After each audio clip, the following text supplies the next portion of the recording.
and a lot of our community. So happy Mother's Day to all who, wherever you are, whoever you mother, and everybody has a mother. So I am going to ask for a roll call. Is your microphone? Can you move it closer? Yes, I can. Thank you. Is that better? Yeah. Okay, cool. So let's have a roll call, Madam Clerk. Supervisor Levere. Supervisor Levere is away this week. Supervisor Parks. Here. Supervisor Long. Here. Supervisor Huber. Here. Chair Ramirez. Yes, I'm here. Thank you very much. We're going to do the Pledge of Allegiance, and I'm going to ask our County Council, Ms. North, to lead us. So, a surprise. Please join me in the Pledge of Allegiance. Ready, begin. I pledge allegiance to the flag of the United States of America and to the republic for which it stands, one nation, under God, indivisible, with liberty and justice for all. Thank you very much. Okay, we're going to now go to item 4, minutes of the meeting of the county and special districts governed by the board held May 3rd, 2022. Any comments, corrections from my colleagues? Move approval of the minutes? Thank you. Is there- Huber, second. Thank you, Supervisor Huber. Let's have a vote. Supervisor Parks. Yes. Supervisor Long. Yes. Supervisor Huber. Yes. Chair Ramirez. Yes. Now we'll go on to minutes of the meeting of the county and special districts. Just did that? No, did we? I'm sorry. Agenda review. That's item 5. Thank you, Supervisor. Thank you, Madam Chair. Good morning, supervisors, staff, and members of the public. Agenda review for today is as follows. Item 8, public comment. Comment letter from Teresa Jordan has been submitted. Item 40, County Executive Office. Budget presentations. A PowerPoint presentation from Public Works has been submitted. Lastly, item 41, Resource Management Agency. De novo hearing to consider granting of a conditional use permit to authorize the installation of a 65-foot tall ham non-commercial radio facility at 2065 Cayegas. 15 comment letters, staff, and applicant PowerPoint presentations have been submitted. This concludes the agenda review. Madam Chair? Thank you very much. Is there a motion to accept or any other comments? Huber, move approval. Thank you, Supervisor. Is there a second? I'll second. Thank you. Let's have a roll call. Supervisor Parks. Yes. Supervisor Long. Yes. Supervisor Huber. Yes. Chair Ramirez. Yes, thank you. The next item is our moment of inspiration. And Betsy Patterson, who is chair of the League of Women Voters of Ventura County, is going to be our presenter. And as you know, we're going to start receiving our ballots for the June 7th election. And she's here to tell us how important it is to vote and why we should not take it for granted. So, Ms. Patterson, are you in line?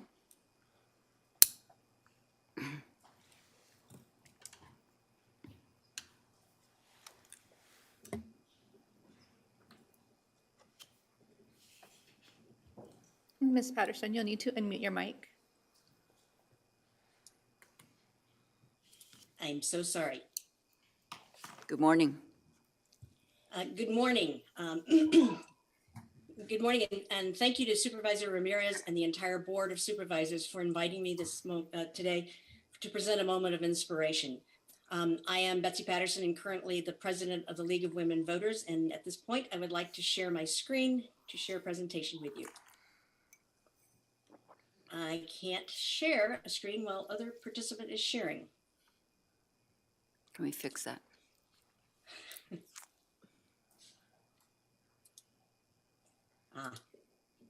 Ms. Okay. Patterson, can you please try again?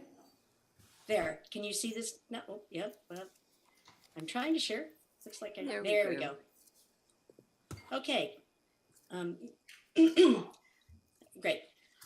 The League of Women Voters is a nonpartisan grassroots organization working to protect and expand voting rights and ensure everyone is represented in our democracy. We empower voters and defend democracy through advocacy, education, and litigation at the local, state, and national levels. And we have over 100 years of experience doing this. Today, we face a divided nation that lacks trust in our government and its institutions. We must reestablish confidence in our elected officials, in our institutions, and perhaps most importantly, in one another. Voting is a right especially precious to those who were not initially granted it in 1787. Amendments to the Constitution, such as the 14th, 15th, and 19th, were passed to give all citizens their right to vote. And even then, not everyone was given fair access to voting. Obstacles continue today, and that must change. As the Spanish philosopher George Santayana wrote, "Those who cannot remember the past are condemned to repeat it." A coup d'etat is defined as a violent overthrow of a duly elected government. Throughout the ages, there have been numerous attempted coups. Let's look at a few examples. On the Ides of March in 44 BC, Julius Caesar was stabbed 23 times by 15 senators who feared that Caesar's unprecedented concentration of power during his dictatorship was undermining the Roman Republic. They called this a tyrannicide, a murder of a tyrant. The constitutional government of the Roman Republic was never fully restored, and thus began the Roman Empire. Moving on to November 5th, 1605, there was the Gunpowder Plot, in which a group of provincial English Catholics plotted to blow up the Houses of Parliament in an attempt to kill King James I and the Protestant members of Parliament. They hoped to restore a Catholic monarchy. Religion has played a role in wars and coups throughout history. In our own country, we have an example of a coup d'etat.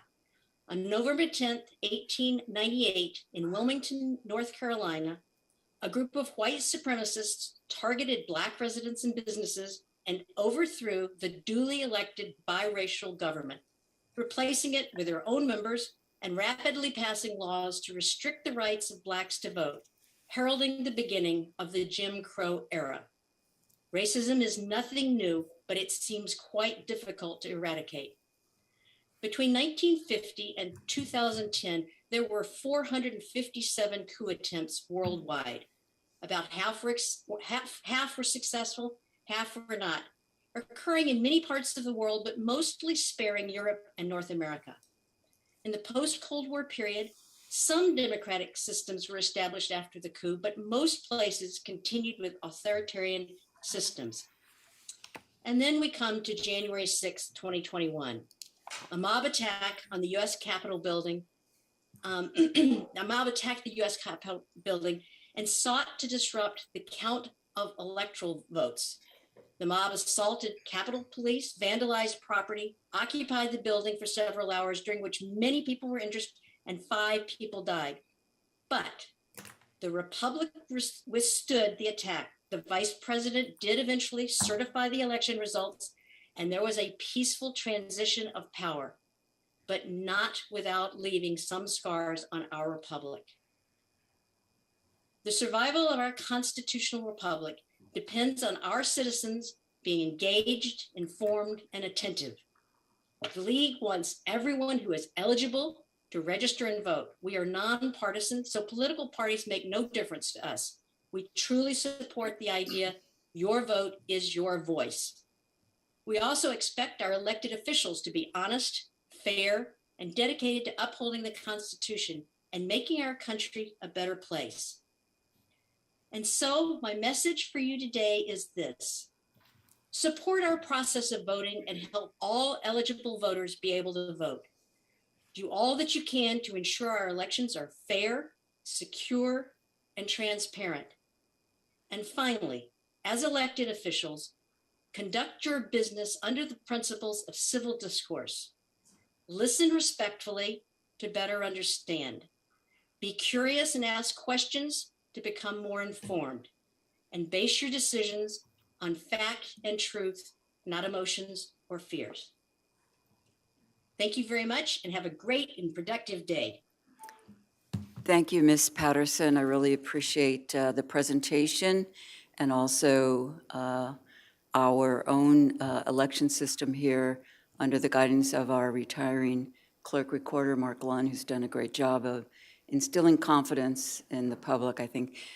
Supervisors?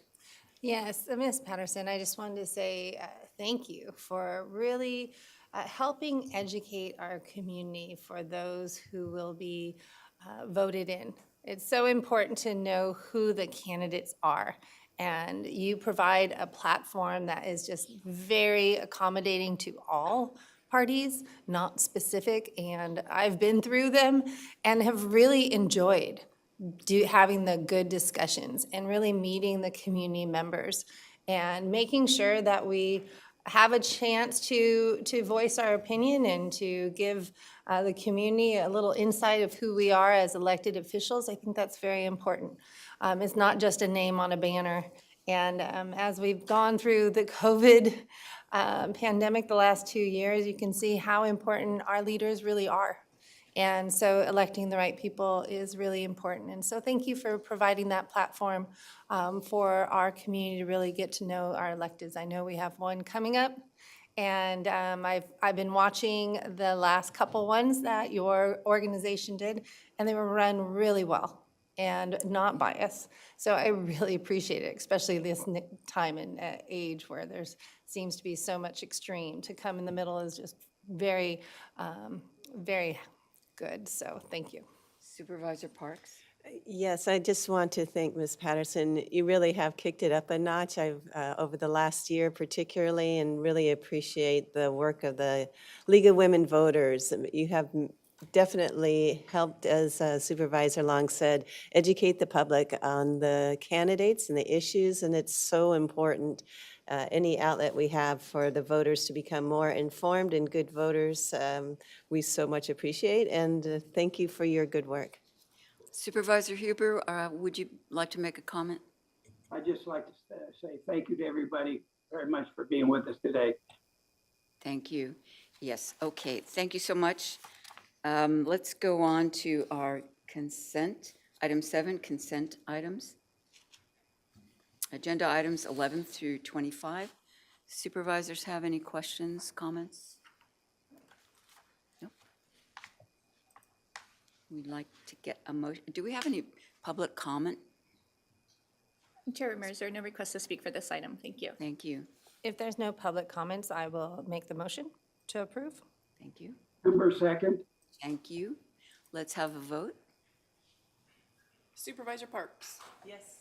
Supervisor Long? Yes. Supervisor Huber? Yes.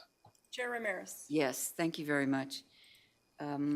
Let's see, we have time certain items at 9 o'clock, so we can't quite get there yet. So let's go to, let's see, what's our regular agenda item? Looks like we've just blown right through them, am I right? Do we have any members of the public who wish to comment on items not on the agenda? Anyone online, Madam Clerk?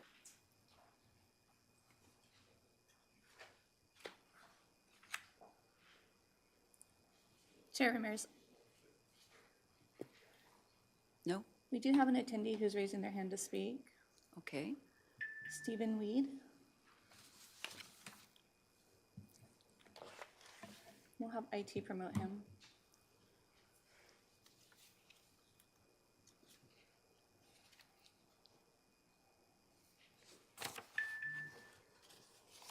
Hey, Mr. Weed, can you please unmute your mic?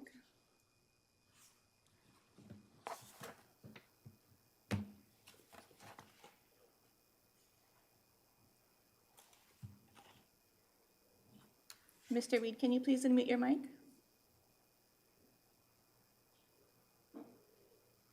I'm so sorry. Thank you. I thought you did that for me. Hey, good morning. My name is Stephen Weed, and my family and I live in Oakview. First of all, I want to thank Madam Chairman and the entire board for all the response that you've done over the past 2 or 3 years regarding the health concerns of our community. It's obviously been a big deal. And that includes all facets of that. I wanted to speak today because, what you don't know, it's very difficult for you to act on. And I'm not sure if this information is available to the board, but I just wanted to encourage you to evaluate the mental health capacity, especially for juveniles in the county. I think most people are aware that the pandemic and all of the other social and financial issues have put a big stress on kids. And from what I understand, it's probably not going to be a short-term issue. So why am I asking for you to take a look at this? I have a family member who I trust in general, and I talked with him over the weekend, and he has an interesting job. He works in an organization that provides therapeutic services and also referrals to social service agencies for the children that are at risk. Primarily, he deals with a population that is either threatened violence or has manifested some self-harming behaviors. And that's with children from 8 to 18. And he has told me that there's probably an 80% increase in the number of students that are referred for an evaluation for more substantial intervention. Most of the time that comes about by having a child go to an emergency room to be evaluated by medical staff.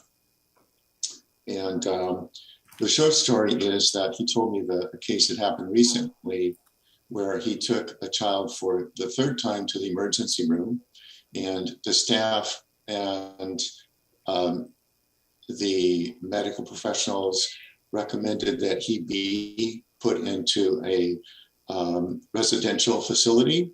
And so they kept him there in the ER trying to find a location. And they contacted all of the facilities that could handle that, not only in the Los Angeles basin, but all over California. And they tried for 5 days and they couldn't get a placement for him. So that raises the issue of availability of those type of facilities.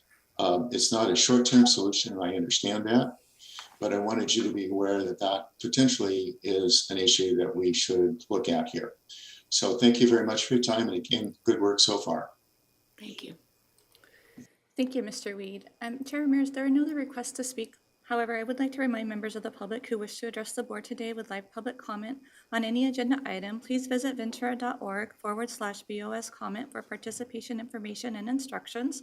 For in-person public comment, please check in with the deputy clerk at the entrance of the boardroom. And for remote public comment, you will need to be connected via Zoom or telephone. Requests to make live public comments on an agenda item will be accepted until the public comment period for each agenda item is complete. If you wish to make comments, you must be in the boardroom, or if you're participating remotely, you must be connected to the meeting via Zoom or telephone prior to the close of the public comment period for that agenda item. And your name will be called in the order the registration was received. Thank you, Chair. Thank you very much. So at this point, we don't have any further members of the public who wish to speak. Is that correct? That is correct. At this point, thank you very much. I'm going to take things a little bit out of order and call item 26, which is Area Agency on Aging. Then we'll get back to the other items after. I actually am also going to call 27. After this, it is approval of an increase of appropriations in support of the Area Agency on Aging's Meal Delivery Services Programs, a wonderful program, in the amount of $1,776,585, et cetera, et cetera. Ms. Jump, welcome. Thank you. Good morning, members of the board, Chair Ramirez, CEO Dr. Johnson. For the record, Victoria Jump, Director of the Area Agency on Aging. First off, I have to just say thank you to the board's tremendous support over the last 2 years for the feeding programs for older adults. It's been millions of dollars. You didn't necessarily have to provide the support, and so we thank you from the bottom of our hearts just because so many older adults were able to shelter in place because of these meals programs. And so overall, over the last 2 years, we've provided over 6.5 million meals to county residents. And so all good things, however, must come to an end at some point in time. And so for the last, the last year, really, the board has been providing support out of the general fund for our ongoing meal operation. And so this is our final ask for county general fund. So this one particular program will end on May the 31st, and so it's additional dollars, but it's also amending the contracts for our providers through the end of May so that we can actually pay them. So happy to answer any questions. Thank you very much. Supervisors? I just wanted to appreciate so much the hard work of yourself and all those in our AAA for really organizing with our restaurants and making sure that our seniors are receiving the food that they need. Just as a question, I do know we're working with Food Share as well. There's other sources for food sources for our seniors, is that correct? So it's not that we're removing services in the way that there's other sources to get food, if that's clear. So could you confirm with that?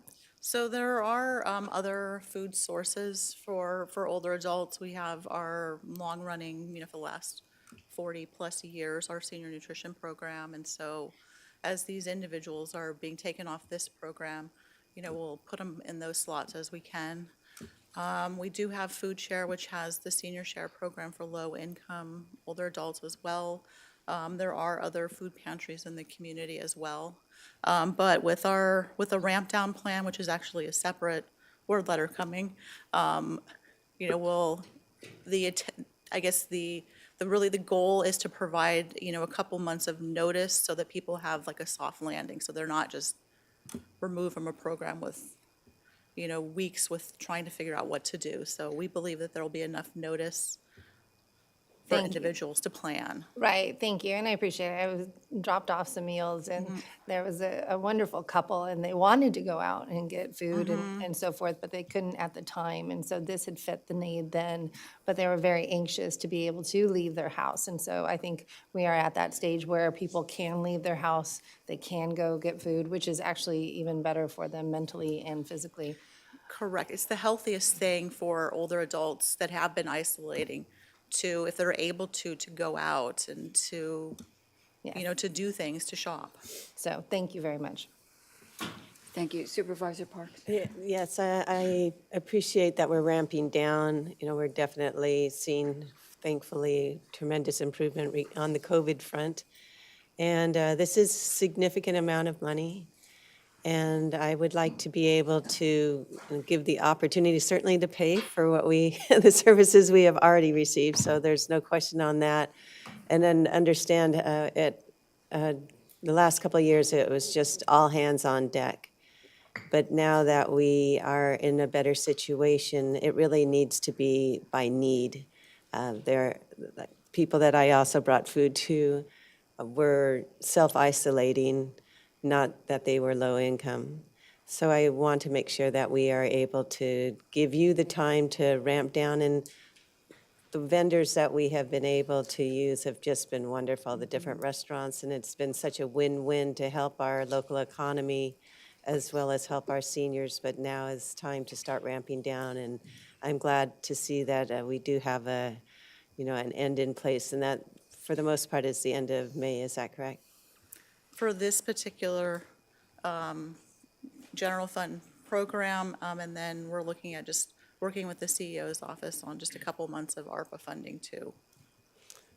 And The rest of the people that are still on the program. And I can see, it was tremendous that you're able to ramp up as fast as we did. I think we were like a leader in the state of California in being able to do that, and it was such a wonderful program. But I can see where it's going to be an effort also to ramp down, so we wish you the best on that. Thank you. Supervisor Huber? Any comments? No comments at this time. Thank you. Thank you. I want to acknowledge that you've saved lives. I want to acknowledge Ms. Nolan is in the audience, and also I know a couple of the vendors, Veronica and Ruben Rodriguez from Bee Gees Cafe in Oxnard, and Magda Waite with Fresh and Fabulous, just provided wonderful, warm meals, and I know there are many other restaurants, so really appreciate the work that you've done, so keeping people healthy and fed and not feeling so alone during very difficult times. So what's the pleasure of the board? I should ask if we have public comments. Thank you, Chair Ramirez. There are no requests to speak for this item. Thank you. I'll motion to approve. Thank you. Huber, second. Thank you. Let's have a vote. Supervisor Parks, Yes. Supervisor Long, Yes. Supervisor Huber, Yes. Chair Ramirez. Yes, thank you very much, Ms. Jump. Thank you. The next item is item 27, Information Technology Services. And I'm going to call up Mr. Theobald. Approval of and authorization for the purchasing agent to sign amendment number 4 to Brain Sharp Corporation. That's a great name, Brain Sharp, for a contract amount of $6,773,984. So tell us what this is about. Good morning. Chair Ramirez, members of the board, Dr. Johnson, for the record, Terry Theobald, representing IT Services. Also, my partners are the Assessor's Office, the Treasurer Tax Collector's Office, and the Auditor Controller's Office. We're all working on this project together. So a little history. It's been a while since we've been here. The current mainframe system that we're operating on today was built back in 1970s. In 2008, we were working on requirements for a replacement system. It was time. The mainframe had lived its life. And we went ahead and we entered into a contract with a vendor at an estimated cost of $19.7 million. The vendor performance didn't turn out like we expected. And so in 2017, we entered into a new contract with BrainSharp because BrainSharp already had an existing assessor system that was pretty close to what we needed. At the same time, we couldn't find a tax collector or auditor controller module on the market, so we agreed to enter into a joint build project with them. And the total estimated cost of that project was $13.3 million. What's the current status of this Oops. Again, I think I hit the clicker. There we go. Last time we were at the board was in July of 2020. The project, we presented that we needed to delay the project 1 year due to the complexity of the calculations, and we needed to increase the cost by almost $4 million. So where are we at? The assessor's module actually was implemented in July of 2021, and it went live on October 4th. And why is there a difference between those two dates? Well, one of them was that in the transition off of the mainframe, there's still work to clean up data on the mainframe as we convert it over. And as I'll mention in a second, we still had some work to do on the other component, the auditor controller tax collector component. And so we also needed to organize that. And then we also had some finer, smaller issues that started to crop up as we started to go live, which always happens with a system that has customization in it. The roles will be completed as planned this year, so that module looks like it's doing fairly well. The other module, which represents the tax collector and the auditor controller side, was delayed due to software delivery issues with the complexity of the software.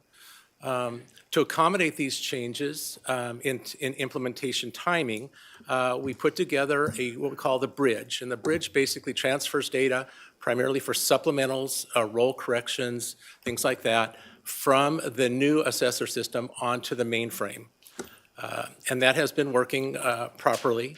The treasurer tax collectors portion of the system is in final testing. A lot of effort went into that by the team on the treasurer tax collector side. And then the auditor controller component, which has probably the most complicated part of the system, the AB8 calculations, the computation of taxes. We're wrapping up development, and we're also finalizing preliminary testing, and then they'll be moving into final testing as well. We call it user acceptance testing. We're expecting to implement in July, and the implementation will probably go very similar to the way it went with the assessor. There will be some mainframe cleanup.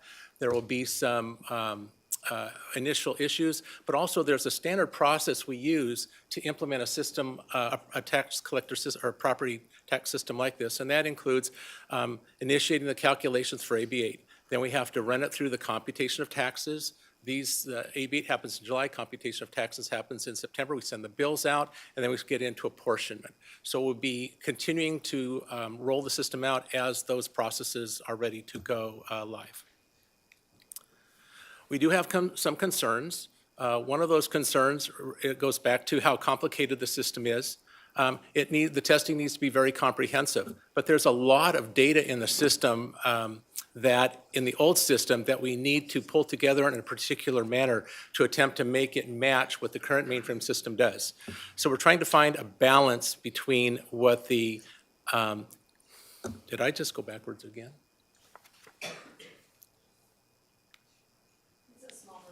Or did we lock up? There we go.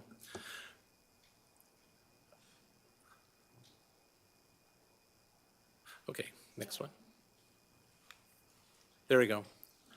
So we have the complications associated with that testing that we're trying to find a balance on between what we need to get out of the mainframe to try and match as closely as we can, and then actually get through the testing in a reasonable manner. The mainframe system that we started with in the 1970s is starting to show some issues due to its age, and also we've had some key staff that have retired or are planning to retire, and they have deep knowledge of how the system works on the mainframe side. So if it becomes necessary to modify our implementation timing, then we will go back to this bridge thing that we built that will allow us to also move the rollover from the new assessor system onto the mainframe to allow us a little more time to complete any necessary testing for implementation. Can I just ask a question here? Are you saying that the mainframe is about 50 years old? The mainframe is older than that. Older than that? Yes. Okay. It's We've not had- as old as me, but it's pretty old. So the reason why we're here, other than to give the board an update on this project, is in the original project plan that was approved by the board, part of that $13.3 million was $892,000 for continued development and testing that we typically want to have when we're doing a customized system, because we can't always cover everything. There's things that crop up that we miss. And so we allow some funding in there for that sort of thing. The assessor started to use that as they went live, as was expected. However, as we've continued to roll out the implementation and reassess where we are with our testing, we feel that we are going to need additional funding beyond that so that the auditor controller and the treasurer tax collector will also be able to take advantage of the changes that are necessary as we begin to roll out the system. And we've estimated that cost based upon this experience so far at $1.267 million. So we have two change requests as well. The first change request is the auditor controller office has requested a change because of a court finding or court ruling in this court case that's up here, the city of Chula Vista versus Sandoval and the county of San Diego, related to basically the RDA property tax trust fund that we need to fix, and that's estimated at about $50,000. And then the treasurer tax collector has required a change to the payment plan, our 4- and 5-year payment plan module, based on some audit findings, and that's estimated at $75,000. Bless you. Bless you. So the total amount that we're asking for the project to complete is $2.285 million, bringing the total cost up to a little over $18 million. And with that, I'm available for any questions. Questions? Thank you, Terry. With the testing, what you're talking about is quality testing to make sure that when our end users, our constituents are using the program, that the information they see is accurate and correct. Is that right? Right, and even more so when we send the tax bills out and when we apportion the money out to the taxing agencies, it's really important that those be accurate. Okay, so it's extremely important for us to be accurate on that. Is there a percentage that we test? Is it, 5%, 10%? I don't know. So for the big calculations, we are running parallels with mainframe runs. So we've already run through a couple of AB8 calculations that compute the tax rate values, or apportionment values, sorry. And we have to match to almost 100%. And if we don't match, we have to be able to explain why we don't match. The same for computation of taxes. Those are the actual tax bills. So we actually run the calculations, we produce tax bills to verify that the numbers are the same. And we're wrapping up on the apportionments. There's more than one apportionment: secured apportionment, unsecured apportionment, redemption. All of those are in various stages of wrapping up, but for secured, we've had to run apportionment a couple of times to make sure that they match. We have, during our final testing, we're going to be running through one more series to make sure they're as accurate as we possibly can make them, understanding that these numbers are very complicated and you can't compare 3 years in a row and say they're all going to be the same number. Each year has a different set of numbers that come out. Thank you, because I appreciate you going in a little bit deeper on that, because it gives me more confidence in what our constituents are seeing and going to be paying. Because the worst is when there is an error and then you have to backtrack it and do all that other work. It's horrible. So I really do appreciate this. And as being, I think it was #1 digitally for the nation, just have to say that. Yeah, our board, I want to say thank you for really supporting going more digital, because I think that gives us better access and transparency to our constituents. And so I really appreciate it. It's very much sounds like a team work of many different departments to try to organize this, and appreciate it. Thank you. I know it is a large sum of money, but I think the rate of return is going to be so much better. So thank you. It has probably one of the more complicated systems for the whole county, and something that, we had hoped to have done a lot sooner, right? And I would imagine we're still doing some of this stuff by hand.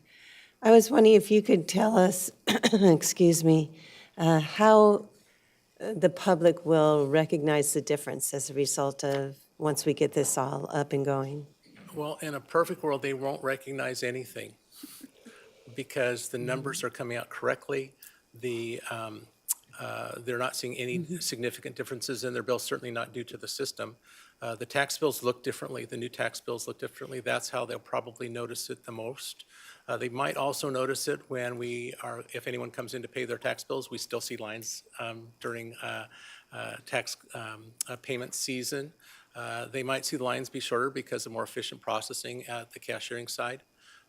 The other place not necessarily directly seen by the public are making sure that the information, the payments to the taxing entities are accurate and on time. And so some services will be expedited essentially as a result of this. I would think also with the assessor's office too would be a major change. The assessor's office is already noticing improvements with relative to that, where things that used to have to be done manually are now being done automatically. Right. So that speeds up the process and increases the accuracy.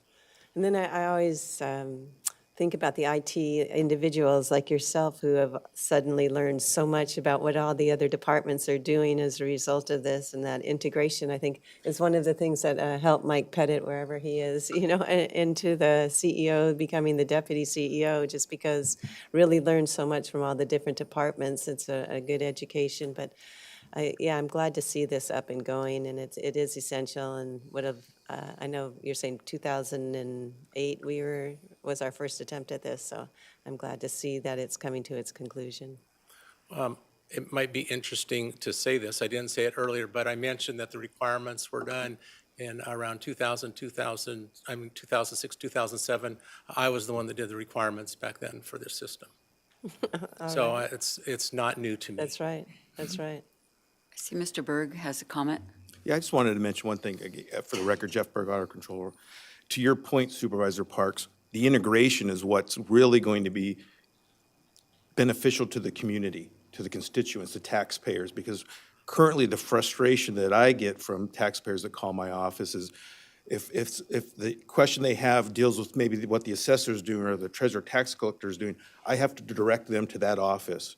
Whereas now with an integrated system, we will have the ability to look in and answer some of their questions. So instead of passing the buck, so to speak, to another phone call or another person, we can answer their questions directly. So the time that the constituent's going to have to get questions answered will be greatly reduced. And that's a huge benefit to the integration of this system. And that's what's taking some of the time, length of time, adding time, is just getting that integration to work properly. That's excellent. And also, if there is an issue, it can be resolved a lot quicker too, I would imagine. Thank you for that. Can I ask one other question? How far back historically will this be going? Does it need to go back, or is it only from, today and forward? We are converting all of the data back, So back historical from day one? as far back as was in the mainframe, All right, that's, which also complicates the conversion. Our focus has been on the more current data. Certainly, we have to go back several years for the payment plans, but our intent is to have it all over. I appreciate that, thank you. Supervisor Huber, do you have any questions or comments? Thank you. Okay. Do we have any public comment on this matter? Chair Ramirez, we have no request to speak for this item. Thank you. Thank you. Well, I think it's time to vote. Thank you very much for I'll working make a this complicated motion to subject. approve. Thank you. Is there a second? I'll go ahead and second. Thank you. Let's vote. Supervisor Parks, Yes. Supervisor Long, Yes. Supervisor Huber, Yes. Chair Ramirez. Yes, thank you very much. Thank you very much. Okay, we're going to take up the time certain item 9, at 9, which is going to be presented by Mr. Pratt, which is about something very important to every single one of us on the planet, which is about our water. Mr. Pratt. Good morning, Chair Ramirez, board members, CEO Johnson. For the record, my name is Jeff Pratt. I'm with your Public Works Agency, and I'm just going to introduce this item. I'm joined by a number of my colleagues out in the water business. I'm going to introduce the 3 wholesalers right now. We've got Tony Goff from Cayegas. We've got Miriam Brawl from United, and we've got Michael Flood from Cayegas. And what is going to happen today is you're going to hear from them on the current state of water supply, more particularly potable water supply in the county. We're going to move from the east part of the county to the west part of the county in the presentation. So we'll be moving from the Cayegas watershed to the Santa Clara River watershed to the Ventura River watershed.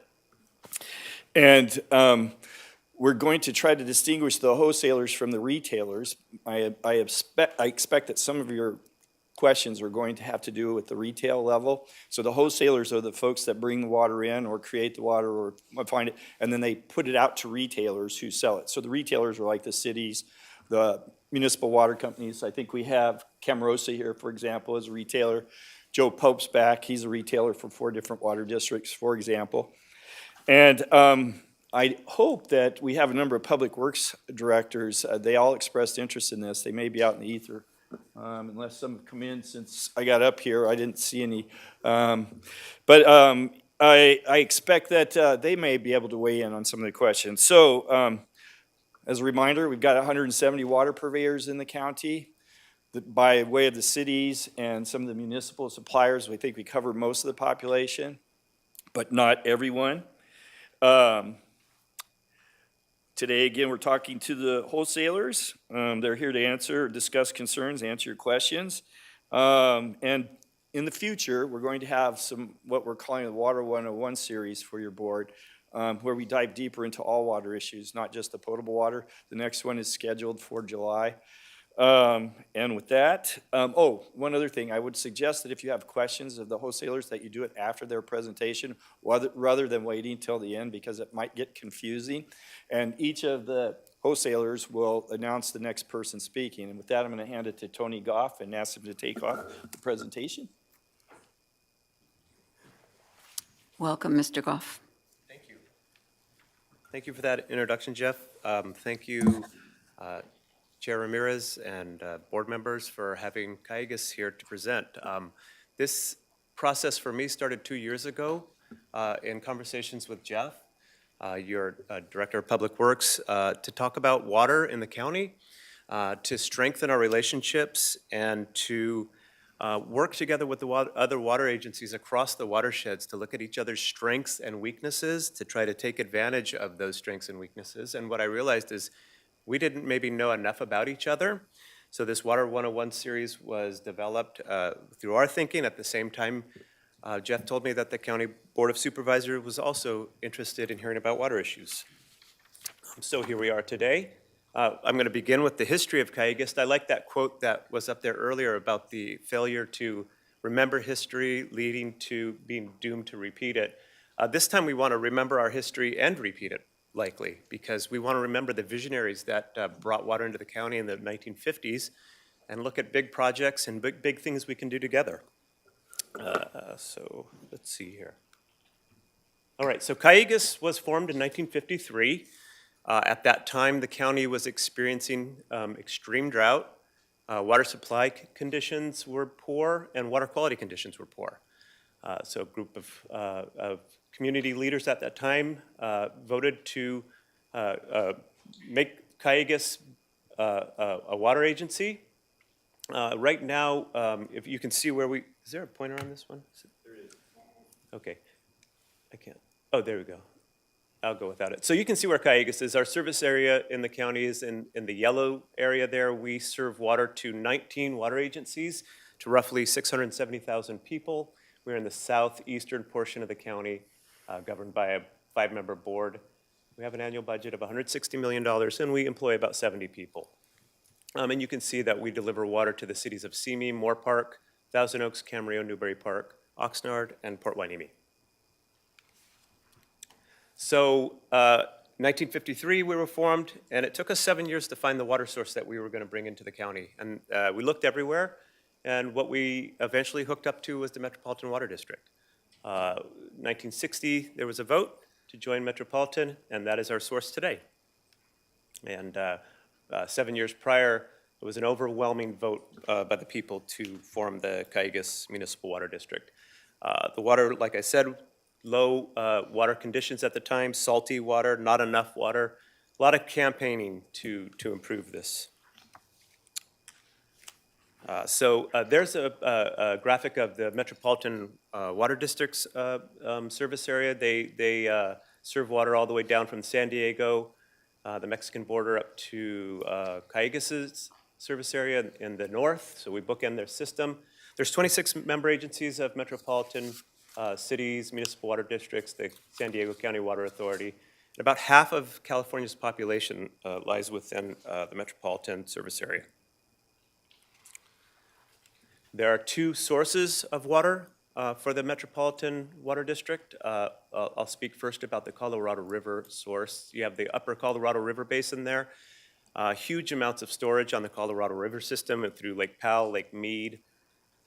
It's the original water that was brought into not only to the Metropolitan service area, but into the Cayegas service area. We actually built a pipeline 25 miles into the valley to Glendale, built a pump station to bring that Colorado River water into the county in the 60s. In 1972, we started delivering State Water Project water into the county, and there's a graphic on the left of the State Water Project system. You've got Lake Orville at the north there, the headworks of the State Water Project system, a huge reservoir in Northern California that stores about 3.5 million acre feet, feeds into the Sacramento and Feather rivers through the Bay Delta estuary and then is pumped to Southern California and into our service area now. So Cayegas is a State Water Project dependent agency. We used to be a State Water Project exclusive agency. Exclusive sounds like something you want to be. When we were bringing in this low saline, less salty State Water Project, that was great. Once that started to dry up, we went from exclusive to dependent. So yeah, 1972, we started bringing in this water, and we only have a single point of connection to Metropolitan, and we'll only bring in a single type of water. We do have that original pump station that we built in Glendale in the 60s, that still operates only during drought. I've been with Cayegas for 33 years. I only know of 2 times that it's operated. It operated in 2014, 15, 16 during that drought. It's operating today, but it only can get us about 10% of our water. Most of our water comes from the State Water Project system. And like the bones you read about in Lake Mead, as the water levels drop and you start to see things, as water levels dropped in the State Water Project system, we realized we didn't have a strong enough connection to the Colorado River system. And it revealed and exposed a problem with the Metropolitan Water District system, which is the inability to get Colorado River water throughout their system dependently. Here's what Cayegas' system looks like. That graphic, the blue shaded area is our service area. We serve to the 19 agencies I just discussed. We are made up of 2 different zones, really the upper zone and the lower zone, we consider it in Cayegas. The upper zone is made up of the Simi Valley, Conejo Valley area. It's characterized by very little access to groundwater and natural water supplies, while the lower zone, Moorpark, Camarillo, Oxnard area, there are more abundant groundwater supplies in those areas. And the purveyors that, while Cayegas is 100% dependent on the State Water Project system, our purveyors are not. They've done a lot of work to build reliance and reliability into their systems. Camarosa here today is a good example of that. They probably have 6 or 7 different types of water that they serve throughout their service area. So the agencies and the more westerly portion of our system have access to groundwater supplies that they blend the State Water Project water with. So Cayegas' distribution system, this is a schematic of our distribution system. We have 130 miles of pipelines. They range in size from 78-inch down to 14-inch. Our smallest pipeline is 14-inch. We have several pump stations, reservoirs throughout the hills. We have 5 hydroelectric generators at Cayegas, and we actually produce more energy than through our hydropower than we purchase from Edison. Some of our major facilities, Lake Bard in the Conejo Valley. Lake Bard is a 10,000 acre-foot storage reservoir. One of the things I didn't mention, our annual demands are about 85,000 acre-feet right now. Back in 1990, our annual demands were 110,000 acre-feet. That's an addition of about 200,000 people and a reduction of about 25% in water consumption. And that's the trend, right, from the 2014-15 drought. Most everybody has dropped their consumption by about 20 to 30%. Cayegas is the same. But that lake supplied our entire service area for a year when we built it, 10,000 acre-feet back in the 1960s. Now it gets us about 5.5 weeks. So we fill that reservoir with State Water Project. In the 1990s, we built the Lake Bard Water Filtration Plant. It's a direct water filtration plant. It was in response to the surface water treatment rule that came out in 1992. And so we operate that water filtration plant in times of need. We don't run it every day. We run it during emergencies or planned outages of our infrastructure. Another major facility for Cayegas is the Las Posas Storage and Recovery Project. This was conceptualized in the 1980s and then built throughout the 1990s and into the 2000s. We have 18 aquifer storage wells out there that we either store water through conjunctive use projects or through direct injection in the Las Posas Basin. We operate that in times of emergency. It was originally a project that we collaborated with Metropolitan on. They wanted it for drought response. We wanted it for emergency response. It didn't work as well for drought response. It does work very well for emergency response. This drought is an emergency. Our board has declared a water supply emergency. So we are considering starting this well filled up in response to this drought. In fact, I have a meeting with Jeff tomorrow to discuss this. Another major facility for Cayegas is the Regional Salinity Management Pipeline. It's built out to about Somas and Camarillo. The schematic there is not correct. It's the proposed route of the pipeline. The southern branch doesn't exist. It's in design right now. But it does exist from Somas out to the ocean. And right now we have 2 desalters that are delivering brine into that desalter, that brine line, and delivering it out to the ocean, and Camarillo, City of Camarillo's project. I believe it's supposed to start delivering brine and potable water to the community this summer. Okay, so we have to talk about the drought conditions. This is our talking points these days. This is your water supply, 2019 on the left, 2021 on the right. That's Lake Oroville, that 3.5 million acre foot reservoir I talked about. The headworks of the State Water Project system. That is not a river on the right. That is the same photo. It looks a lot like that today. 2019 is a significant year. I'll circle back to that. Let me see, catch up on my notes here. So we're dealing with the 3 threes right now. 2020, 2021, 2022 were the 3 driest years on record.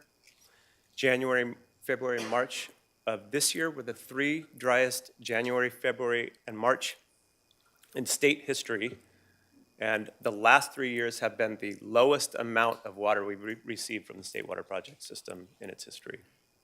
And you can see there the average amount that we expect to get from the State Water Project system as contractors. Their lowest forecasting, their modeling only takes them down to about 1 million acre feet, and right now this year we're getting about 600,000 acre feet from them, and that's a combined collective pool in Metropolitan, not just Cayegas.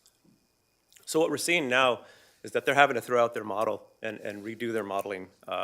It's not working with today's hydrology, with climate change and the just unpredictable hydrology we have now. The modeling has to go out the window and we have to develop new modeling. So we used to look at it, the planners at Metropolitan used to look at every 10 years you'd get 7, somewhat normal years and 3 dry years. We've now turned that on its head. We now look at it where we get 7 dry years and maybe 3 good years. What we see here is the 100% line is the average the average snowpack. In the last 10 years, it's only been over average 2 times, 2017 and 2019. Without those 2 years, this mega drought that we're in would be way worse. With infrastructure in place, like delta conveyance or storage, we would be able to bring more water down in 17 and 19 and react to the hydrology, this whiplash hydrology that we have now. So the state is taking drastic measures right now. The Department of Water Resources just applied for a temporary urgency change petition from the State Water Resources Control Board. That basically says we want to temporarily set aside some environmental flows just to keep that water flowing through the delta. They have put in the salt barriers to the delta. Basically, if that delta converts to salt water, it'd be catastrophic for the State Water Project system and for the state. So they have filed this petition with the state, and they're trying to move water down for health and safety needs in our service area. So we have to emphasize that this water is just for health and safety needs. We need to do everything we can in our service area to preserve this water. I'm going to, back on that slide, that was, so the precipitation leading up to that December 1st allocation, I don't know how to step back on this thing. Okay, there we go. December 1st, the DWR came out with a 0% State Water Project allocation. That means the amount of water that you allocated on the State Water Project system, you get 0 of that this year. And the reason for that was the hydrology the year before was so bad, the snowpack basically disappeared. They had snowpack, a normal snowpack in April. They went up to look in that snowpack in May, and it was gone. Typically, we live off our rainfall in the winter. The snowpack melts and feeds our rivers in the summer, and that's how we live through the season. That snowpack being the biggest water reservoir in the state of California. So they went up to measure it in May. Not only was it gone, it didn't just evaporate, it sublimated. It went from the solid phase to the gas phase without even evaporation. It was gone. So that led to that 0% allocation in December. So we knew we were headed into a severe drought back a year ago when the governor started with his executive orders. And we get that whiplash. We get the snowiest December in state history.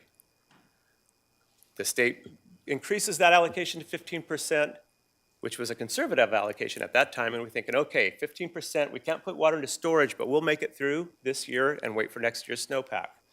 And then we get the driest January, February, and March in state history.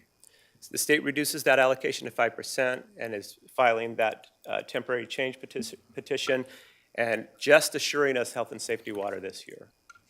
So what are we doing in the Cayegas service area? Our board on April 27th approved a resolution for 2 paths to compliance with the state's order. One path is a volumetric method, a complex method, hard to message, hard to monitor. Second path was just simply 1 day a week watering or equivalent in your service areas. And that's what we are encouraging our retail purveyors to choose that path, which many of them either have or have committed to do. So what we're trying to avoid right now, we're trying to preserve that state water project supply and avoid no outdoor watering.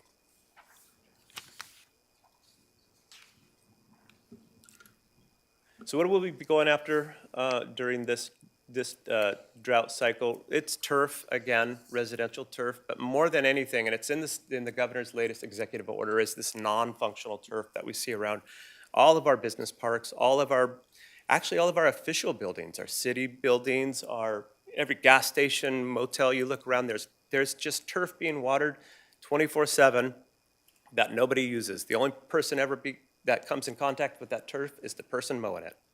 And we're trying to go after that. And like I said last night to the city of Simi Council, we're not asking you to take out your turf, we're paying you to take out your turf, $3 per square foot to take out your turf. Yeah, so these conditions obviously squeeze the water supply. Cayegas is developing a drought task force here in the county. We're inviting elected officials, city council members, city managers, public works directors, general managers from from our member agencies.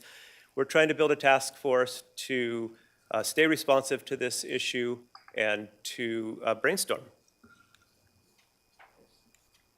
So let me see here. There we go. I want to talk about some of my header slide was past, present, and future. We're doing water supply projects right now. We're doing interconnection projects to build our reliability. We've built interconnections with the Crestview Mutual Water District. We are in construction on a interconnection with Las Virgenes, our neighbor to the east. And I see Betsy Cooper was here in the audience today with City of Ventura and Casitas and United, the state water interconnection project, as we call the Ventura Interconnect Project. Another thing we've done at Cayegas is we've just wrapped up a 4-year study, water supply alternative study, looking at 120 different water supply projects. When we started this, we were looking at emergency outage supplies, but it quickly morphed into more as the drought conditions prevailed. And we started looking at more long-term supplies. So the mountain of data that we've gathered on these water supply projects have been brought to our board, and we're now workshopping with the Cayegas board the path forward for Cayegas. And that's the end of my briefing. I'm available for questions. Thank you so much. Supervisor. I have a question. In regards to quantity, you said the 2017 and 2019 were our highest years, but what about usage? If we've been expanding our communities, are you overusing water so that we are not having enough water, supply and demand? Yeah, we have conversations like with Las Vegas and how it was a desert, and now it's all these beautiful golf courses and lakes, and the actual temperature, like it did a long time ago in San Fernando Valley, where they had swamp coolers on their houses. Now they don't need it because there's so much moisture in the air. Does that affect things in demand, the usage? Yes, absolutely. And I will point back to Southern Nevada is now banning this non-functional turf, which we may be moving to here in California. We're pretty demand hardened right now. Through the drought of 15-16, you used to see, you would have these droughts and people would conserve and then everything would spring back to normal. It didn't spring back from the last drought. We're still down at that 20 to 30% savings. So there's, we've been hearing from the governor for over a year now, 15%, voluntary reduction that they're asking for. It's hard to find that 15% when you've already, reduced your demands by 20 to 30%. there's also a lot of noise in the media competing for this message of drought. But right now, we're looking for that low-hanging fruit, and a lot of it we found in 2014 and 15 and 16. Okay, thank you. And then also, you mentioned about water quality. Yeah. Is that do we have water quality studies that show pollutants? I mean, we had an item come to our board earlier in the year or so, and there was no finding that I understood. Do you have any findings in regards to water quality? Yeah, we do. Every single public water agency has to analyze for hundreds of constituents throughout the year. We have to report to the public each year in a consumer confidence report. We don't dictate our monitoring analysis. It's dictated by the state. Like I said, hundreds of analytes that the state has dictated the frequency and the levels at which we monitor. And we do report that on every web page for public water agency. You'll find their consumer confidence report. Okay, and then with that, what is the biggest concern that we're finding? Is it chlorides? Is it Well, back in the nitrogen? I mean, there's a lot of people that are stating, is it oil? I've heard that before, but I don't see any findings on that. Yeah, we don't have that I'm aware of. We don't have water quality problems in the Cayegas service area. I can't really think outside of our service area of quality problems. The quality problem that we have is not harmful to health as much as salt.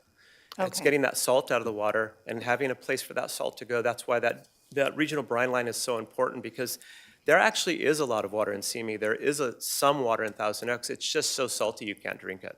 Okay. So to tap into that water supply and desalt it is the important thing. Thank you. I appreciate that, because I want to make sure that we're focusing on what is the biggest issue for our water quality. So if it's the salt water, we know with sea level rise and our Navy base, we're having talks with that for RDP 21. How do we support them in making sure that they get that program together so that they can take care of the salt water that's coming into the water source? So thank you. I appreciate that. Thank you. Supervisor? Yeah, I'm really glad to see all the efforts that are being put in place for interconnection for emergency situations. We know when there are fires and such, we definitely need to get all the water that we can. So for those emergency situations, which the drought is now, it's good to have that in place. And we didn't have that, 15 years ago or so. So right. Really good news on that. I have a couple of questions. First is kind of technical, the brine line. You say it's not completed yet. There's a portion that is now taking brine out to the ocean. Can you tell me what that portion is? Well, it is complete from Somas, so just outside of the city limits of Camarillo, all the way out to the Pacific Ocean. It goes through Camarillo and out the Oxnard Plain down Hueneme Road. And then we used an existing outfall from the city of Port Hueneme adjacent to the pier. Okay, And excellent. So yeah, there is existing infrastructure, and it's just not built further inland. And the capacity, are there capacity issues with the brine line? No, it's built for we did studies early on to look at every basic, every aquifer, every water source we could tap, leading all the way up to the upper part of our watershed, and constructed it for future build out.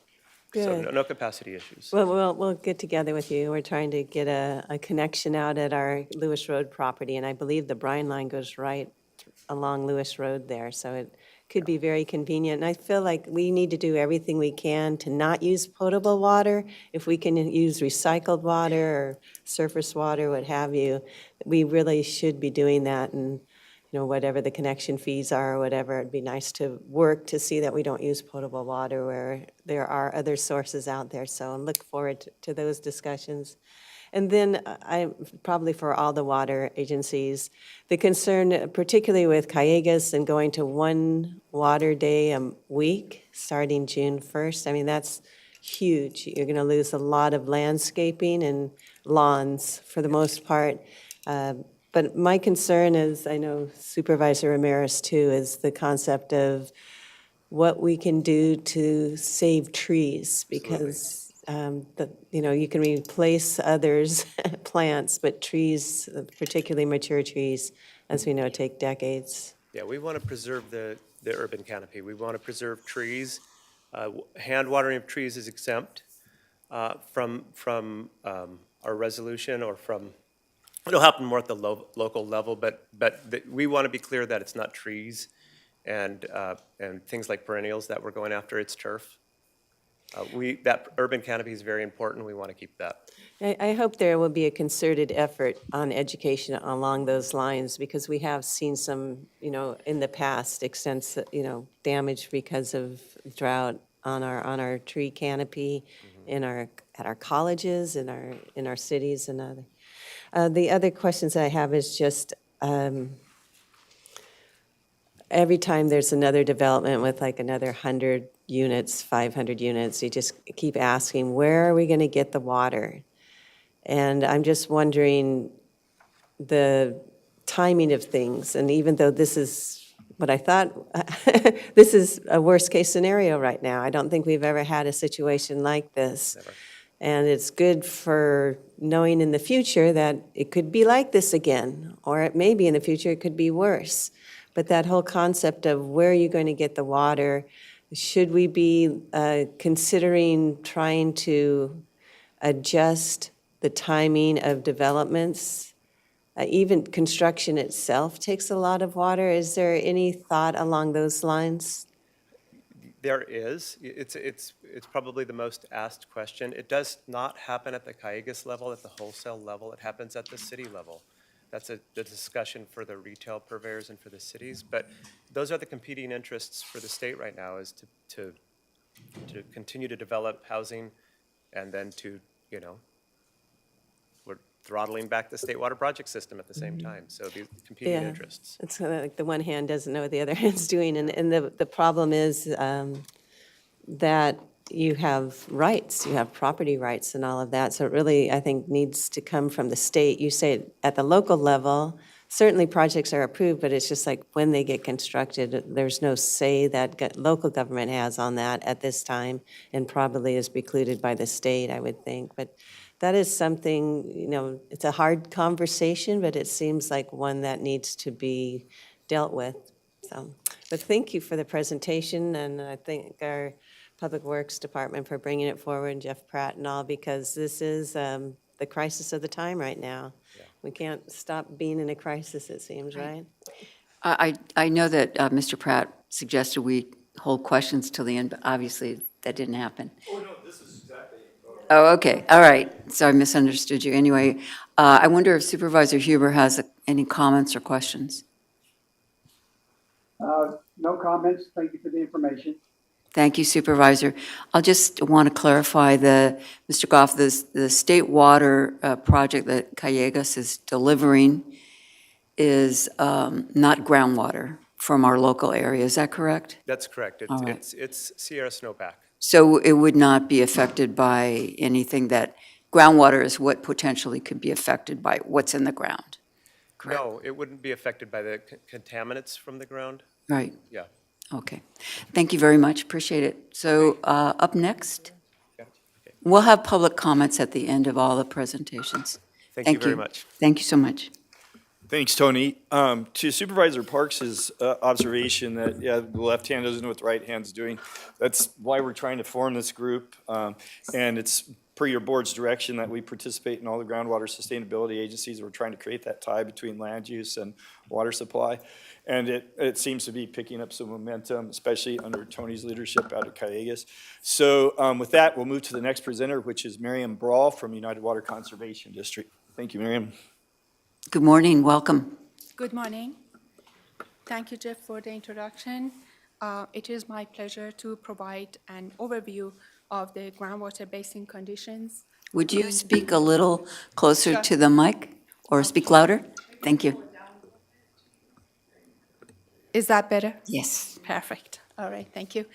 Good morning again. I'm Miriam Brawl, United's Chief Engineer, and it is my pleasure to provide an overview of the groundwater basins conditions within the Santa Clara River watershed.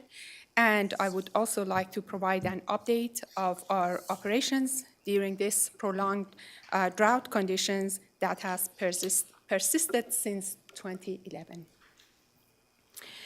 United has been managing the water resources of the Santa Clara River, its tributaries, and all or portions of the major groundwater basins within the district boundary since 1950.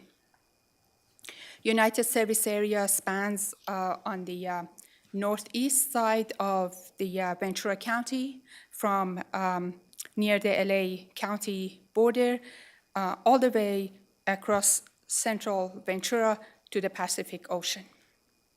We own and operate the Santa Felicia Dam and Pairu Reservoir, Freeman Diversion on the Santa Clara River, Saticoy Recharge Facility, and El Rio Groundwater Recharge and Treatment Facility.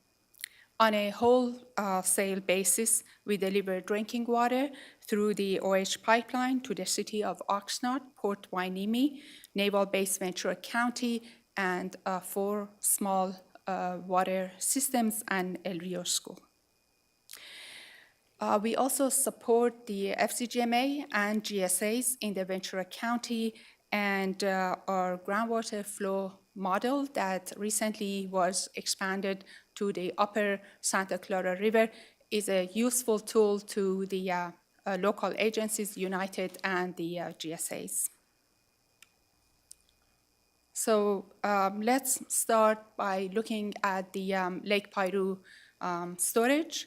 The chart on the left-hand side shows the storage since 2005, and the storage capacity at the lake is slightly over 82,000 acre-feet. However, as you can see, from the 2011, the water stored in the reservoir has been significantly declining.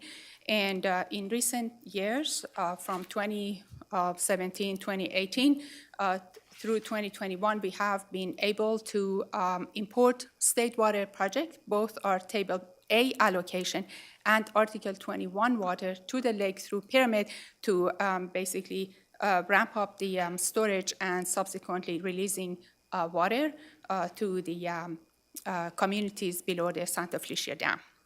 However, the recent stored water is pretty low. It's at 22% capacity, and the little bump in the chart on the right-hand side indicates the recent storm in December 2021 that brought the lake elevation about 17 feet up.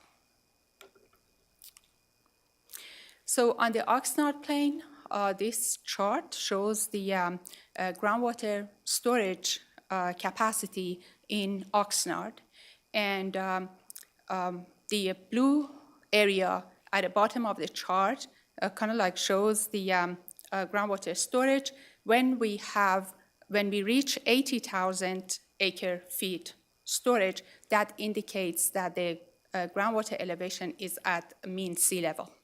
So this chart really shows that, again, the availability of groundwater in our basins has been declining, and the bumps kind of like on the, in this area shows the impact of state water project importation and the release of it through Lake or lower Pairu and Santa Clara River. And the trend is basically here, what we see is that the groundwater storage is increasing, which is an unfortunate thing because it means that we don't have much groundwater available. So I take you back to the upper portion of Santa Clara River and want to show the groundwater levels in Pairu, Fillmore, and Santa Paula basins. These data are from April 2022, and as you can see, the groundwater levels circled in kind of like these green circles show that, yes, although the groundwater levels are low, but they have not hit the historic low levels. And the groundwater levels range from the, like within these vertical blue kind of like columns, and those are the groundwater levels recorded since late 1989 or 1990s to date. And the reason for these recorded groundwater levels in the upper Santa Clara River that to us seems pretty good is because, again, of the state water project water importation and also conservations. The picture, however, looks completely different when we are looking at the groundwater elevations in the Oxnard Plain and Pleasant Valley basins. Here we have the groundwater levels below sea level, and that has been a continuous threat to our groundwater resources around the coastal areas.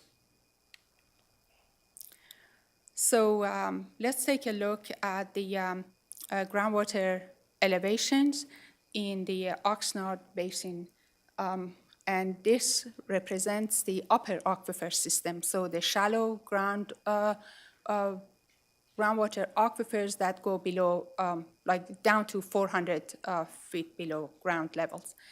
Here we also see that the groundwater elevations are below sea level, and that is due to the strong onshore gradient that kind of like starts here around Point Magoo. And sorry, my pointer doesn't work. So, but that is the situation here. We observe the groundwater elevations below sea level. That kind of like triggers further seawater intrusion and high salinity water from the ocean into the like landwards. And the next chart shows the groundwater elevations that range from -50 to -140 below sea level. These are the hydraulic or groundwater gradients in the lower aquifer system, and that represents the pumping or groundwater pumping activities in the Pleasant Valley Basin and east portion of the Oxnard Basin.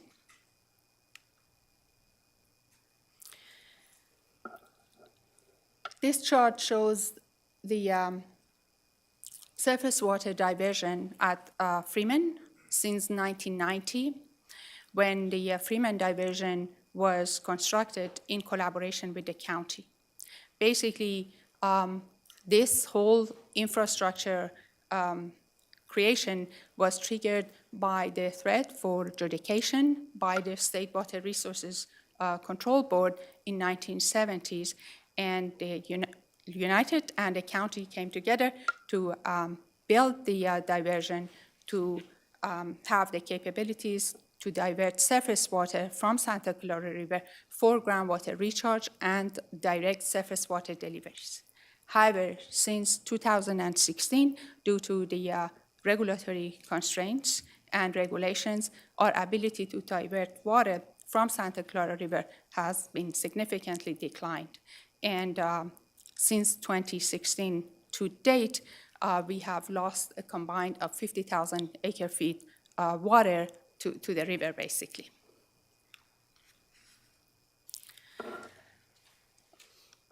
So this, again, shows the district boundary and United's efforts to combat seawater intrusion in Ventura County through a number of infrastructure facilities.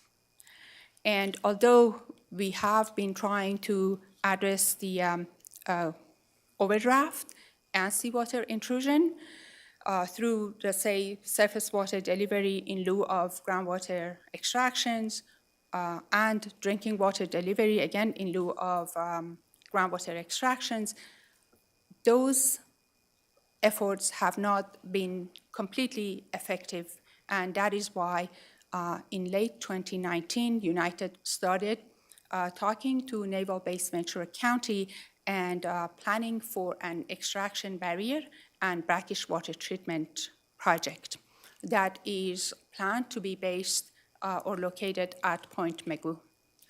So along with that project, we've also started working on the number of, or a suite of water supply projects.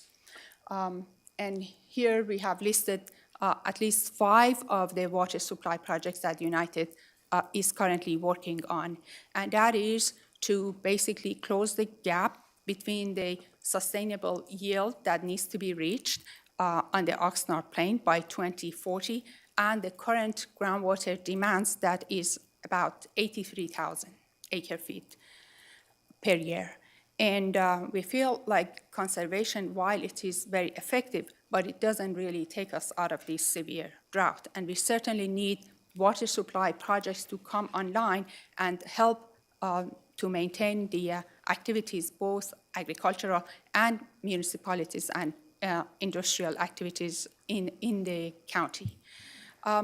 This is a whole different discussion talking about the projects that we have been pursuing, and I would appreciate and welcome a future opportunity to talk about these projects and present the updates and the work that we are doing to the Board of Supervisors. So with that, I conclude my presentation. I would like to thank your attention, and I would be happy to answer any questions you might have. Thank you very much. Thank you. Supervisor Parks, do you have any questions? One question that I have is, when you take the groundwater from the Oxnard Plain to desalt it and use it, does that then bring in more seawater intrusion?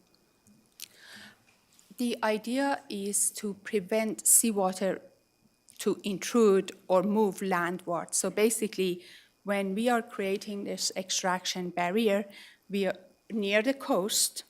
We are creating, if you like, a French drain, a trough, where we are extracting seawater and bringing the polluted, kind of like fresh water, into the trough and extract that in order to contain and reverse the landward kind of like move of the seawater. Where do you get the fresh water?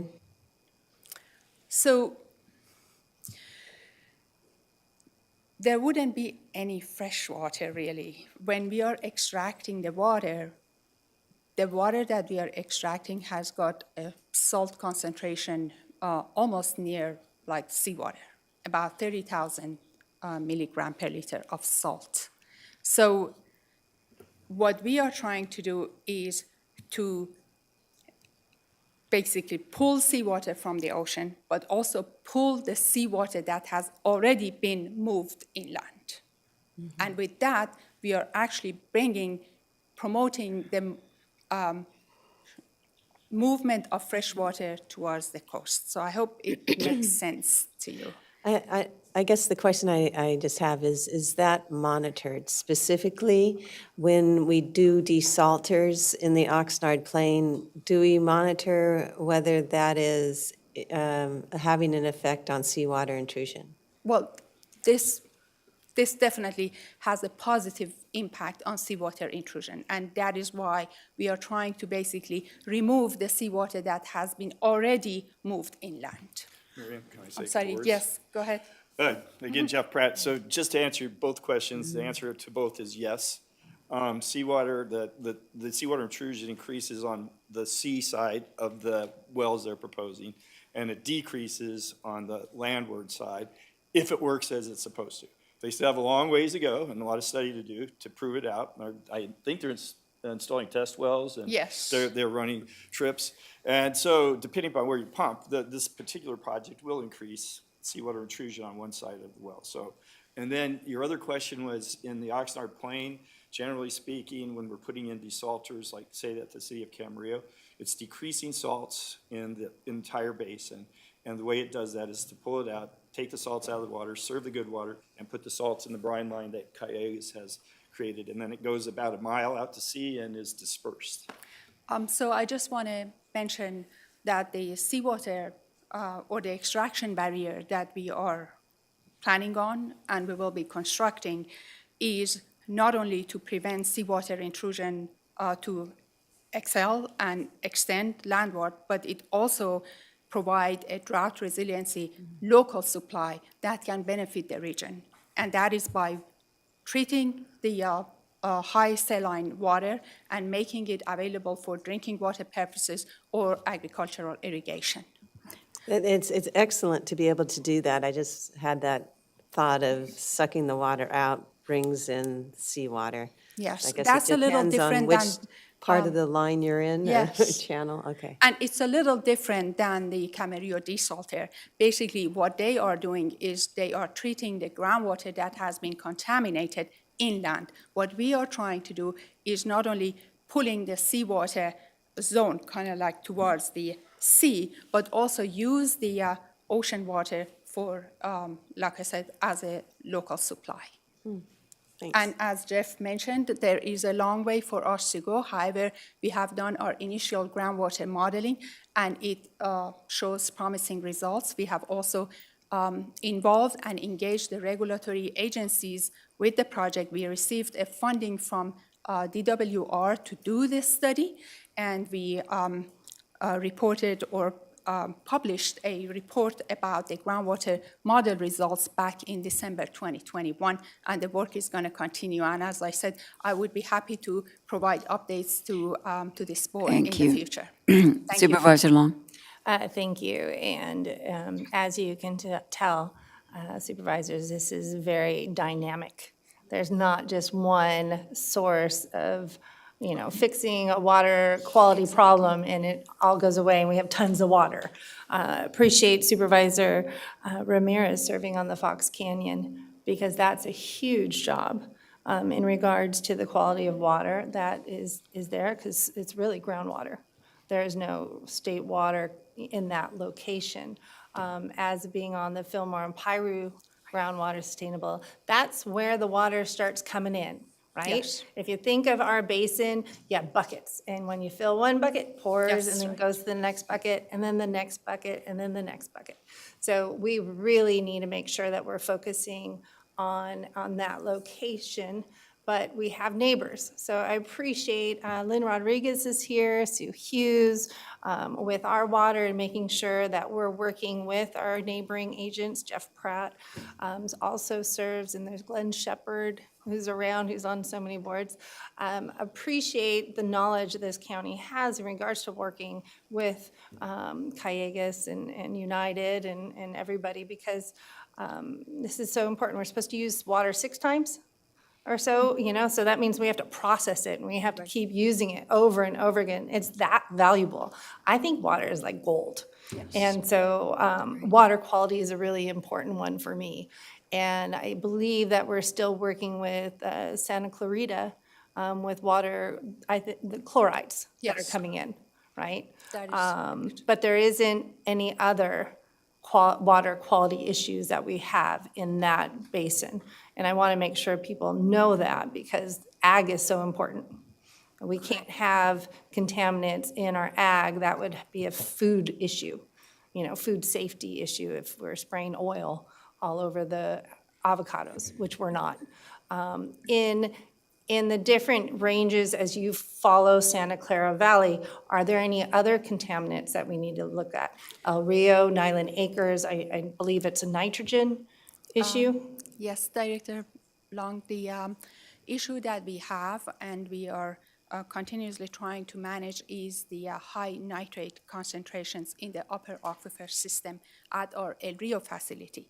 As I mentioned, we have the El Rio groundwater recharge and treatment facility. We provide drinking water to the city of Oxnard, other agencies along the OH pipeline, and diversions from Santa Clara River and recharge of the groundwater basin would allow us to manage the nitrate concentrations. Okay.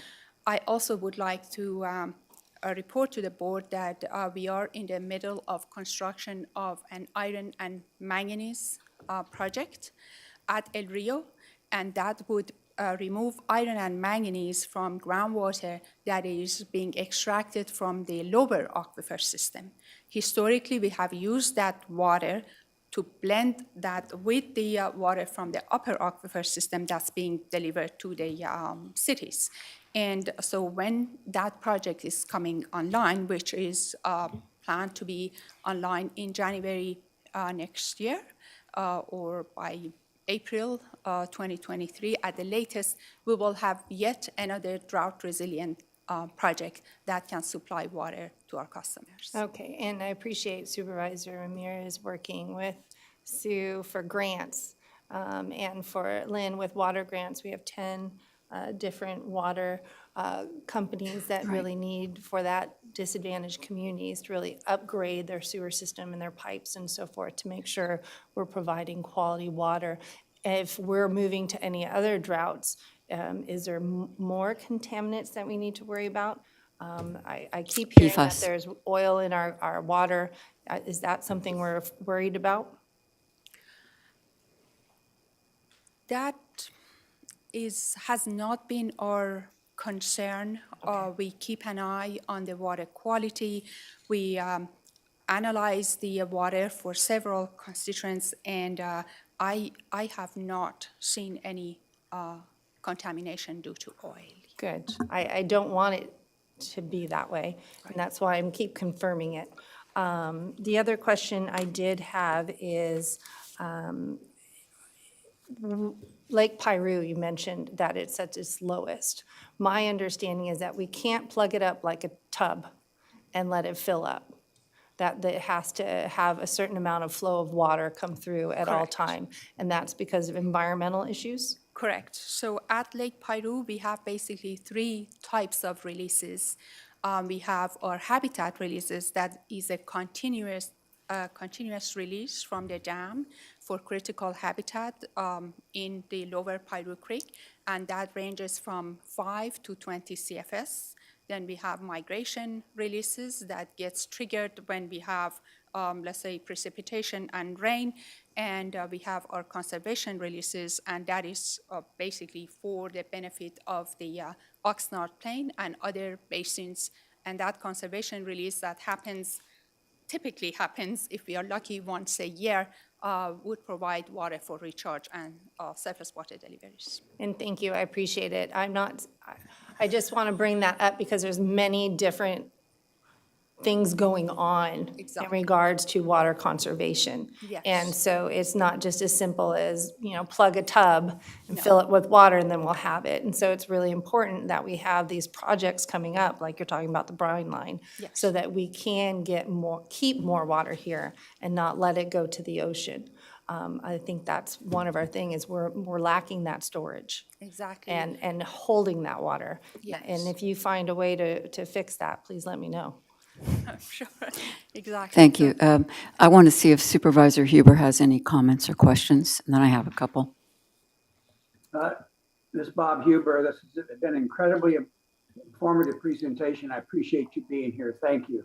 Thank you, and I do want to get back to, I want to encourage the public to come to the Fox Canyon Groundwater Management Agency meetings where you can hear about some of these projects. But I want to focus back on the drought. That's why we're here, to talk about the drought, not future projects, which is going to take a lot more description. But I do want to mention that Oxnard, where I was on council for 10 years, before I got there, did start the advanced water purification facility to recycle household water that comes to our system and save it, as well as Ventura is doing the same thing with a newer facility called Ventura Pure. And I think it's really important to see what everybody's doing. So let's, I would like to move on to our next speaker. Thank you so much Thank you. for being here. Thank you. And that would be Mr. Flood, I believe, from Cayegas, which is a whole different scene. Is that correct? That is correct. The Ventura River is unique in that it's completely independent of state water Right. at this point. And I believe it's Kelly Dyer who's going to be Okay. reporting for Cayegas, but I did want to respond to a couple of things just to Yes. make. The salts issue in the water's ubiquitous. We live on uplifted marine sediments. Our groundwater basins are in uplifted marine sediments. We import salts in with the State Water Project. The salt's going to be continuing. It's not going to go away. So we know how to, these folks know how to deal with it.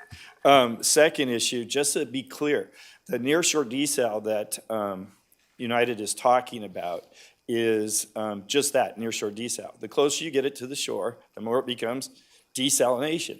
And I'm sure all your board offices have heard from everybody who's sort of amateur in the field, why aren't we building desal? All of our problems will be solved. And really, there's a lot of other low-hanging fruit. But to get to your question, Supervisor Parks, the closer you get to the ocean with that project, the more storage you have up landward and the more fresh water you can store in the overall Fox Canyon Basin. And the cost of desal water out in the ocean in Carlsbad is about $2,700 an acre foot. The estimated costs at Dan Detmer's with United for this is running around $3,000 an acre foot. And I don't know what the APWF, it's $1,500 an acre foot the last time I looked. State water's somewhere $1,500 an acre foot. The interesting part about all this is trying to tie everybody together and maybe achieve some economies of scale with projects and some interties that or connections that just haven't been thought about. So that's what this conversation is meant to start, and we'll be going on with the Water 101. Thank you very much, Kelly. Thank you very much. Thank you. Welcome. Good morning, Chair, members of the board, CEO Johnson. My name's Kelly Dyer. I'm the Assistant General Manager at Cayegas Municipal Water District, and General Manager Michael Flood is here in the audience. He's available for questions at the end. I just have about 10 slides to talk about Cayegas background, our existing water supply, demand management, and our supply and interconnection projects that we're working on. So Cayegas was a special district that was formed in 1952. You're probably familiar with Cayegas Dam and Lake Cayegas, which are a federal facility that were authorized by Congress and constructed in the 1950s to provide water supply and recreational services. So on the right, this is our service area, which includes the upper Ojai area, the city of Ojai, Oakview, down to portions of the city of Ventura, and then up the coastline towards Santa Barbara. Includes the beach areas. So the sort of orange color is our wholesale customers. That's about 46,000 people. And then the green is our retail customers. So we provide both wholesale and retail water service. And in 2017, we acquired the Ojai water system, so they are now retail customers as well. So on the left is the most important part of this chart. You can see we do supply 2 water systems. The main Cayegas system is almost entirely supplied by Lake Cayegas. It's 99% of the water on that system is from Lake Cayegas. We have 1 small groundwater well that serves that system. And then the Ojai system, which is the pink area, is about 80% groundwater. So that system has its own wells, and then it's augmented by the Cayegas system. All of our supplies are local, either surface water or groundwater. Cayegas does have rights to state water, although we lack the local infrastructure to deliver it. So this is our Robles facility. It's where we divert water on the Ventura River. And we have been operating under a federal biological opinion for Southern California steelhead trout since 2003. The fish screens and fish ladder, which is a state-of-the-art facility, were constructed in 2006. And we do operate with in-stream flow criteria where we bypass water at Robles in order to provide for fish passage of steelhead. This is our Lake Cayegas storage. It has a capacity of about 237,000 acre feet. Current storage is about 81,000 acre feet, so just over 30% full right now. At the bottom, the red bars are the diversions at Robles. And then the blue bar is what was bypassed downstream under our biological opinion. So you can see in every year, the total amount that we're taking out of the river is less than what's staying in the river. And what's really interesting is the 2012 to 2016 period where there was just no water. And that's also when we saw a decline in the steelhead population.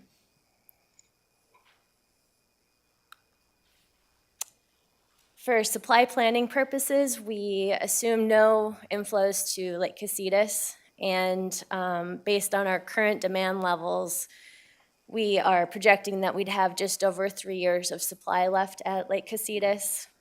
We are currently in a stage 3 drought declaration, which is 30% mandatory conservation. We will be considering a stage 4 or a stage 5 within the next year, which would be a 40% and 50% reduction in water use, which could stretch our supplies even further.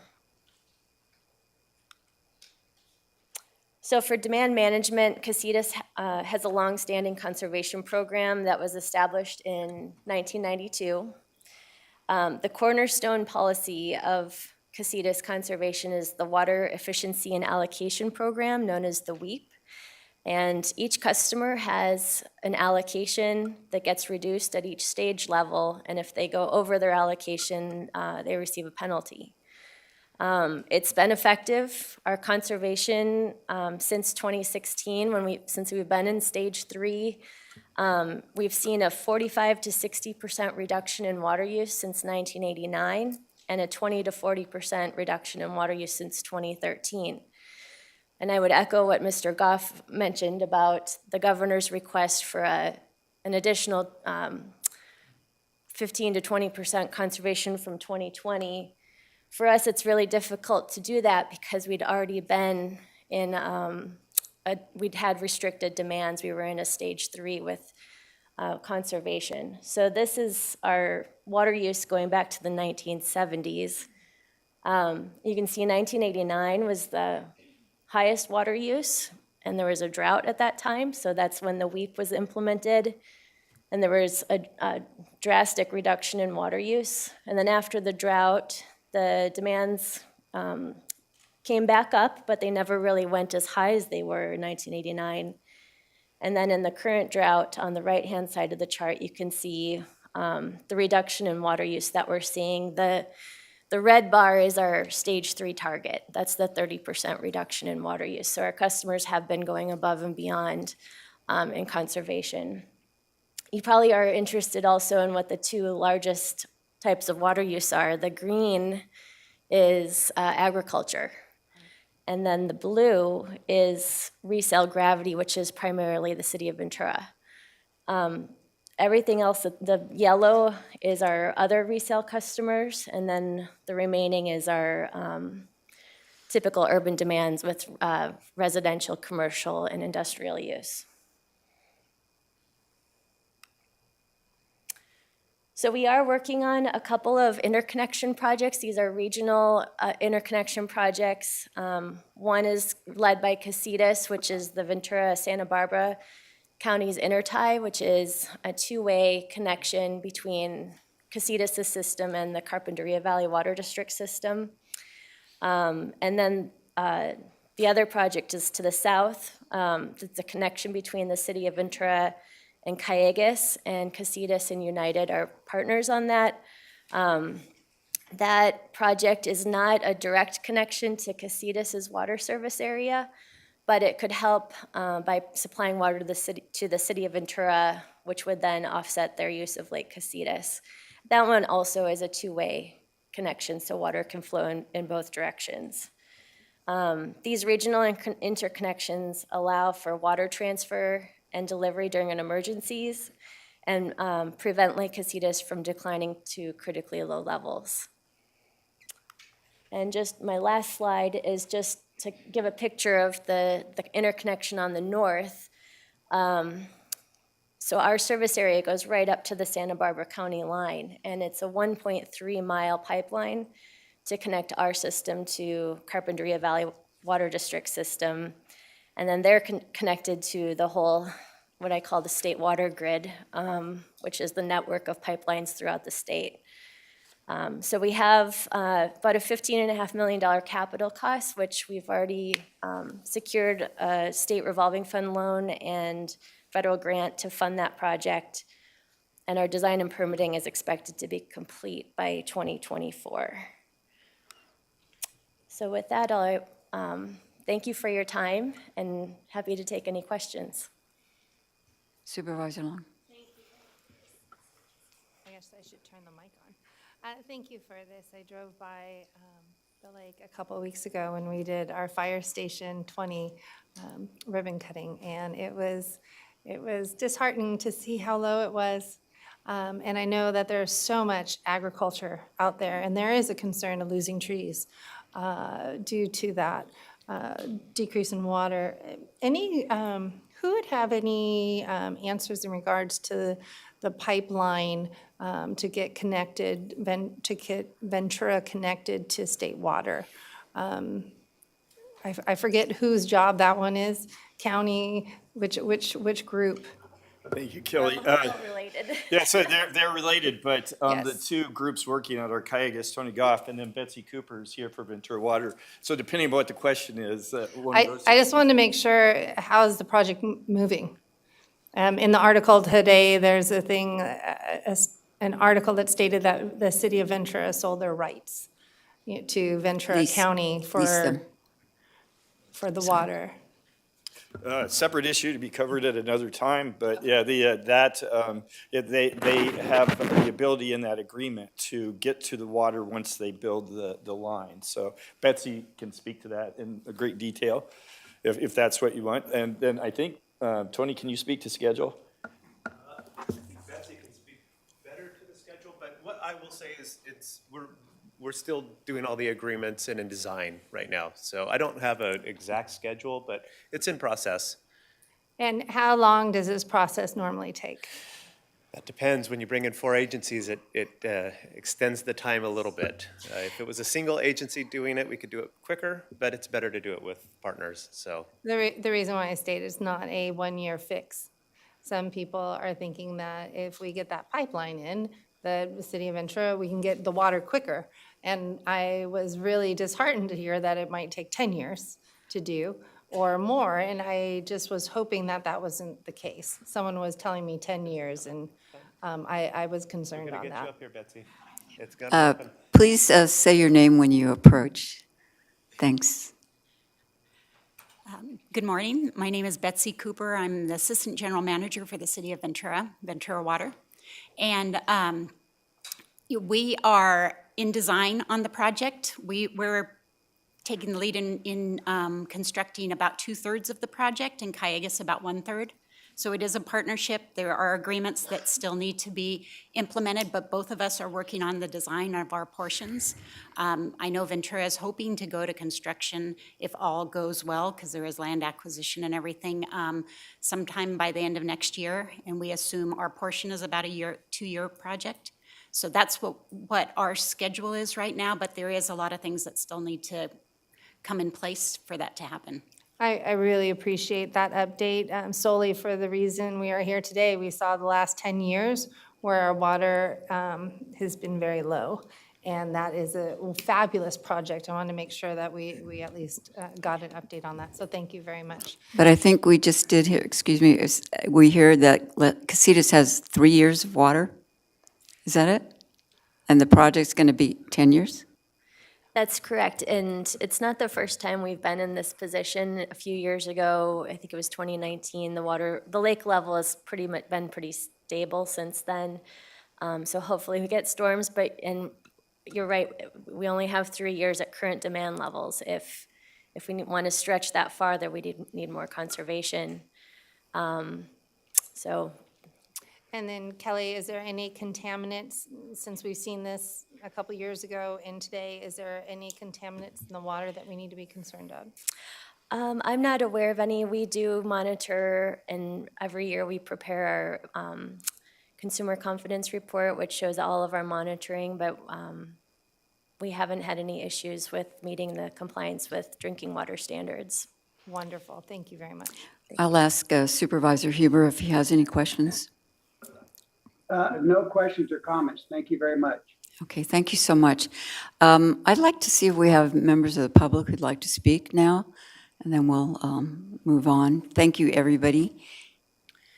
Chair Ramirez, we currently have 3 speakers at this time. The first speaker will be Tony Stafford, followed by Jack Burker and Meryl Bergey. They are all in person. Okay, We also have a couple attendees on Zoom that will check in after our okay. in-person So everybody would meetings. get 3 minutes? Tony Stafford? Yeah, thanks, and I'll be brief. And as you see, the wholesalers are doing a lot of good stuff. But I just want to make a couple of comments. I hope that everybody understands that this water crisis is more than just this drought. It's a long-term thing, and it's really a water policy issue.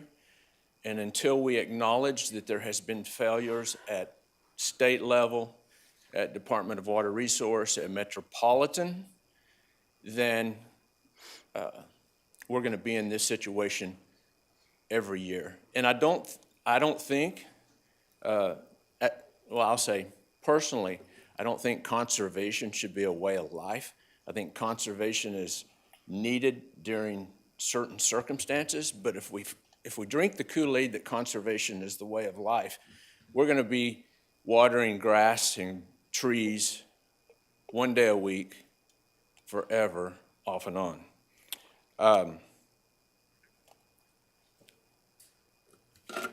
And I think we have a lot of leadership with the wholesalers, but I think we need to come together as a county and just become more self-reliant. And to your question about how long it takes, just off the cuff, anytime anybody asks how long a project takes in the water world, it's 10 years. The construction part of it is the easy part. The money's the easy part, but it's getting all the agreements, all the regulatory agencies together to allow that to take place. And just an example, as an example of somebody missed, and I think Jeff and Tony mentioned low-hanging fruit. In 1997, the district that I worked for, we were 85% dependent on import water. Today, we're 27% dependent on import water, and we've done all of that low-hanging fruit stuff. Now we need to get serious about projects with other agencies, projects with the county, and become, as a region, more self-reliant. So that's it. Thank you. Tony, when you reference the state, are you referencing, like, I understand the 1980s water flow from the Delta was reduced by a huge amount, which cut water sources to our county a lot. Is that something, I mean, that's not something that our county can control, it's the state level? Right, but your influence could help us in Ventura County. And part of it is at the state level, having the backbone to say, you know, water is a big deal. We need to make pathways or provide those for the people that can do those projects. Right now, on a lot of the appointed boards and agencies at the state level, you don't have any water people sitting on those boards. You have appointed people, special interest groups, but you need to have water managers sitting in the room, at least at the table, if not at the head of the table, if you're trying to solve a water issue. And so that's what I mean. Thank you. Mm-hmm. Thank you. Next speaker, please. Our next speaker will be Jack Burker.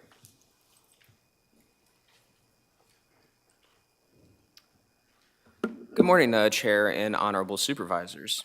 Just doing my research on this agenda item, I came across an article in the VC Star published last February. It says, quote, "Long-awaited study shows no major health concerns from water wells on Oxnard Plains," unquote. So this was a study done by the USGS that confirms our groundwater is safe. So I hope you take that in consideration today. Thank you. Next speaker, please. Our next speaker will be Meryl Bergey.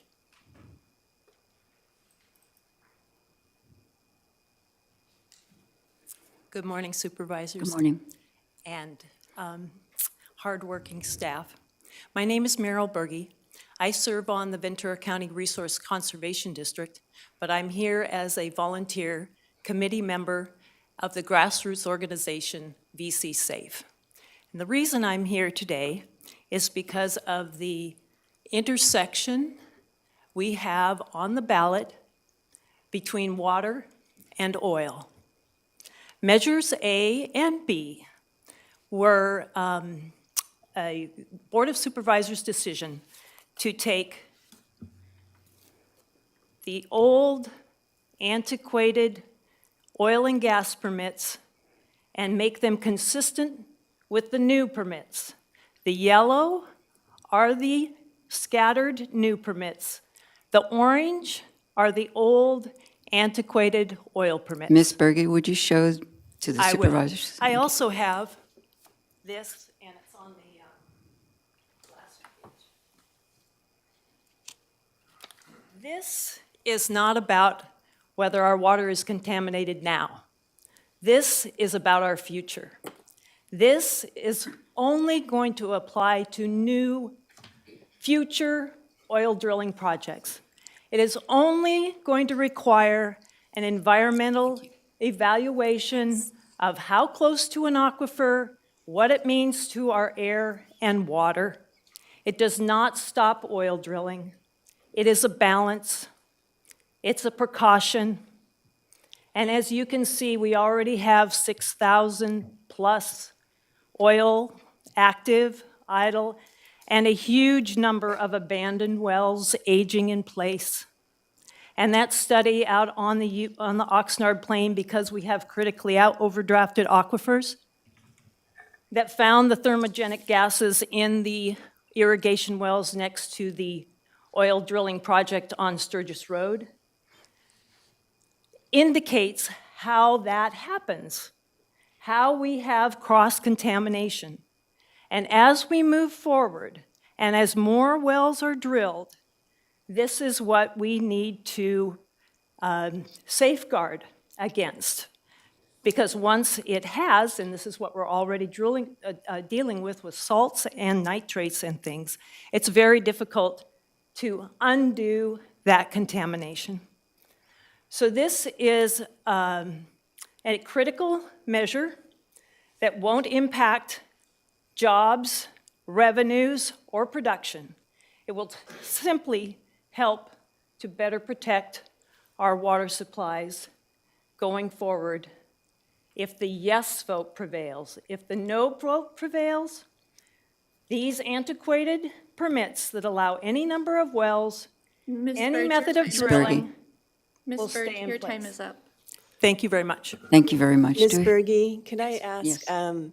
you were showing your map I to was. the audience, Sorry. but we're also on, we're being taped and people can't see it backwards, so. I know. And I just think that map, it's not something that the Board of Supervisors saw at the time that we voted to approve the ordinance that is now before the voters as a referendum. But it is, it's pretty startling to see all those dots. And just to cite the source. So these are CalGEM records. All the oil dots are from CalGEM records. The permits are from county records, and the water wells, the blue dots that are intersected with the oil wells, are from the Department of Water Conservation. Thank you, and I appreciate you handing us the map too, because we're obviously on a discussion about the drought and the effects, and we don't want to lose water based on water quality issues with drilling. But I just think it is a really informative map, and maybe at a different time you could present it, maybe at public comments where it can actually go on a PowerPoint so we can have a closer look at that. But it comes from the state, CalGEM. Yep. Thank you. Yep. Thank you very much. Thank you. Thank you. Do we have other comments? Chair Ramirez, I just want to check in with our participants on Zoom. If you would like to make a comment on this item number 30, please press the raise hand button. And seeing none, Chair, that concludes our comments. Thank you. No further comments. Thank you very much. All right, we'll wrap up now and move on. Very quickly, could we have some brief comments if you have any questions, comments? I know how much time and effort it takes to create these presentations. Want to say thank you to staff and everyone that's here today participating. Supervisor Ramirez, thank you for bringing this up. Thank you. This is a very key issue that we're all looking at as water. And for the urban counties of California, we also have, the 14 urban counties have created a policy on water, trying to make sure, you hear about north and south of California and we disagree. I think there are a lot of projects that we can agree on so that we can get water to our communities, which is really a key thing. And so I just want to make sure that our board is aware of that as well. Thank you. Also, I really appreciate you all coming together, and I do hope that we can get some recommendations on policy, specifically like what we are talking about regarding trees, for example, what kind of messaging we want to get out. Yesterday, I heard, it's okay, we can water 3 times a day out here at Camarosa, but you can only do 1 day a week out in, Cayegas. You get these kind of different information, but I think if we work together and get a consistent message out, conservation's really important, and that's what we can do right now. But certainly, these projects and the interties are key for helping us in these types of emergencies. But I do hope that you'll come up with some recommendations and we can put it forward to the best of our ability. Thank you. Supervisor Huber? No comments. Thank you very much. Sure. Thank you. I'll just say that we just have to know how precious our water is. And I always ask people, because I've been trying to learn more and more all the time I've been in public office, where does our water come from? Where does your water come from? The average person has no idea, and we all need to know where it comes from and how precious it is and what we need to save our water sources, our trees, our agriculture, and to keep it safe and not squander it. So thank you, everybody, for this presentation. Mr. Pratt, for organizing it. I want to especially call out Lynn Rodriguez, who works on our Watershed Coalitions projects, and Sue Hughes, who always finds ways for us to find some money for water. So thank you all. All right, we're going to move on very quickly to item 31. I'm sorry, we have to do a motion to receive and file this presentation. Is there a motion? I'll motion. Thank you. Huber, second. Thank you. Let's vote on that. Supervisor Parks? Yes. Supervisor Long? Yes. Supervisor Huber? Yes. Chair Ramirez? Yes, thank you. We're going to just very quickly do item 31, and then we're going to take up 38 and 39. Mr. Pope. Good morning, Chair Ramirez, board members, Dr. Johnson, Joe Pope, Water and Sanitation Director with the Public Works Agency. I'm here this morning to request your board adopt a resolution declaring a Stage 3 water supply shortage declaration for the 4 Ventura County Waterworks districts of Moore Park, Bell Canyon, Somas, and Lake Sherwood. Bell Canyon and Lake Sherwood both use 100% imported water from Cayegas, and Moore Park receives approximately 75% of its water from the State Water Project. And Somas, although mostly reliant on local groundwater, it still does use some State Water Project water during peak irrigating periods throughout the summer. And also, if one of the groundwater wells has to go down for maintenance, we do need to supplement with Cayegas water. I won't go into why we're here. I think you all got that from agenda item number 30. As Mr. Goff had mentioned, the Cayegas board did pass a resolution which essentially passes through Metropolitan's Emergency Water Conservation Program declaration to all Cayegas purveyors, of which all 4 waterworks districts are included in that list. And as Mr. Goff had stated, the member agencies dependent on State Water Project are being told to immediately cut water use by implementing the 1-day-a-week outdoor watering restrictions or equivalent by June 1st. And one thing Mr. Goff didn't mention, Failure to implement these mandatory measures could result in penalties of $2,000 per acre foot of imported water used. Under our waterworks rules and regulations that was previously approved by your board, the Stage 3 shortage declaration does detail in our rules and regs specific mandatory requirements to reduce water demand, which does include mandatory schedules, which in this case is we're recommending 1 day a week watering for mainly for ornamental turf.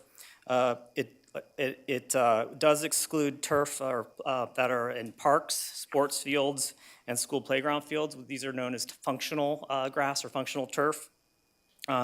As mentioned in the previous brief, we also want to preserve our urban and suburban canopies, and so hand watering of trees, shrubs, and/or plants is permitted in order to support the health and ability of those plants to recover from heat stress. Additionally, these restrictions do not apply to areas that are irrigated with recycled water. In our Moore Park district, we do provide a significant amount of recycled water to the two large golf courses that are in that district, in addition to some agricultural customers and homeowners associations. We also are prohibiting the refilling of more than 1 foot and initial filling of residential swimming pools and spas as a recommendation, which is included in our rules and regs. And we do have a series of enforcement penalties embedded in with our rules and regs that could result in up to a $500 fine, and also installation of a flow restricting device on a customer's service line if they do not comply. Key component of this is we do have to certify this implementation with Cayegas and Met by June 1st. And one of the things that's been noted is there's a lot of flexibility within both the Met and the Cayegas resolutions to allow for specific local conditions, right? So for example, we have a significant amount of agricultural customers. These restrictions would not apply to them. They have agricultural service. We understand, that is something that it's consistent with the Met regulations, and so we would not be imposing restrictions on those customers within our Moore Park or Somas districts. So subject to your question, I recommend approval of the resolution. Questions? I had a question. Why 1 foot? Why not half? I mean, is it because of the operation of the pool to make sure that it's basically set so that, it allows people to keep their pools filled through, as water evaporates, through the normal course of the year. And so we're just saying, don't let it go below 1 foot. Okay, thank you. I just needed a clarification on that. Thank you. A question I have is, the definition of agriculture customer is based on the size of the lot. I'm thinking of Somas, Moore Park. I think, was it like 5 acres or so was the threshold? The reason I'm asking this is I want to see that orchards aren't lost.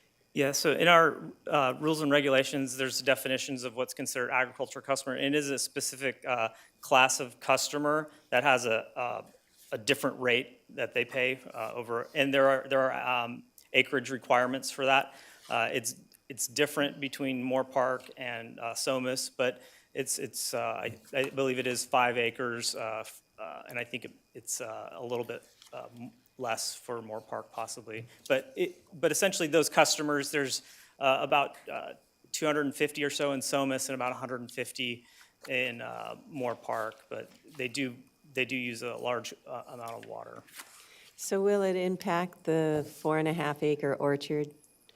So if you have an orchard, we're saying you can still continue to water your trees. We also, if you're using high efficiency drip irrigation to water that orchard, that's perfectly acceptable. So those are some of the exceptions that we don't plan on, setting someone a notice of violation for keeping their trees alive. Thank you. Supervisor Huber? Comment. Thank you. Thank you so much. I think, Can I ask one more question? Yes, go. In regards to Supervisor Park's question about the trees, that is our ag, that, is at any point, if this drought gets worse, will we be discounting water to the ag community to make sure that they keep those trees going? I know Prop 218 changed it so that the price for municipal, for community members, so the grass on their at their property can be watered, but at the same time, it's at the same price as our very valuable crops. How does that, if we're in a drought situation, is there any opportunity to go back to what we used to be, or? So currently, there's no plans, there's nothing built into our rate structure that would permit us to give a discount to any of our customers.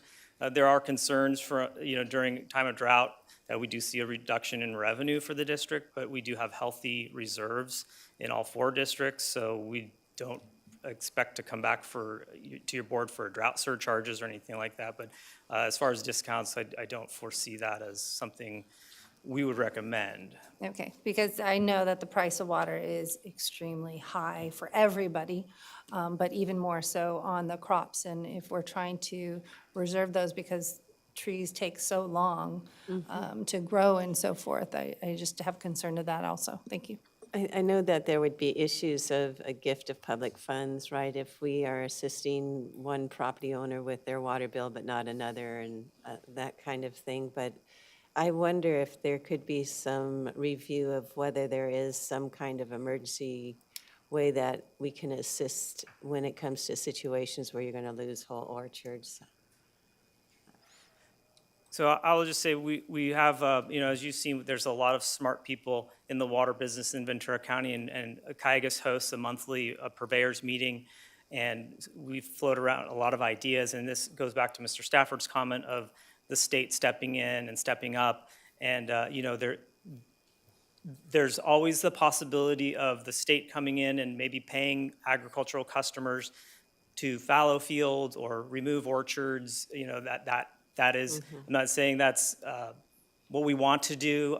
There's a lot of different ideas floating around that, policymakers could act on. The rebate program for removal of turf is a great program. I'm going to take advantage of it at my house, and I have cheap Camarosa water, but or very affordable. And you can water 3 days a week.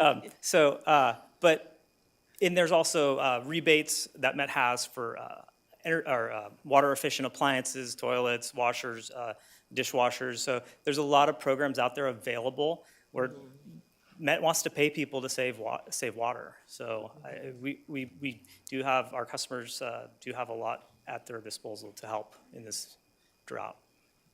I mean, I would love the water to not go to the ocean and that we could use it. That's like the ultimate goal.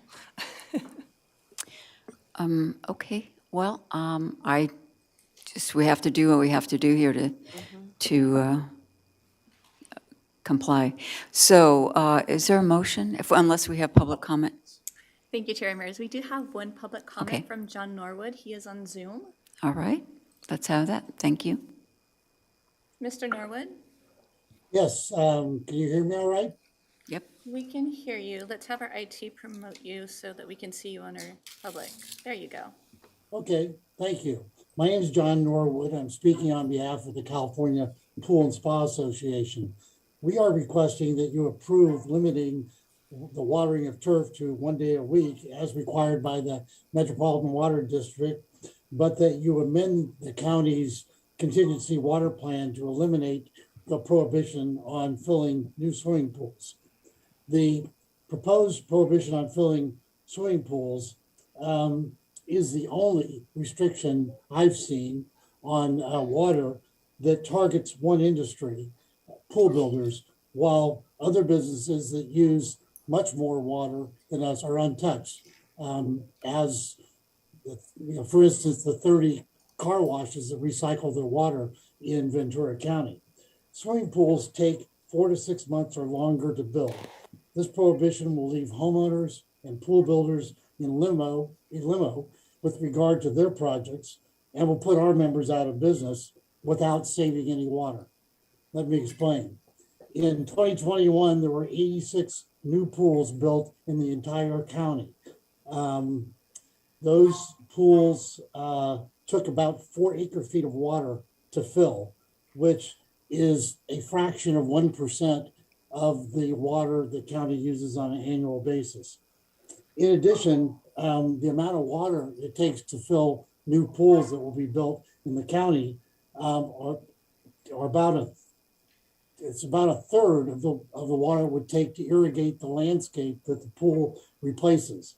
And that's why there are no pool filling restrictions recommended by the State Water Board, the Department of Water Resources, or the Association of California Water Agencies. It's also why Simi Valley City Council last night amended their contingency water plan to eliminate the prohibition on filling new pools. In closing, we feel that this prohibition on filling new pools is arbitrary and capricious and is a taking of our members' business without due process, really, because there's no evidence that it's going to save any water whatsoever. So that concludes my presentation. I think I'm almost out of time, and I'm happy to take any questions you might have. Thank you, Mr. Norwood. Thank you. Mr. Pope, can you comment on what Mr. Norwood said? Yes, Madam Chair. So in our water shortage contingency plan that we submit to the state, included in that is a list of our water shortage supply stages. And so in stage 3 and 4, we do have as a prohibition the swimming pool and spa filling. Now, it is, subject to your board's discretion if you wanted to direct staff to not enforce that provision. I would say there is risk, as we do have to submit to Met and Cayegas our plan, and there is my understanding and expectation that you're going to follow your water shortage contingency plan that was previously submitted. There are other options, maybe call it a middle ground. We do have, I think it's approximately 228, not approximately, because Matt Wyatt from Building and Safety told me we have 228 building permits approved right now in unincorporated county for swimming pools and spas. My recommendation, and subject to your approval, would be we allow those to be filled. I think that's a reasonable accommodation. We would be hesitant to let someone fill a new permit that's approved after, say, June 1st. I think that would be inconsistent with what's in our rules and regulations. So that would mean folks who've already asked for a permit's been granted to have a pool would be allowed to fill it, and we would still be in compliance with the proposal. I believe so. I think it would be supportable. Do we have a legal opinion from council? Thank you, Chair. As Joe had said, that would be supported. Right now, though, if the board were wanting to go further than that, today's item is about the resolution declaring the level 3 water supply shortage. Any change to the rules would have to require an amendment to the plan, and that would have to come back to your board at a future meeting. And if that's something the board wanted us to do, we could work on that with staff and research if that's permissible, while still keeping in line with the regulations and the restrictions that have been put forward by Metropolitan and Cayegas. We've got to keep those in mind as well. So let me just be clear. Are you saying that if people who've got the permit approved would be allowed and we'd be in compliance with Met? That's the discretionary approach that's being taken at this point, because they have applied for those permits in process before this restriction was invoked. Okay. Well, I think that would be reasonable. I think personally. I agree with you, Madam Chair, that is a accommodation I think we should do. My concern is if you say as of today, no pool or spa permits are going to be approved, how long would that be for? I do not want to shut an industry down. I do not want people to lose jobs. And I'm very concerned if we say, yes, this is the case, how long will that happen? We just happened through COVID, so help me out here. So my recommendation would be any permit that's approved as of May 31st, so the end of this month, prior to June 1st, we would allow them to fill their pools. I can't speak to when we would be out of the stage 3. That's going to be dependent on what happens with the weather in the next rainy season. Okay, so my question is, could they get a permit, be moving forward, but they can't fill it until we're out of a level 3? Is that something that would still be able to do? So I think that's probably a question for building and safety and possibly a little bit different policy authority than I would be able to recommend. Because it's preparation. But I do know it does take a while to get a permit approved. It does take a while to do construction. So there could be an approach that would allow someone to proceed, but knowing that they may want to pause at a certain point until restrictions are lifted in that process. But that's really for building and safety, and also City of Moore Park they do their own building and safety permitting, so it would be at their discretion as well. I personally would like to see that because I do not, again, want people's jobs and so forth on this, but we also have to all play a part in our drought. And so if there's an accommodation that we can be in the middle ground, I think that's appropriate. That's where I would like to see it. So with this resolution, I would like to see that those permits that are currently getting processed be able to continue, and those that are new, there is a stipulation on it because of the level of the drought, and that's put in there. Supervisor Parks? I can see doing that, but I also look at it, we're the unincorporated county is what we oversee land use on. This would be specific to unincorporated? This would be, anything that's tied with this resolution today for stage 3 is tied specifically to the 4 waterworks districts. Yeah, and when I think about other types of uses that need a lot of water, it gets back to that discussion, but the county's not approving 1,000-unit apartment buildings, for example, but I think that's something that cities need to take a look at too in terms of when they're doing development. But it does seem a drop in the bucket in terms of if you've already got your permit and you're ready to go compared to, watering agriculture land and things like that we're using waters for. Okay, so thank you. Supervisor Huber, do you have any comments? Thank you. Okay, so I think we have a motion. Does it need to come back then? Is that what I'm hearing? For the adjustment to be made that we're discussing? So this resolution just declares the stage 3 emergency. The question becomes what is staff's flexibility in implementation of our water shortage contingency plan? And that's something I can work with county council on to verify authorities in terms of enforcement of provisions within the water shortage contingency plan. That would be my recommendation, is to approve the resolution as submitted, and because it does not speak, the resolution itself does not speak specifically to those items. So the motion would be to approve this resolution and bring back the contingency plan with the update? Which would preclude filling of pools from June 1st on. I think while we're in this stage I would 3. defer to county council whether we need to come back or not. We may have the discretion through our enforcement provisions to just, my understanding is your board's direction is you do not want to prohibit filling of swimming pools. No, I don't think so. I think we're saying after June 1st, when everyone has to go down to 1 day a week watering, we're not going to be filling swimming pools. Is that not what you're hearing? What I was saying was to continue those permits. So we're not stopping those permits, and then if there's any new permits that come through, then they can't be filled until we're out of the level 3. Jeff, you're walking up. What? Oh, just a quick point of order. That's not in our bailiwick. That's building and safety. And I don't know that they're stopping anybody from building. I think that it would be voluntary if they didn't build. I understand that there can be problems if you build a pool but you don't fill it. So it would be strictly up to the person who was pulling the permit what they wanted to do. But I think Joe's right about the exercise of our authorities under this. He has that within his purview to do as Supervisor Park suggested.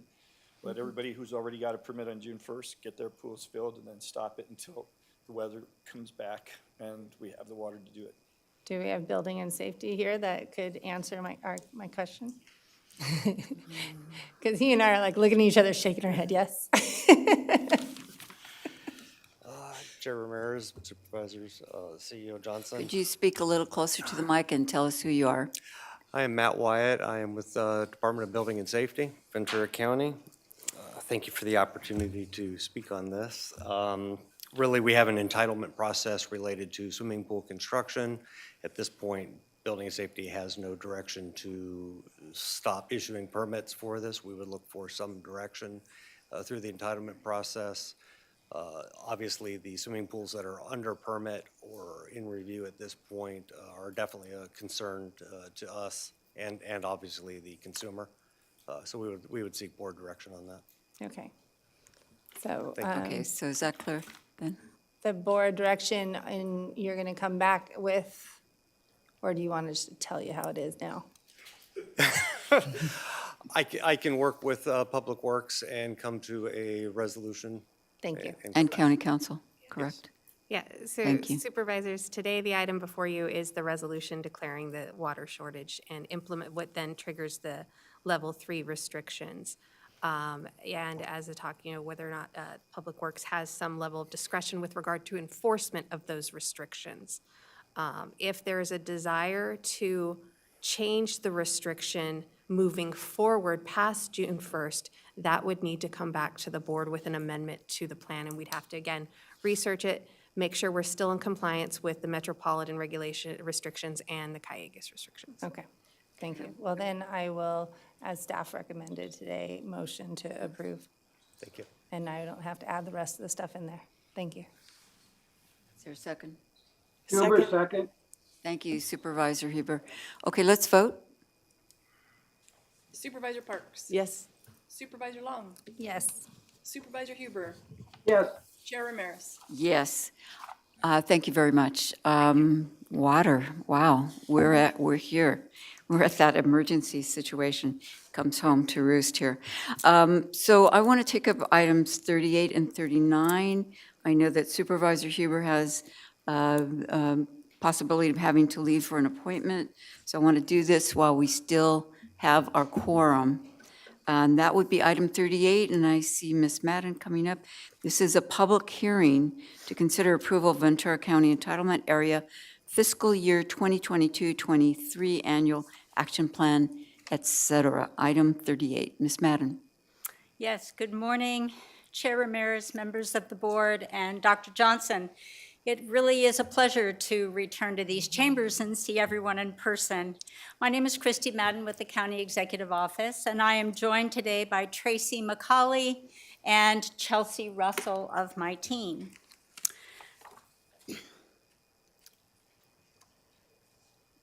These two oversee our HUD planning documents and oversee our housing initiatives.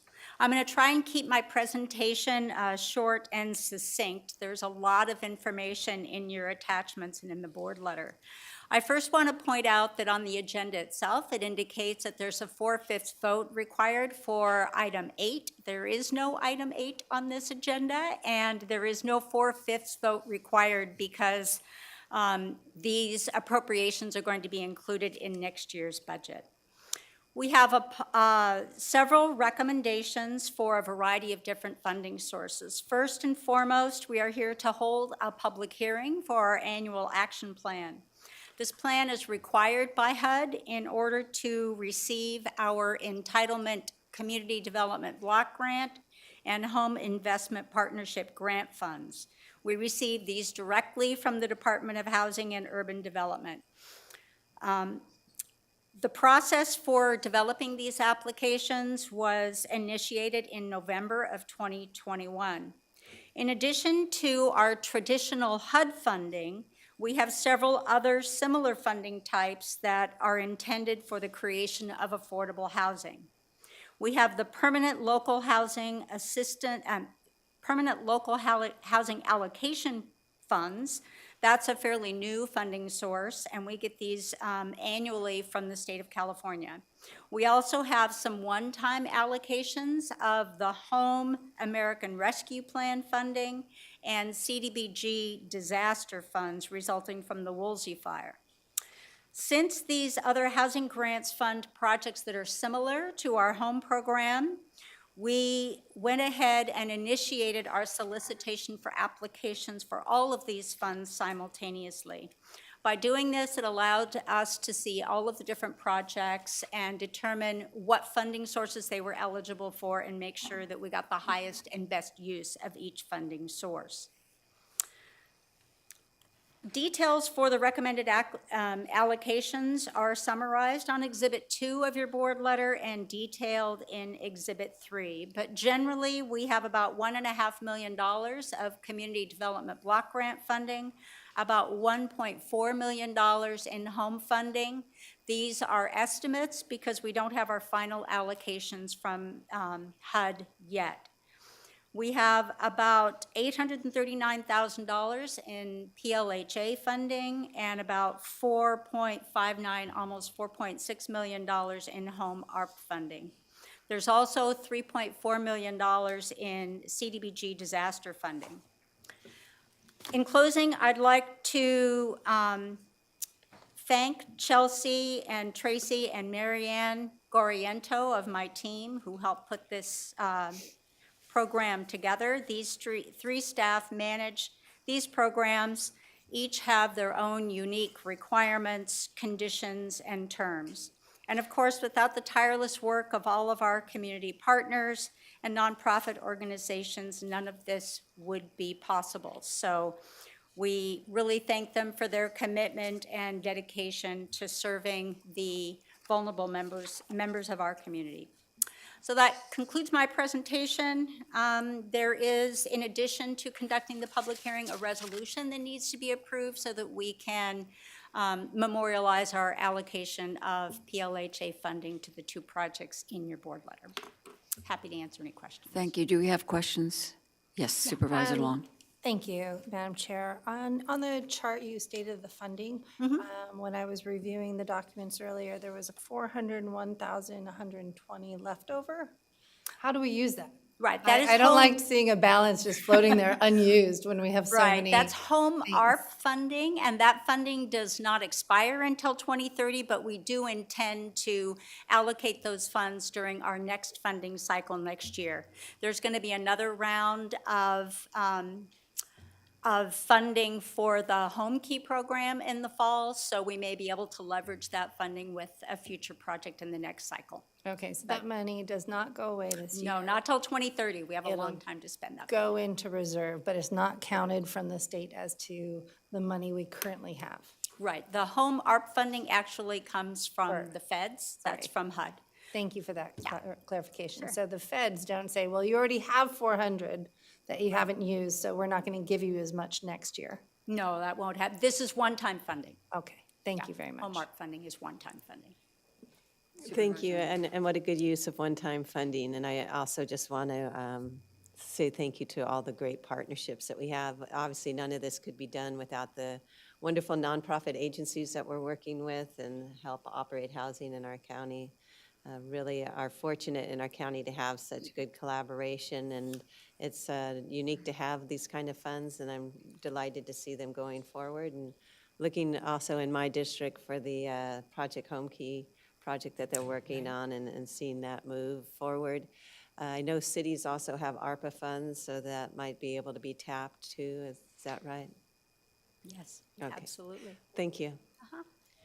So this is a public hearing, and want to invite members of the public who wish to speak on it, and also see if Supervisor Huber has any comments or questions. Chair Ramirez, there are no requests to speak for this item. Thank you. All right, well, without that, I will Bob Huber, no questions, move approval. thank you, Supervisor Huber. I'll close the public hearing, and Supervisor Huber's expressed an interest in making the motion, so we'll accept that motion. Is there a second? I'll second it. How about that for a change? Yeah, your Thank you. district's doing well there. I really liked a lot of these recommendations too. Great programs. So let's vote. Supervisor Parks? Yes. Supervisor Long? Yes. Supervisor Huber? Yes.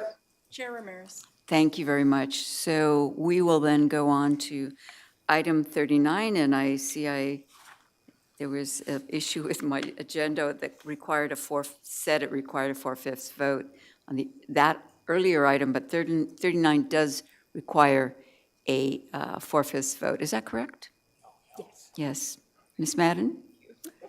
Okay, good morning This is- again. It's my distinct pleasure and honor to present for your board's consideration the financial sharing agreement between the county and the city of Oxnard for development and operation of the emergency shelter portion of the city's Homeless Solutions Center. This will be the county's first comprehensive facility that incorporates not only emergency shelter, but services and permanent supportive housing.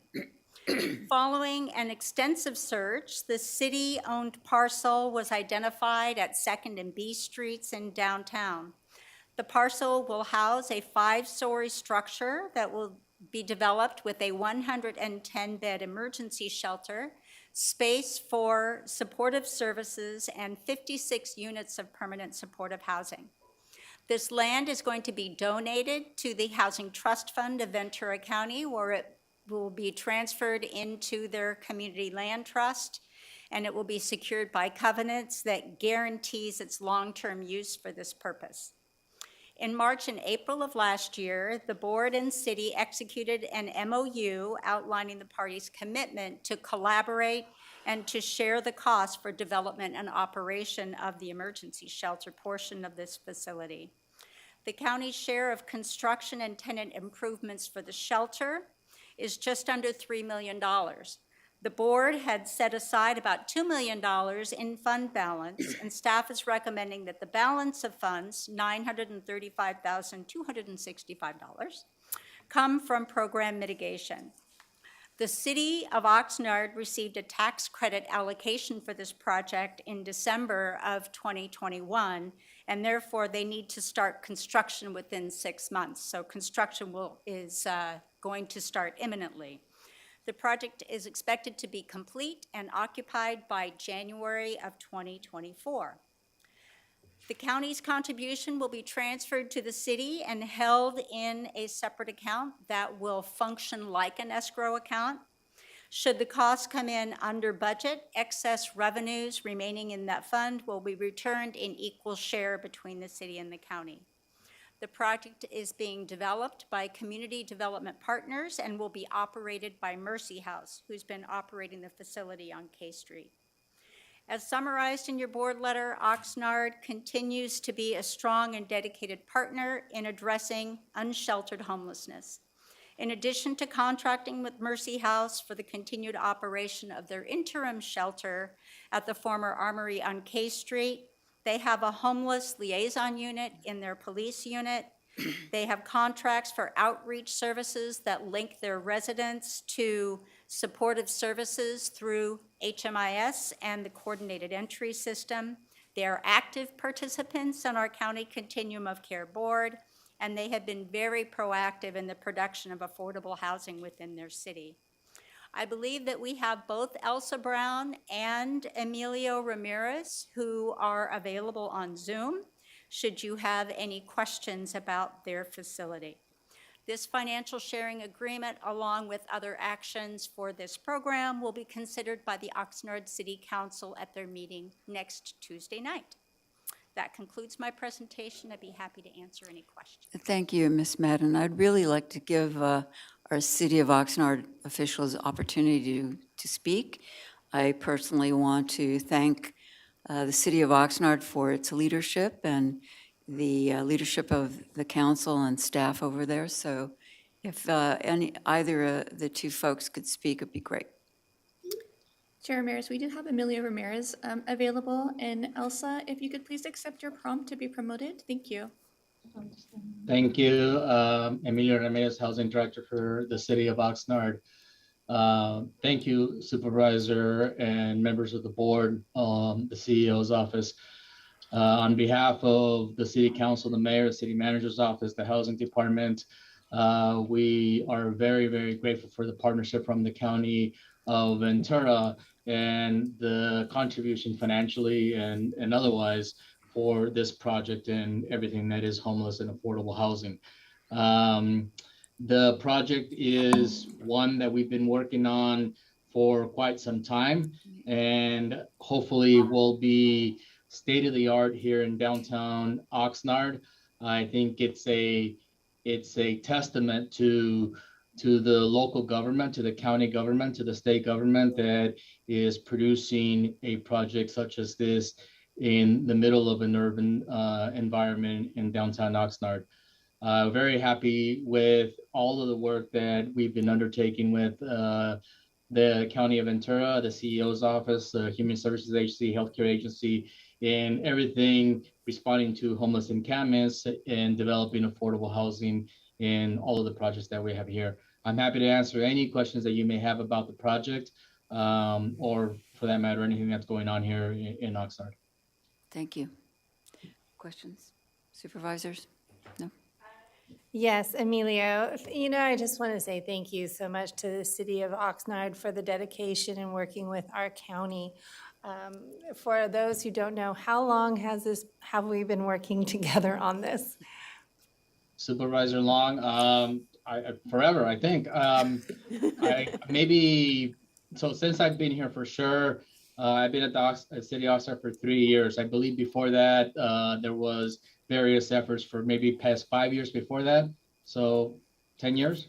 Thank you. And the reason why I asked, and we all chuckled in this room today, is because it is not just this presentation. It's like an iceberg. We've been working on this for over 10 years. Even when Supervisor Bennett at the time and Supervisor Zaragoza was here, there was a lot of discussions back and forth, continuum of care, and so much going on now with Supervisor Ramirez, Supervisor Levere in the Oxnard district that we share. And myself, I think this is just really a wonderful teamwork. It's worked its way through, but the end result is really exciting. So it's great to see that. And also with Supervisor Parks, this being her last year, to really be able to say, yes, we've done this for our homeless, it's very exciting. So I really appreciate the partnership. Thank you. Thank you. Supervisor Parks. Yeah, I do also want to thank the City of Oxnard for stepping up and for so many different projects, but particularly this one. I'm glad and really proud that the county can be a part of that. It is very significant and kind of groundbreaking, so it is an exciting project, very, very much needed. And I also want to congratulate, while we're at it, Supervisor Zaragoza at the time, and now Mayor, and the work on behalf of the county and the city and all the nonprofit partners. Well, I happened to vote on this project when I was on Oxnard City Council, and we did get a unanimous decision there. And I want to also thank the community of Oxnard who have hosted the shelter at the Armory, and great work by the community there as well. So do we have any members of the public who wish to speak on this item? Chair Ramirez, there are no requests to speak on this item. Thank you. All right, well, let's see if we can get a motion here. I'll move this, the recommended action then. I will second. Thank you. Can we vote? Supervisor Parks? Yes. Supervisor Long? Yes. Supervisor Huber? Yes. Chair Ramirez? Yes. Thank you very much. Thank you, City of Oxnard. Thank you. And Thank you very much. And thank you, Ms. to Madden, and all of staff, your too. staff. I would like to take a 3-minute break, and then we have a lot of resolutions and items, and we'll be back just shortly. Thanks.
Thanks.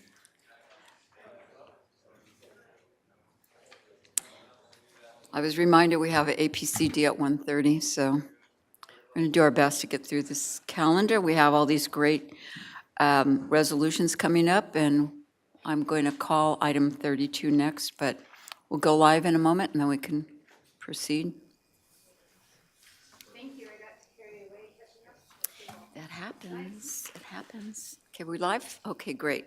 We're back. We're going to start with our resolutions, and item 32 is a resolution proclaiming May 2022 Older Americans Month. And we have some folks presenting. That would be Jeanette Haragi. So come on up to the podium, and I'll come down in a moment with the resolution. We have a video, and this is a resolution proclaiming the month as Older Americans Month, nationally recognized movement that stemmed from 1965 passing of the Older Americans Act, creating a response to policymakers about lack of community social services and advocacy for older Americans. And we all hope to become older Americans if we're not already. Thank you. Good morning. Good morning, supervisors, Dr. Johnson, county staff, and members of the public. My name is Jeanette Haragi, and I am the Public Information Officer for the Ventura County Area Agency on Aging. I'm honored to be here today as we recognize Older Americans Month and the continued dedication of VC-AAA staff and community partners alike to provide critical quality programs and services to Ventura County's older adults, people with disabilities, and caregivers.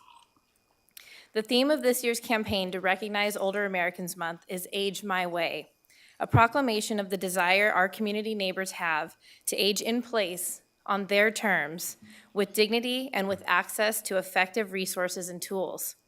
With more than 216,000 people 60 and older living in Ventura County, a number that is expected to increase significantly in the years to come, the VC-AAA is committed to meeting the needs of the populations we serve head-on with innovative programs and with flexibility to pivot as the needs of older adults, people with disabilities, and caregivers change with time.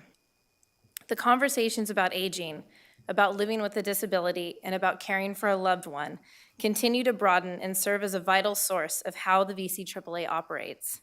The COVID-19 crisis emphasized the needs of the community on a much larger scale than ever before. From the effects of loneliness and isolation to food insecurity, the need for accessible transportation, caregiver support, and more, we know that Ventura County residents count on us to be there when they need us most. I'd like to now share a video with you highlighting just some of the programs offered through the VC-AAA, each with a focus on helping older adults age their way.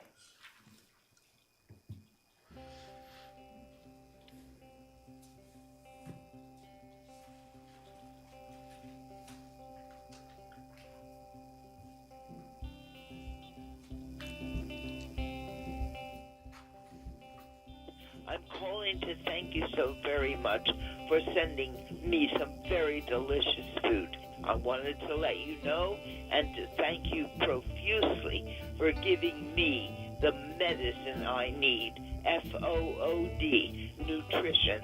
Thank you so much. Can we get the audio turned up a bit? The Senior Nutrition Program is extremely critical for seniors in our community. Not only do they receive a nutritious hot meal daily, they tell us that this is their favorite part of the day. The daily drive to pick up their lunch gives them a sense of normalcy, and seeing a friendly, familiar face offers security and a hope that things will be okay. How has having the open enrollment one-stop shop go virtual, how has that benefited you? Did it make you feel more safe? What do you think? Well, it made us a lot more confident while we were trying to navigate the Medicare maze. Because I'm so used to the private insurance for 65 years, and then suddenly I have to get into the Medicare, and I am lost. So I called the HICAP, and I get it from people I know, and they told me how good this place is and will direct you to the right place. The Medicare maze is just so incredible. I mean, we couldn't have figured it out ourselves. And even though our high-cap counselor didn't tell us exactly what to do, she guided us to the supplemental plans that we were really interested in, at least we thought we were.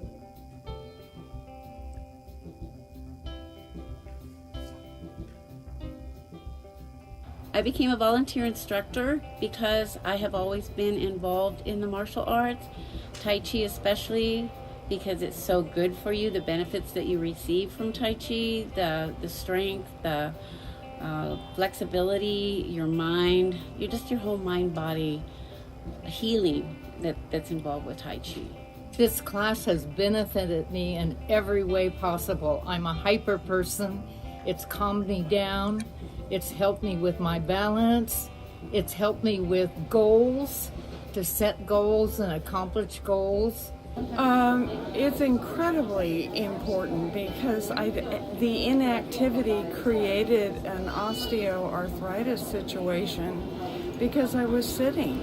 And to be able to move and deal with my life, I have to walk. And without this class, I don't know what I'd do. It gets people out of the house in a safe environment where they're able to move. And you also learn, like the stretching. I hadn't been doing the adequate stretching before on my walks. And that's something I learned from this class before and after walking. And we are social creatures by nature. Even if we want alone time, we still want to get out, and especially when it involves an activity. You want to be around other people. And these people have motivated each other to keep going. When I pet the cat, I go into how can I put it, a stage of relaxation. It seems like my blood pressure gets lowered. My nerves get calm, which are very frayed at this time, and I'm full of stress and full of anxiety and full of depression. And it's helping my slumber. I'm sleeping better. The work we do is important because social workers uplift individuals, families, and communities. Social workers also teach and provide the tools to communities for self-advocacy, empowerment, and wellness. I learned the resources that they have there for caregivers. It's been a really good experience for me because I don't feel alone. I don't feel the burden of feeling alone in my own world. I am a brand new person. I feel so hopeful now. I get all the help that some I never imagined I could get. One of the reasons I feel it is important to provide support for our family caregivers is that we are also providing support for our care recipients by allowing them to stay at home with their families longer. This is a critical time in their lives, and it means a lot to me to be able to provide support to them.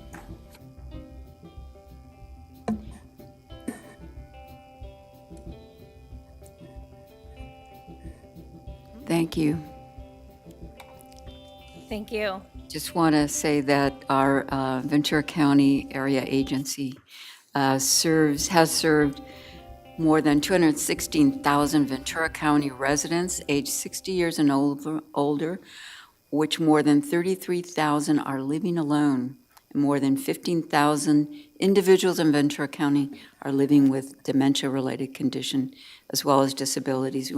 We thank the caregivers who are a crucial element in taking care of those folks. So I'm going to come down with the resolution. All right, and thank you. And I just want to reemphasize that the video just features some of the many programs offered through the VCAAA, but all the programs fittingly revolve around the concept of this year's theme to help the populations we serve have the ability to connect their way, plan their way, engage their way, access resources their way, and ultimately age their way.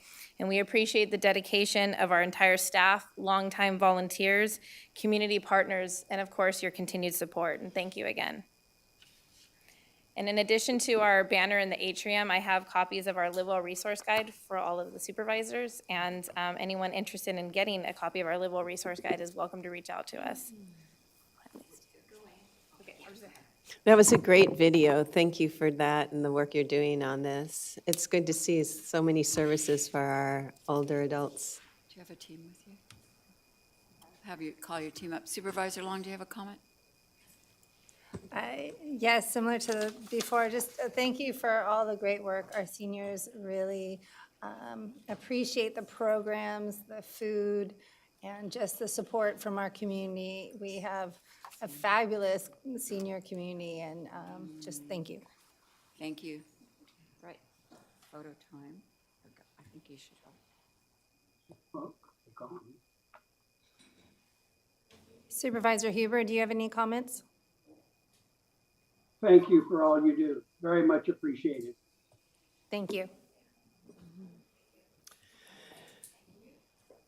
It reminds me too of our office has done senior summits about 8 years worth over the last decade or so, and so much miss doing that because of COVID. And you talk about all the different needs that are out there. Just that socialization is so important too. And so hopefully the tradition will continue once it's safe, and we really enjoyed doing that, particularly the involvement of our senior citizens attending. We had somewhere in the neighborhood about 300 would come, and we'd fill up Cal State University Channel Islands, their wonderful hall, and great exhibits and wonderful panels. Just, I will miss that.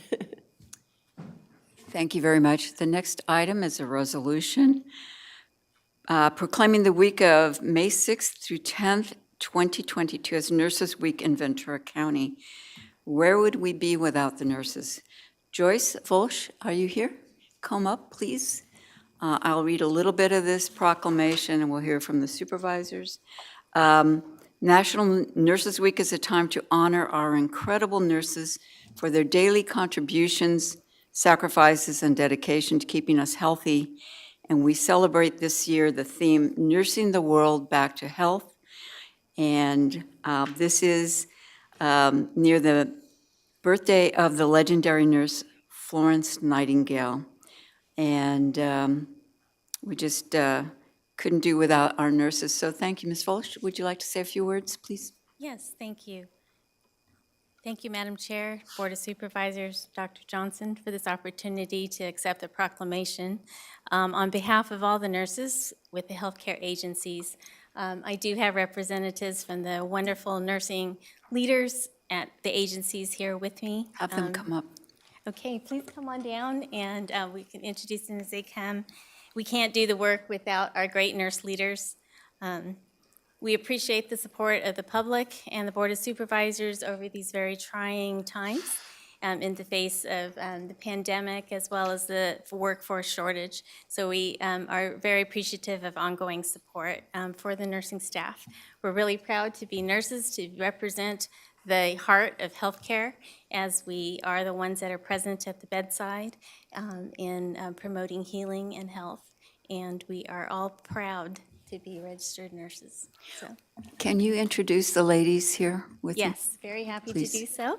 So let me start over here, representing both Santa Paula Hospital and Ventura County Medical Center for the operating room is Mary Tess Cole, right here. Representing ambulatory care for the Fillmore Clinic is Janelli Aguayo, our lead LVN. And then representing the ambulatory care director of nursing is Cynthia Fenton, right here. Representing Ventura County Medical Center for medical surgical telemetry nursing over here is Gracie Diaz. Right behind me, representing both Santa Paula and Ventura County Medical Center utilization review, and this is ensuring our patients get home with what they're needing to continue care, is Laura Zarati. Right behind me is our interim manager for the intensive care unit, definitive observation unit and telemetry for Ventura County Medical Center is Joy Reed. Representing Santa Paula Hospital and Ventura County Medical Center for labor and delivery and postpartum care, mother-baby care is Christina Swaim. Representing public health, Right here, the Director of Nursing is Megan Steffi. And right next to her is Salita Dabrowski, also from Public Health. I heard a motion to give you the applause, so we're going to do that now. Thank you very much. Thank you. I'll come down in a second. Let me ask my supervisors here if they would like to comment.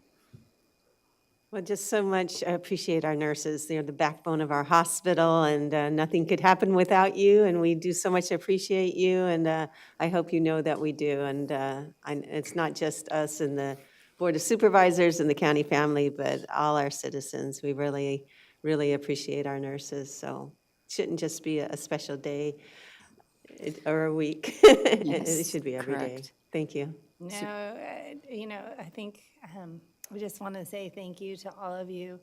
You are always there for our patients.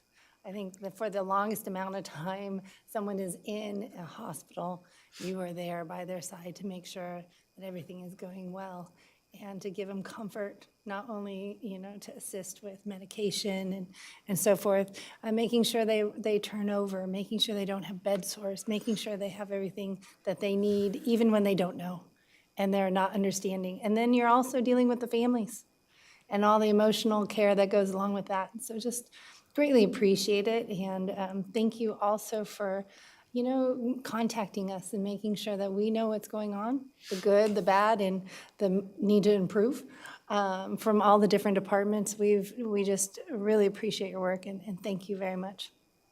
Supervisor Huber? Yes, I'd just like to say from the bottom of my heart, I know how hard you work, and I appreciate your hard work on behalf of all the patients and the community as a whole. Thank you. Thank you, and I saw what so many nurses did during COVID and what you went through on behalf of all of us. I want to thank you. I'm coming with a resolution. I'm sorry? Okay.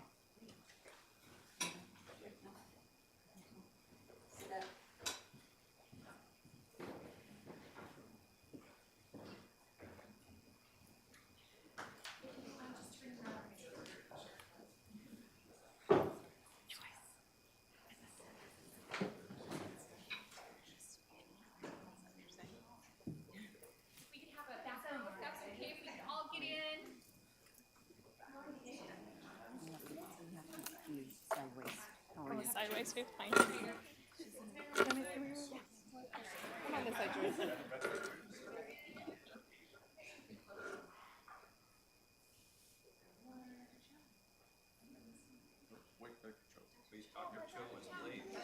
Dr. Blaze. Dr. Blaze.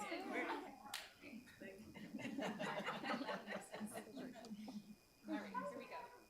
1, 2, 3, 4. Thank you.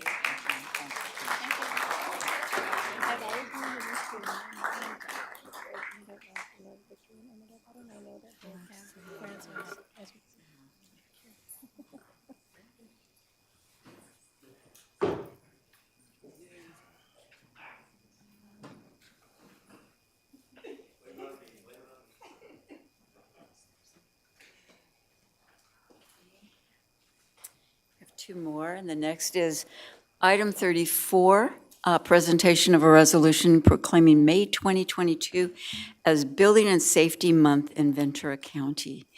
And we have Mr. Delatorre presenting, and this is a resolution recognizing that Ventura County is committed to recognizing our growth and strength depends on the safety and essential role our homes, buildings, and infrastructure play, both in everyday life and when disasters strike.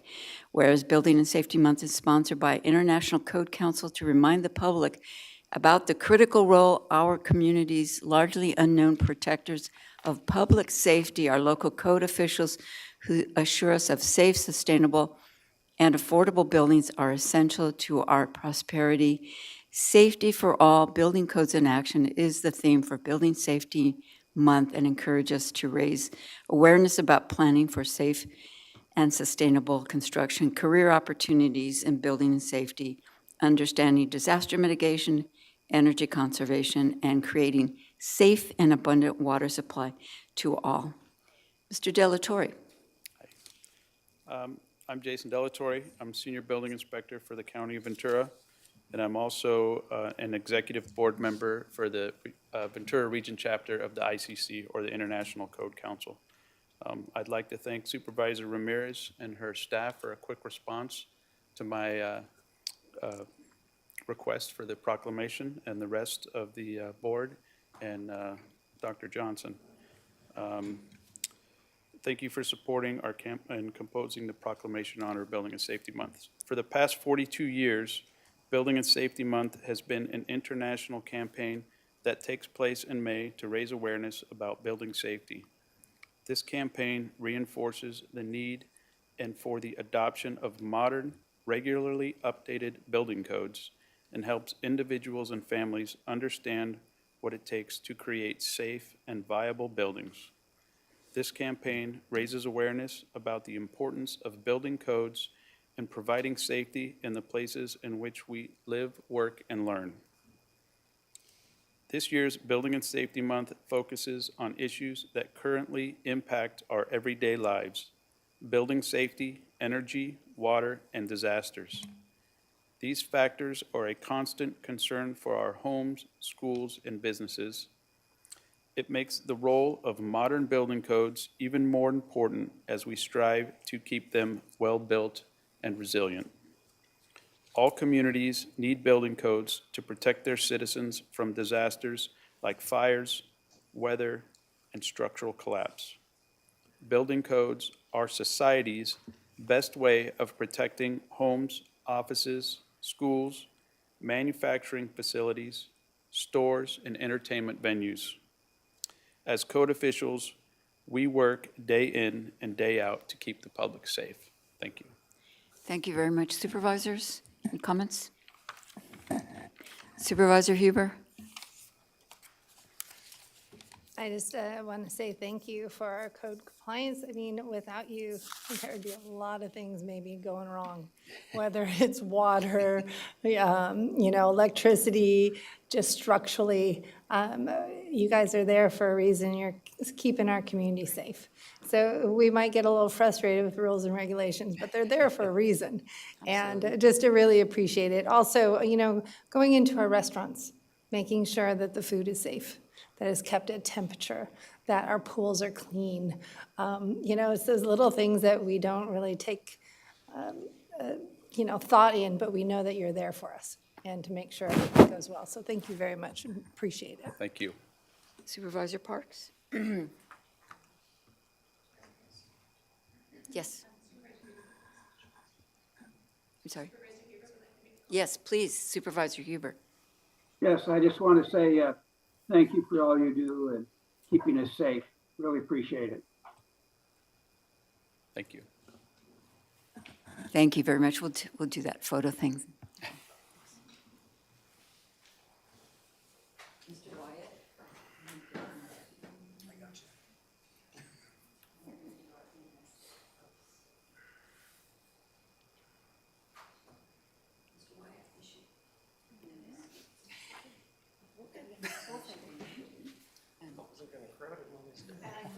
So we did, and Dr. Johnson. Congratulations. Thank you. Very cool. Congratulations. Thank you.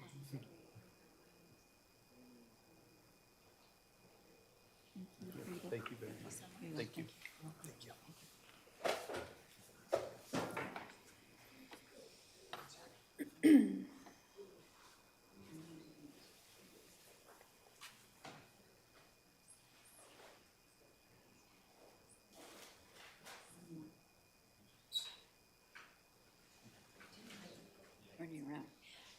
Okay, so next item, we're going to do item 37, which is presentation of a resolution proclaiming the week of May 15th through 21st National Emergency Medical Services Week in Ventura County. Mr. Carroll, are you here? And your team. Since 1974, National Emergency Medical Services Week has been a time to celebrate the work of EMS as a vital component of public service and safety. This year, we celebrate under the theme, Rising to the Challenge. Boy, do we know about rising to the challenge. Whereas the members of the emergency medical services teams operate 24 hours a day, 7 days a week, and when they can, engage in thousands of hours of specialized training and continuing education to enhance their life-saving skills. We are grateful to our EMS community who have balanced continued response to COVID-19 pandemic while still responding to the everyday emergencies that happens in our communities. Thank you, Mr. Carroll. Hi, thank you. Chair Ramirez, members of the board, Dr. Johnson, good morning. I'm Steve Carroll, the Emergency Medical Services Administrator. I'm honored to be here today to recognize National Emergency Medical Services Week, celebrating the hard work and dedication of our EMS professionals that serve our Ventura County communities day in and day out. The past 2 years, as mentioned, have been extraordinarily trying for all of us, but particularly difficult for our EMS providers as they navigated the inherent risks of COVID pandemic while continuing to answer 911 calls for service and providing exceptional care to the patients that needed. This week's theme, Rising to the Challenge, is very appropriate, and I feel that our EMS system and our EMS providers have done just that. The ongoing COVID emergency has created significant challenges for our EMS personnel, including increased personal risk and sacrifice and excessive work hours and extended periods away from their families. But our EMS system remained available 24 hours a day, 7 days a week. Although we don't have a whole team of EMS providers in attendance today because of trying to keep it a little bit down, I do have a few of our EMS providers from our EMS agency staff. Would you have them come up and would you introduce them, come please? on down. So fortunately, I have two nurses on my staff who were both here for the last proclamation and then now are here for EMS week. So today I have Karen Beatty, who is one of our registered nurses, as well as Kyle Culkin, who is also one of our registered nurses. Both actually Karen's been with our EMS agency and then prior to that was VCMCER. Kyle's a public health nurse and also has been with EMS for about a year, or coming up on about a year now. Also with us is Eric Hansen. Eric Hansen is our EMS field operations manager and also an EMT, and he manages our logistics, on which has been extremely busy during COVID.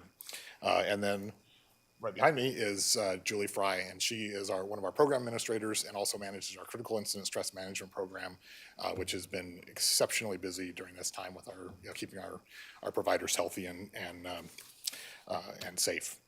So we appreciate the time you taking this time to recognize the dedication and sacrifice of our EMS professionals that make up our EMS system. Thank you very much. Thank you. Supervisors?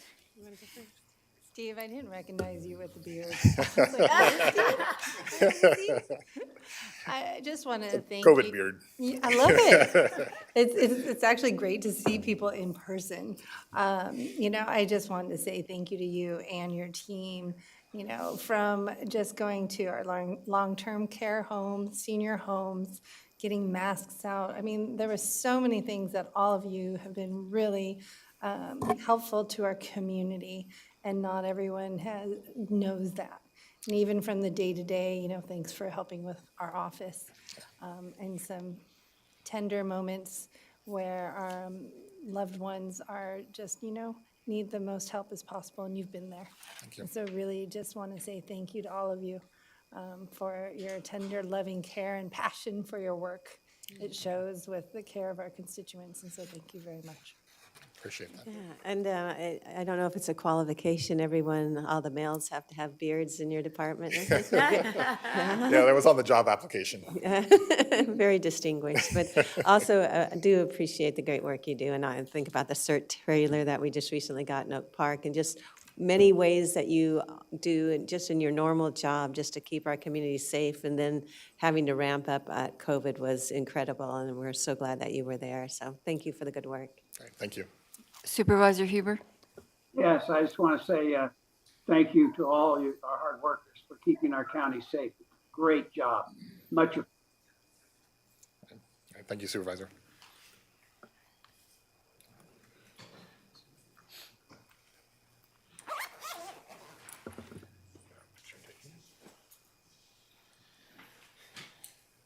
Okay, photo time. Photo time. How are you?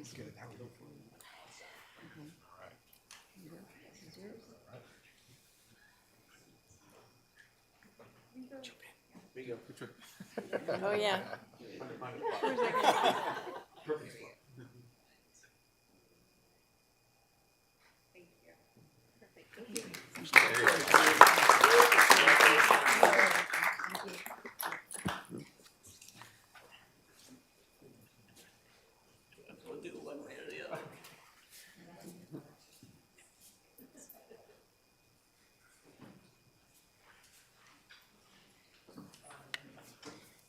Thank you, everybody. We're going to do item 35, which is the second public hearing regarding final adoption of an ordinance repealing and reenacting Chapter 3, et cetera, concerning county parks. Mr. Coulter, Mr. Chisholm.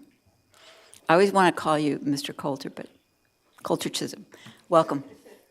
Thank you. And good morning still, Chair Ramirez, members of the board, CEO Johnson.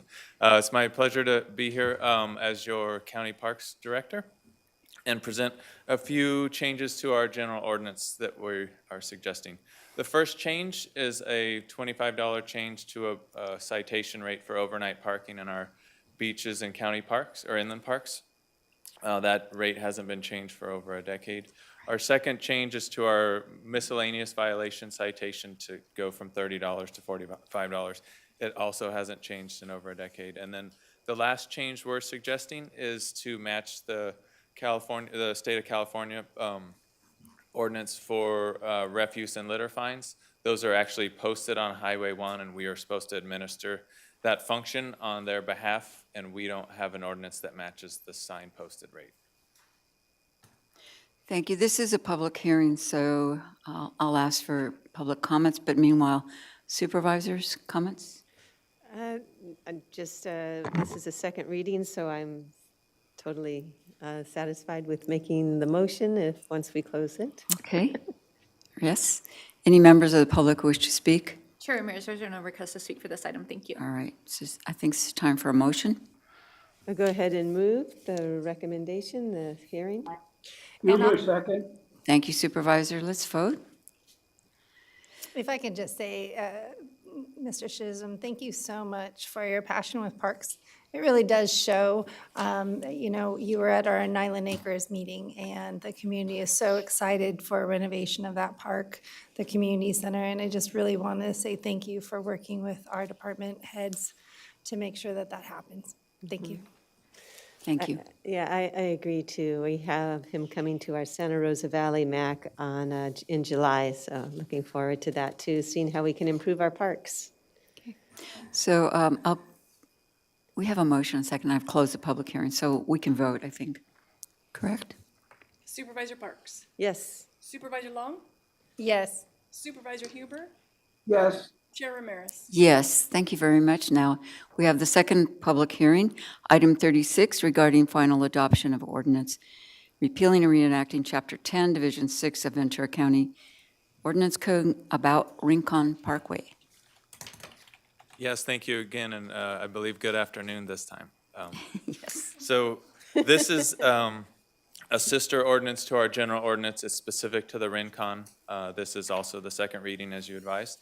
And we are suggesting the same change here is to the general ordinance, which is to match the California State Penal Code ordinance for litter and refuse, which is 250 minimum, 1,000 maximum. Thank you. Do we have any members of the public who wish to speak on this item? Chair Ramirez, there are no requests to speak for this item. Thank you. Thank you, Ms. Martinez. So what's the pleasure of the board? Yeah, I'll motion once it's closed. Thank you. And I will second it once it's closed. I'm closing the public hearing, so we'll accept that motion in a second. Supervisor Parks? Yes. Supervisor Long? Yes. Supervisor Huber? Yes. Chair Ramirez? Yes, thank you very much, Mr. Chisholm. I think we're Thank you, and I look forward to bringing those projects you mentioned back for construction approvals and some other ones as well. Thank you. Thank you very much. So I'm going to call item 40, which is receive and file fiscal year 2022-23 department budget presentations for Sheriff's Office, Public Works Agency, General Services Agency, Medical Examiner's Office. And Dr. Johnson, you're introducing this item I am. Thank you, Madam Chair. So as usual, every year, we like to be transparent and ensure that we are allowing our agency heads to come before your board and present their budget overview for the upcoming year, as well as accomplishments, challenges on the horizon, and operations to highlight many activities that the public may not know about. So we'll start off with our own Sheriff Ayu. Thank you. Fayub, thank you and welcome. And I'm sorry you weren't here last week in person to honor your crime lab. Thank you. Well, and thank you for doing that last weekend, and good afternoon, Chair Ramirez, members of the board, Dr. Johnson, county staff, and members of the public. For the record, I'm Bill Ayub, Sheriff of Ventura County, and I wanted to take this opportunity to really talk about the strength of our organization and highlight some of the major projects that we have going on, as well as things that we've done to strengthen the organization internally with existing budget dollars. So, do I have the ability to advance this slide? Wow, okay. Little highlight or a high-level overview of our agency. We have 1,272 full-time equivalents. 757 of those are sworn deputy sheriffs or sworn peace officers. That includes my position as a sheriff.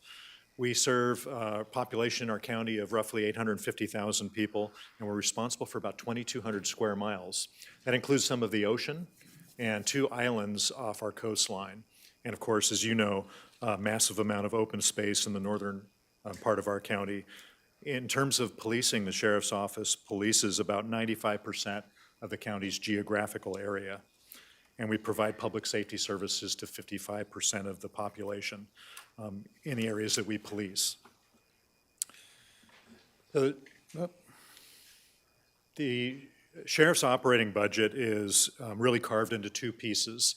On the detention side, we have $127 million that's allocated for our 3 jails, the Hall of Justice, our courts, which we have 3 of, our inmate transportation system, and our electronic monitoring program. The bulk of our budget is on the police services side, and that's everything else. It's our policing in the community, our detectives, our search and rescue programs, aviation unit, crime laboratory, Office of Emergency Services, our academy, our human resources, professional standards, and all of the other things outside of detention that make our agency move forward. So in terms of major projects, I was before you in January, and we talked about the need for replacing our aging aviation fleet. And we operated Huey aircraft that were Vietnam-era helicopters for, up until present day. And we've still taken advantage of military surplus. We've acquired some surplus Black Hawk helicopters through the fire department. Those have been, 2 have been placed in service as firefighting aircraft. They're very large, very powerful, and they create complications for us in doing the rescue work and the multi-mission work that we need our helicopters to do in the community. And so our board graciously approved the purchase of our program's first new helicopter. It's a modern Huey that will replace our aircraft. It's familiar to our flight crews in that the configuration of the aircraft is virtually identical to what we fly now, but the electronics and the drivetrain and all of the other things that make the helicopter work are updated and modernized and provides for a much safer flight operation and is greatly going to enhance our delivery of services through our aviation program. We created an incident review team, and this was done to look at the way in which we do things in the community. You know, of course, we had the borderline incident that happened at the end of, towards the end of 2018, and we learned a lot of things from that. And one of those things was about our training and our equipment and reviewing the way in which we engage in high-risk, low-frequency events in the community.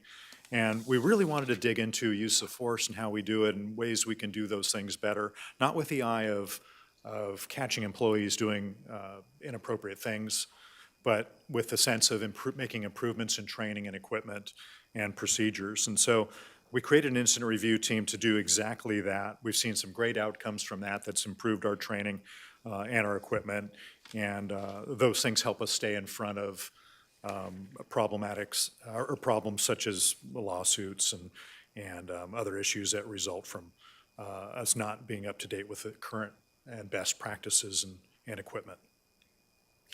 We also created a constitutional policing unit, and again, these are things that were done within existing budgetary dollars, in some cases reallocating personnel, in other cases assigning collateral responsibilities. In the case of the constitutional policing unit, and this does dovetail into the incident review team, this is a group of command level officers, 2 assistant sheriffs, 2 commanders, and sheriff's special counsel that discusses court decisions, legal cases and such, again with the eye of making our policies, our procedures, the way in which we do things stronger and more resilient and better at standing up to scrutiny. We also implemented a training and audit team specific to our detention services. This is something we had not had before. We'd had a training unit there, but looking at practices and policies within our detention division, which is the most litigious component of what we do, something that was much needed, and we've seen some great outcomes from that as well. You all know, I believe, that we created public-facing dashboards.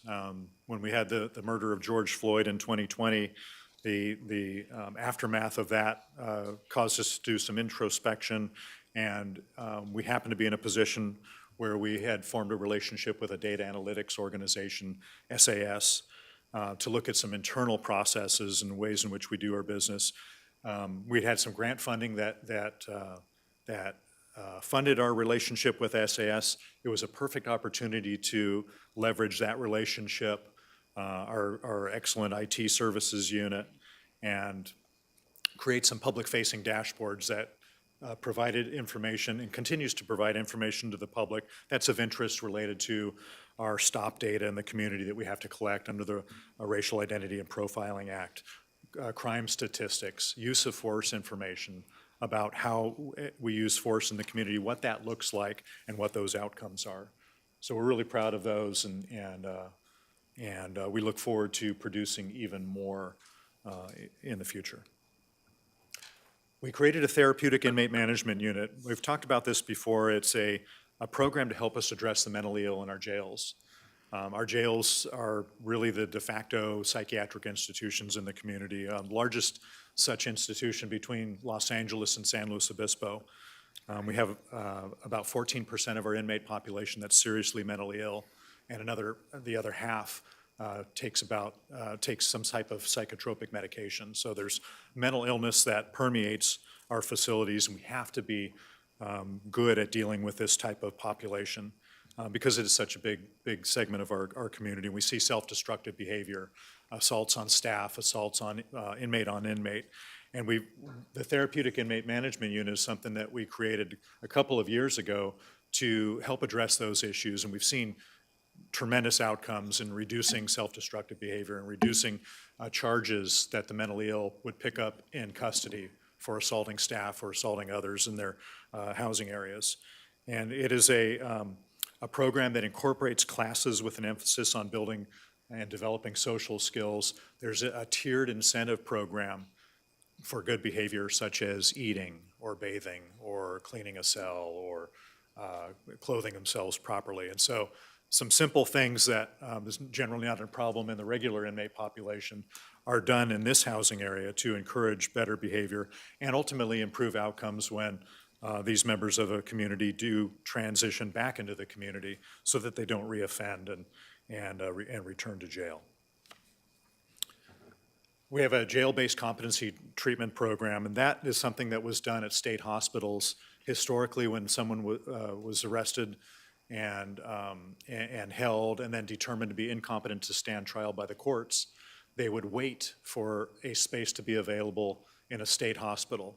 The state hospitals, as you can imagine, just based on the little snapshot of Ventura County, are overwhelmed with people that need to be returned to competency, and so there was a long waiting time.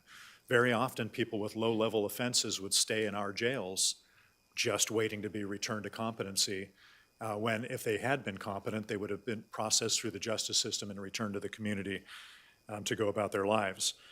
We've brought jail-based competency treatment right here to Ventura County. We have 8 beds currently we're looking to expand to 10 beds. This affords the people being returned to competency the opportunity to do that right here, where they have access to family and legal counsel and familiar surroundings. Saves us the cost and security issues related to transporting people around the state. And it's a better way to operate and do business for our county. We created a program to interact specifically with veterans in crisis. Again, another way of addressing the mentally ill in our community. We got volunteer employees, deputies mostly, but some volunteers as well as some professional staff who are military veterans themselves. And they've been given some training in addition to the crisis intervention team that our employees undergo to address people in crisis in the community, to find ways to de-escalate, diffuse situations. And so these veterans that are sheriff's employees and volunteers received extra training in interacting with the veteran community that we encounter in the community that are in crisis. And we've rolled this program out about a year ago and have seen some wonderful outcomes related to that already. No cost to the taxpayers, and all it required was a little bit of extra training for our employees who all volunteered and take great satisfaction in being able to help the community in that way. In our quest to address our inmate population, trying to get people out of mental illness, trying to get the drug dependent some support and care to get off of drug dependency, we established a medication assistance treatment program where we have inmates that are, when they're brought into our jails, they're assessed. They have counseling services available. We have a Suboxone pilot program. We have a program that includes a handoff to supportive resources in the community. And so we're hoping to see really great results yield from this and hopefully address our drug crisis in our community and crime in our community. That seems to go hand in hand. We work very closely with the county and collaborating resources, healthcare agency, human services agency, the faith-based community, nonprofits to address homelessness in our community. It's one of our top issues and will remain as such for the foreseeable future. We saw, I believe, a 25% increase in our point-in-time count this last year. And anecdotally, we can tell you that population just seems to be growing. And so we apply resources with the eye of helping people get out of homelessness and to maintain order within that community, as well as preserving our environmental space and providing the care that we can for that community, which does include an enforcement component, but we're largely focused on getting folks in homelessness out of homelessness so we make our community better. One of our outcomes that came from our borderline after action review was our training, and it was something that I wanted to continue focusing on, as well as improving our training internally, rather than sending people away to be trained. Having that training right here within our county. We have some fantastic, talented people and resources right here in our county, and so we established an advanced patrol training team. And this is a team that trains with our deputies on the shifts that they work, in the communities where they work, and with the equipment they work with, and gives them advanced training for the high-risk, low-frequency events that happen in our community, like the borderline incident. And we hope to never have anything like that happen again, but if we do, we want to be better prepared and better trained, and we want to perform at the high level that you, members of the public, expect us to. So we appreciate the board's well-funding of our agency, but we also actively seek supportive funding for other programs to make us a little better and more capable in the community. For fiscal year 21-22, we've got $19.1 million in grants that we're managing. So we actively pursue grant funding. We've got some tremendous programs working with the youth, working to reduce gun violence in the community, working to reduce gang membership, all grant funded throughout our county in partnership with other cities as well that are not sheriff's contracts, recognizing that safe neighborhoods in Oxnard, Ventura, Santa Paula, and other places that have municipal police departments equate to safer neighborhoods in the sheriff's jurisdiction and a safer Ventura County. Challenges in the future, we have many. We're seeing a reduction in revenue from telephone usage in our jail system. It was about a $2 million source of revenue that we would see pour into the inmate welfare fund. Revenue generated from commissary, from phones, from tablets used in our jail system go directly into the inmate welfare fund, which funds programs for the benefit of the inmates. And so we worry about that sustainability going into the future. Recruitment and retention of staff is a challenge. We have a very high cost of living in Ventura County. We have competitive pay, to be sure, but the American dream seems to be out of reach here for a lot of the young people that are looking to establish roots and set up a career for the future. And so we work actively to increase our recruitment and our retention of employees, but that is a big challenge for us and every other law enforcement agency around us. And then we have increasing inflationary costs of fuel, of vehicles, of food. Our food bill in our jail system has gone up dramatically, as you can imagine, with the supply chain issues that we have. And so those are things on our horizon. A couple things I didn't mention was our jail medical. The board graciously approved about a $2.5 million increase to our medical and mental health staff earlier in the fiscal year, and might have been last fiscal year. And we're wrapping up a request for proposal on a renewal of our jail medical and mental health care contract. So that's a challenge on our horizon as well. And I also wanted to mention our health and programming unit at our Todd Road Jail.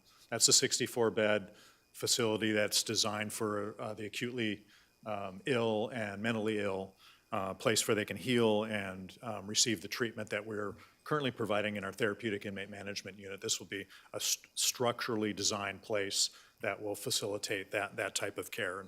And that's expected to be completed at the end of 2022, beginning of 2023. So pretty exciting thing for us. But thank you for your time. I welcome any questions that you may have. Supervisor. Sheriff, I just want to say thank you for working with the other departments. The sheriff's department is not the only police department around, and we have to really be good partners as we're working together for Ventura County. And I really want to appreciate you and all your deputies for working so hard for our constituents to keep us safe.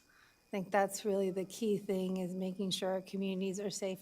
I believe we were ranked number, I don't remember, but very top on how safe our communities are. And I know that some of our cities rival each other on that for our list, but just really want to say thank you on that. Also, with drug addiction, trying to make sure that we don't continue that cycle. And when they get back out, and trying to reduce recidivism is such a key thing for us. And then also, it's hard to approve some of the budget items that are very large. However, it's, capital, it's helicopters and equipment that is needed to make sure that our deputies get there as quickly as possible in a safe manner and can keep our community safe. So, it sounds all great what we're doing right now, and just the consistency is really important to me, to make sure that we continue to do the good work and keep our communities the best we possibly can. So thank you. Thank you. Yeah, I know we all look forward to seeing the new wing there on the Todd Road Jail, and being able to have a better environment for those who are sick and also mentally ill. So good for that. I was wondering a couple of questions. One is, how is the census at the jail? Are we seeing more or less inmates? Did you ask tensions in the jail? The census, how many people do we have in there incarcerated, and just wondering how that compares historically. So thank you for the question. Historically, we are around 1,450 inmates or so. We saw a real dramatic decline during COVID. We had a zero bail scheme that was put in place by the state. That was a kind of an artificial reduction of our population. We were down to below 800 at one point in time, the lowest level I'd ever seen. We are back up to around 1,300. The court systems are still a little gummed up, but they're opening up a little more broadly, and And I think we'll see that population probably exceed the 1450 mark when people are remanded for jail sentences and so forth. So tends to be fairly static in the community. Kind of interesting to see the drop during COVID. And I know, for the first few months, there weren't that many criminals either, right? I mean, even the criminals were staying indoors and not wanting to get COVID, right? Sure. Yeah, well, there was one silver lining there. The other question that I had is regarding diversity in your workforce. Are there efforts that you're taking, like to get more women, minorities, and that such? Thank you. We do actively target women specifically. We're actively targeting everybody right now, quite frankly. We have many challenges with getting people to even express interest in the profession. The ones that tend to be looking out of state to places where they can stretch their tax dollar or their earnings a little bit farther. But we are actively of course, we value diversity and the representation of the community that we serve within our ranks, and we've done a very good job of that in our hires and promotions. But we are challenged with in particular attracting and keeping women in the workforce, and we have to have women. We have a women's jail, and so we require female employees to operate and man that facility. And it's also nice to see women in your upper management positions too. And then also just compliments on the new programs that you have instituted. For example, the one for veterans, I think that's excellent. And I know homelessness is a huge burden really on your personnel, and it's not necessarily a crime, right?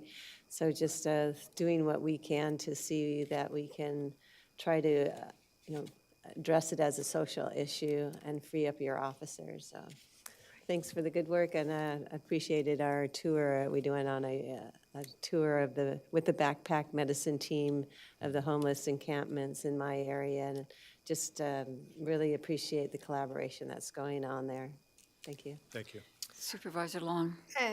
Supervisor Parks sparked another question for me in regards to growth in our jails. And you are very active in the state level on our judicial system, so thank you very much for your dedication serving up there. My understanding is that the state is trying to get more people out of the state prisons, but I am fearful that that means they will come to our county facilities. And so that number that you provided, do we see it growing because the state law is changing and the urgency to get those out-of-state prisons into county prisons? Great question. I see our homeless population continuing to swell as we're releasing more people from state prisons. And we had close to 180,000 in California state prisons about 12 years ago or so. Today, there's right around 90,000. So it's the lowest level it's been in 40 years. And there's efforts to push more people out of state prison, either through reduction in sentences, more good time credit, that sort of thing. But a very weak support system in the community for those people. And so while there sounds to be a glut of work and so forth, without some good shepherding and support system in the community, I don't think it's likely I think it's likely that many of those people released from state prison are not going to have a clear pathway into being successful citizens, and they'll wind up in county jails, they'll wind up as members of the homeless community. So I do have concern about that. We'll, of course, pay very close attention and work hard to keep the county safe, regardless. Well, and I bring that up because it's also an opportunity for our board to be working with nonprofits and other private companies to make sure that we have the services here for those individuals, to make sure that we're reducing recidivism, and is that, our services for drug addiction, do we have those facilities here in the county or versus out of state? Is it behavioral health services that we need to have here? What are the things that we really need to work on? We've had a presentation about workforce development.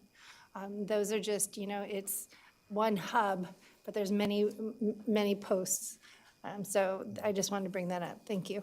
Thank you. Supervisor Huber. I want to say thank you to the sheriff for the very comprehensive update. Very much appreciated. Thank you. Sheriff Ayub, tomorrow you're revealing the mobile incident mobile command incident, whatever you say it. So congratulations on that. Could you give us a couple words about that? Sure. Thank you, Supervisor Ramirez. This is a project that's been underway for quite some time. We have taken receipt of a new mobile command post. It's a significant upgrade from the previous recreational vehicle that we'd used for many years. Is it a VW camper? Fairly close, yes. We may do with it. This vehicle, I'm really excited to showcase it to the community, to our employees. The capabilities are a major leap forward, but much needed in our community. We have natural disasters that seem to come annually. Knock on wood that we haven't had anything within the last year. But we have major events in the community where we need to have meeting space. We need to have technological capabilities to communicate. And this vehicle, and we have two. One is nearing final completion, but the other one has been delivered, and we'll be highlighting it tomorrow on the west circle of the Government Center at 9:30 for the public and the media to take a look. So I'm very excited to present that. Thank you. I just want to say I really appreciate repurposing your drug-sniffing pup into a therapy dog. I think that's very visionary. Also, what I would say was when I was in Oxnard City Council, we really can't arrest our way out of social problems like unhoused people. We ask law enforcement to pick up the pieces after things are broken, so it's up to the rest of us try to find answers to people getting on the wrong path. Last week, we had a presentation from Workforce Board's efforts it's called Prison to Employment. Very successful for those individuals, and we want to get people on the right path early, so because there is a tremendous cost to all of us, not just financial. So thank you very much. Thank you. All right, do we have any public comments at this point? Chair Ramirez, there are no requests to speak at this time. Thank you. Thank you, Sheriff. We'll go on to our Public Works Director, Mr. Pratt. Good afternoon, Chair Ramirez, board afternoon. members, CEO Johnson. For the record, my name is Jeff Pratt. I'm with your Public Works Agency, and because we took so much time on the previous agenda, I'm going to blaze through this with your permission. I'm joined first by a number of my colleagues here who I'll introduce if they're needed to answer questions. Our purpose here is to give you a quick overview of our budget and highlight some of the issues we're facing.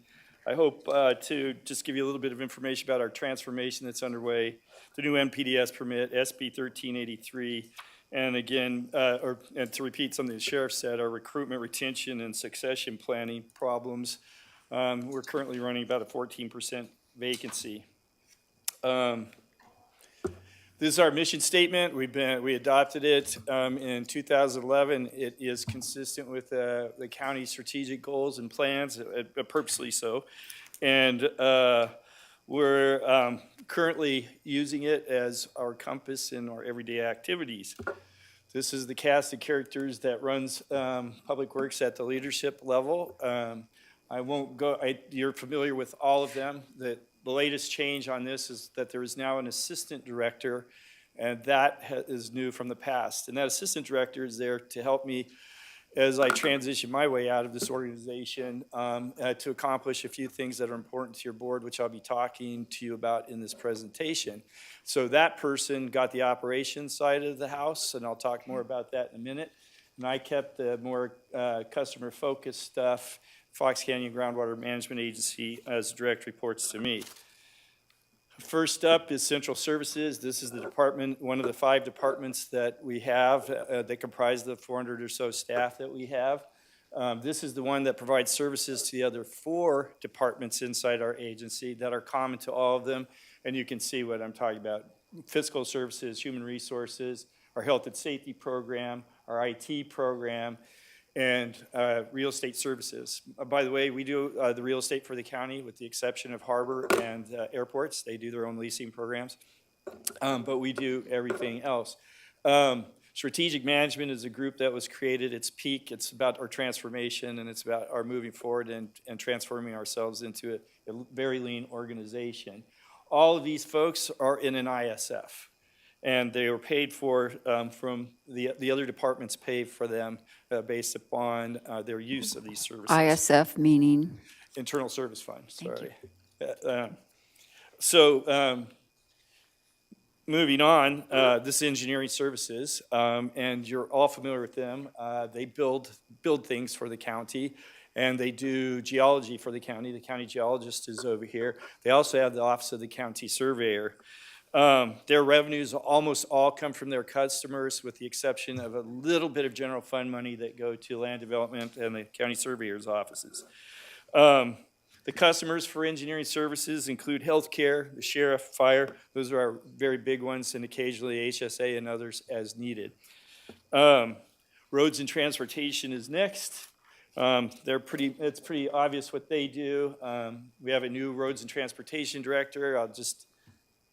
Chris Kurgan, he's brand new for those of you who haven't met him yet. He took Dave Fleisch's place after Dave moved up to assistant director. But what you'll see in the next 3 slides is that the structure is very similar across the board. There's some advanced planning going on, there's design and construction going on, there's a lot of operation and maintenance. In fact, most of our people work outside, and some inspectors, surveyors, are operation and maintenance folks. And as a consequence, are not eligible for telework. That may come into play later in the conversation.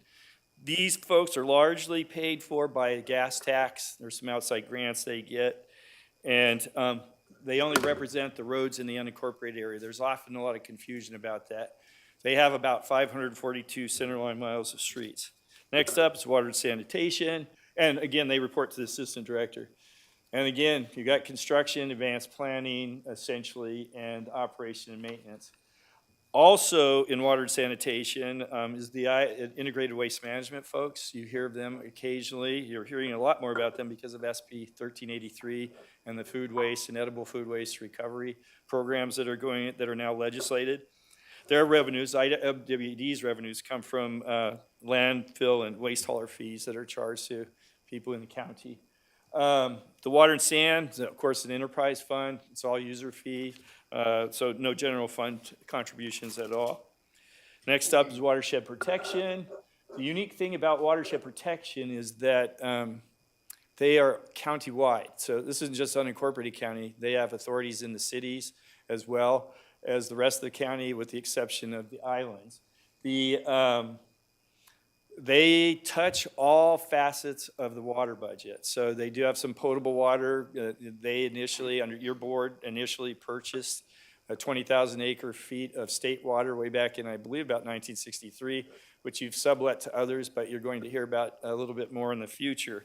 I think it was Supervisor Long that mentioned that some of the sublet waters have been in a newspaper article, and they've talked about selling it long term, which in the past has been an issue for your board, but under these circumstances, you may reconsider it. But we'll be bringing that to you for consideration in the future. They got 200 miles of channel, 35 miles of levee, 50 dams, and various and sundry other pump stations and public works stuff. Let's see, moving on, saving some time. We started our next phase in our transformation March this year. We had intended to start it a couple of years earlier, but COVID pushed it off. We couldn't hold meetings and do training. So we've gotten it underway. What you see there is a summary of the training events that have been completed, a summary of the total savings from that have been accumulated. It's a little over 13 million in our journey so far. And what you can read into that is the fact that we intend on training everybody. So we've got all of our managers trained at the green belt level. Everybody will have yellow belt training. It's going to be all part of the onboarding process, and it has been worked into the performance reviews with requirements for certain grades of performance to have participated in some of these efforts. This, to date, or 2011 to date efforts can be described as the short cycle. We find a process, we map the process, we get the waste, and we go back and do it again. So we cycle through that. The long-term transformation process is much more involved and is what I'm talking about in the next slide. And the next slide shows the kind of level of acceptance that we've determined we have in the agency. This is determined by a survey that goes out annually or biannually. In the past, we've used the same questions to kind of keep the baseline the same, and we'll probably be changing those in the future. But each one of those bars represents a discrete effort that was applied to get us to the next level. And we intend to be at 90 or 100%, I hope, before I take off from here. The next level of effort is the transformation I'm talking about, and it involves the leadership alignment, and it involves the training, and it involves a culture shift, which I don't have time to talk about today, but I will if you're ever interested in it. Next up is our budget. And so you see we're up about $23 million this year. The operations side of the house is about $266 million, round numbers. We got another $100 million in capital going on at the same time. And there are very few surprises in this. I think you've been forewarned on the issues I'll talk to you about because we've been here before and it helps to repeat them. This is a slide we never get tired of showing. That's our budget, and that's the orange slices, the general fund we get. And the general fund covers things that we can't charge out. So, for example, somebody comes to the counter and says, hey, I don't like what my neighbor's doing. I think he's violating the grading ordinance. Well, we can't charge that person to take a call and run out and do an investigation. We just run out and do it, and then we have to charge it somewhere, so it goes to the general fund. And that's there's a lot of the enforcement stuff, complaint stuff, just public information requests. That all is just part of the general fund response and requests. Agency accomplishments, these are just some very high-level highlights of recent stuff. One of the things I'd like to point out, I don't know that you've heard this, but during COVID, Public Works never left the job. We were there 24/7, and most of us were in the office or in the field because we had to be. We did have people teleworking. We supplied 134 workers to the DSWs through that time. That was a third of our workforce while we kept putting the beer out on the rest of our work. And we're very proud of that, and we want to make sure that you're aware of it. So things to come. This is a project that was paid for by others. It's a project over the on Santa Ana Boulevard over the Ventura River. A Wildlife Conservation Board paid for this to the tune of about $15 million. Joint project between Watershed and Roads and Transportation. I think the sheriff mentioned this. This is the Todd Road Jail, HPU, Health Programming Unit. I think it's about a $40 million project. $54 million project now. There were some IT upgrades or something. Anyway, it's well underway, and the contractor faced some challenges during COVID. We're in a little bit of a push and shove match. Not sure where that's going to end up, but you may hear more about that later. Whoops, and then, gosh, I didn't go that far. Oh, pressed the wrong one. Sorry. This is a project, Supervisor Parks. I think you're in the picture. This is the well head treatment for manganese, iron and manganese out in Somas that is now finished. I won't go through these rates. These are all rates that you've already seen and approved. Good news is there weren't a lot of protests. People understood. There was a lot of communication. There are citizens advisory committees for all of these districts. And so there's an involved process where the public has input and advance warning, and so hopefully that keeps the complaints down. Here's stuff that is coming up, I believe. You'll see in the near future, and we'll discuss those items individually when we get here. And then this is something I just wanted to talk about in a little detail. This is going to cost millions of dollars, and as Supervisor Ramirez knows, we challenged the regional board on their requirements. We believe that the permit's more expensive than it needs to be. We don't know whether there'd be a challenge to the regional board yet on this issue. We're discussing that with the city managers and the other permittees. There are 12 of us in this permit, the 10 cities, the unincorporated county, and the Watershed Protection District. And it looks like we're in the hundreds of millions of dollars collectively over time. We're in the tens of millions of dollars for the unincorporated county over time. And one of the conversations we had recently with CEO Johnson and the city managers meeting was, how are we going to pay for this? So we've got that started. I'm not sure where it's going to go. But in 2006, we did get so far as to say a bond issue and polled the voters. They overwhelmingly supported a household charge of about by overwhelmingly more than 2/3, $32. And then 2008 came, we hadn't implemented, and the economy tanked, and we repolled, and that support went way down. So we've not talked about it since then. I hope that we revive that and head out. That concludes my presentation. I and my colleagues would be happy to answer any questions you might have, and thank you very much for your time.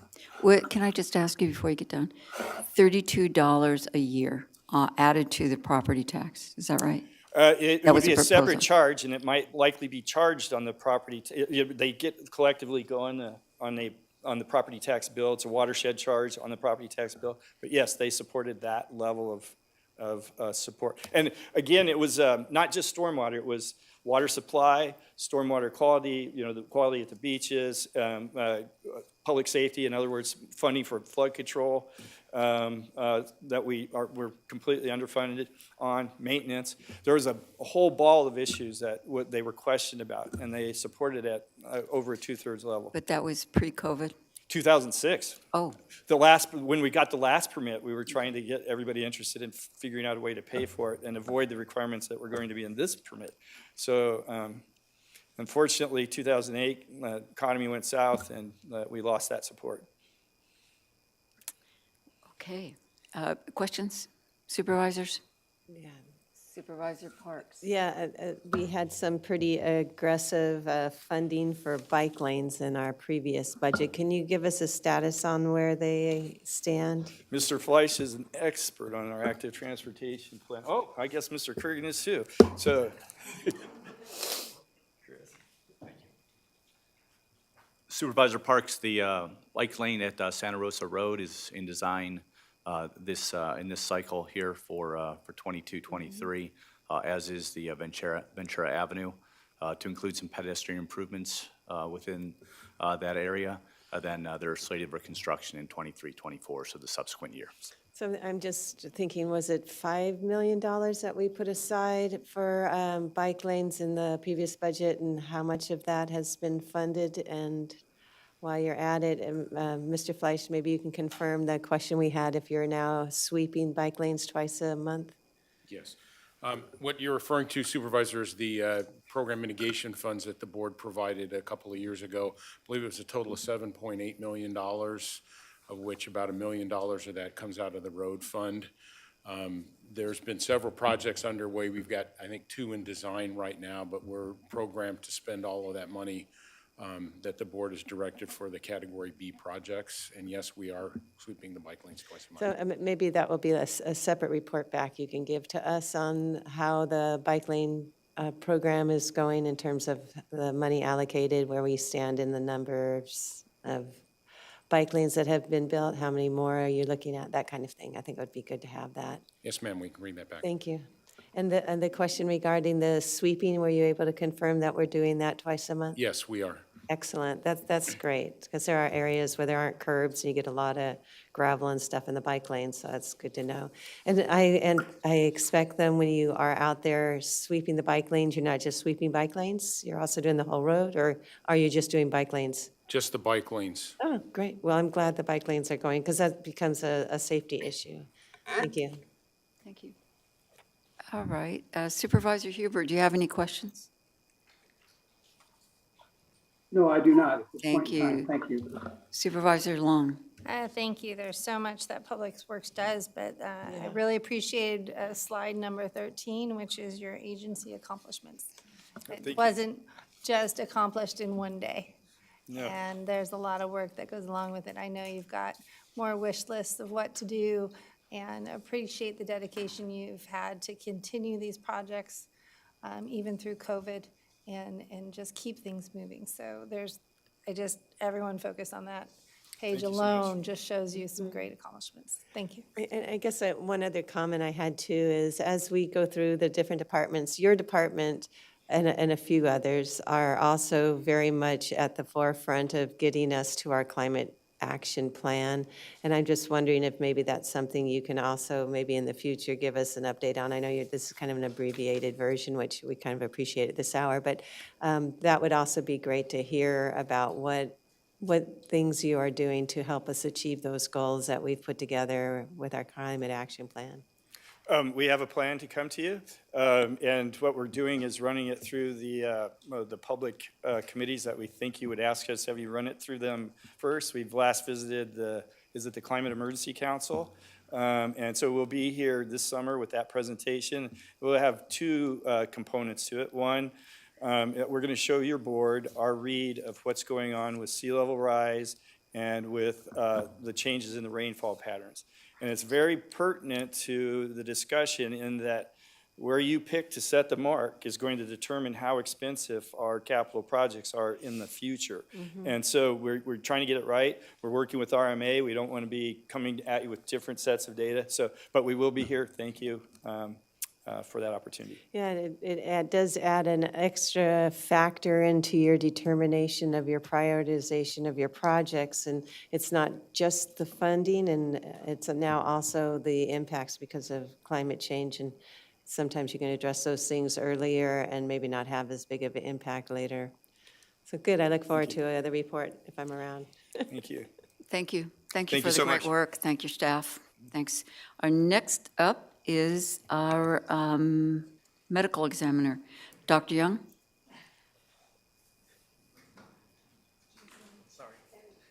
Did you skip one? Oh, I'm sorry, I skipped GSA. Well, let's just go, since he's up here, we'll have Yes. Dr. Young, and then we'll go back. I'm sorry, misread, sorry. You know, mixing it up to keep everybody on their toes, especially me. Is my presentation's loaded, though? It'll work out Okay, okay? thanks. Do that. Print's too small. I really do appreciate the competition and some of the humor here. Well, good afternoon. Can you get closer to the mic? Sure. Great. Chair Ramirez, fellow board members, Dr. Johnson, greetings from the Medical Examiner's Office. For the record, I'm Dr. Christopher Young. I'm the Chief Medical Examiner for Ventura, California. So since the time that I was hired, I need to wait for my slides to come, actually. They probably did. Sorry. I can talk, though.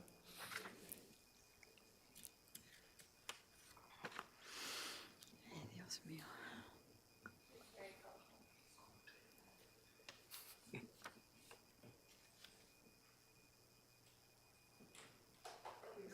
Is it going to work okay? All right. Sorry, Lori.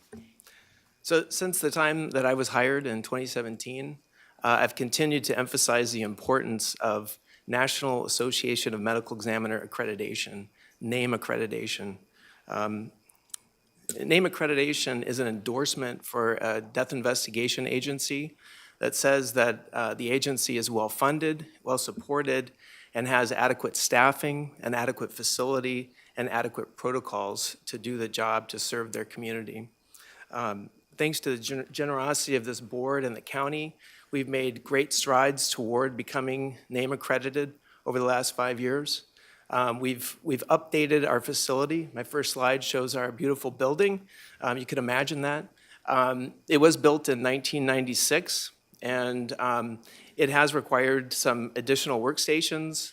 We've updated the autopsy suite, and we've also increased the cold storage for body storage in our facility. And really the goal is to make this building viable for the future and not have to build a new facility. So trying to save money by making this building to continue to be usable. But the most recent and significant step that we've made towards NAME accreditation, again, has been made possible by the generosity of this board and the county, and that's adding two very important positions. One is an additional autopsy technician, and also a forensic pathologist to our staff. And so, So this is our updated org chart here. And so it reflects that we now have 3 forensic pathologists and 3 autopsy technicians. And so again, this really wouldn't be possible without the support of our county and the board, not only by authorizing this position, but also by making it an appealing position. Forensic pathologists are in short supply. There's only 500 board-certified forensic pathologists in the entire country. And experts suggest that we need somewhere around 1,500 to 2,000 to serve the population in the country. So it really is a buyer's market. And we're very excited to have hired Dr. Joseph Vallone. He comes to us from Los Angeles, where he completed his fellowship training and continued to work for the past 4 years. He's very excited to be the missing piece to push us over to the standards of NAME accreditation. And he's a welcome addition to our staff. This is our current budget. So I'm glad to present after the sheriff and GSA, public works, sorry, and you're after me. So our budget is quite small compared to these larger agencies. Our actual cost was $3.5 million in the 2021 fiscal year, and the projected for the current year is 3.9, and we're looking at about 4.2 million for 22-23. And that comes roughly to just under $5 per capita for the county.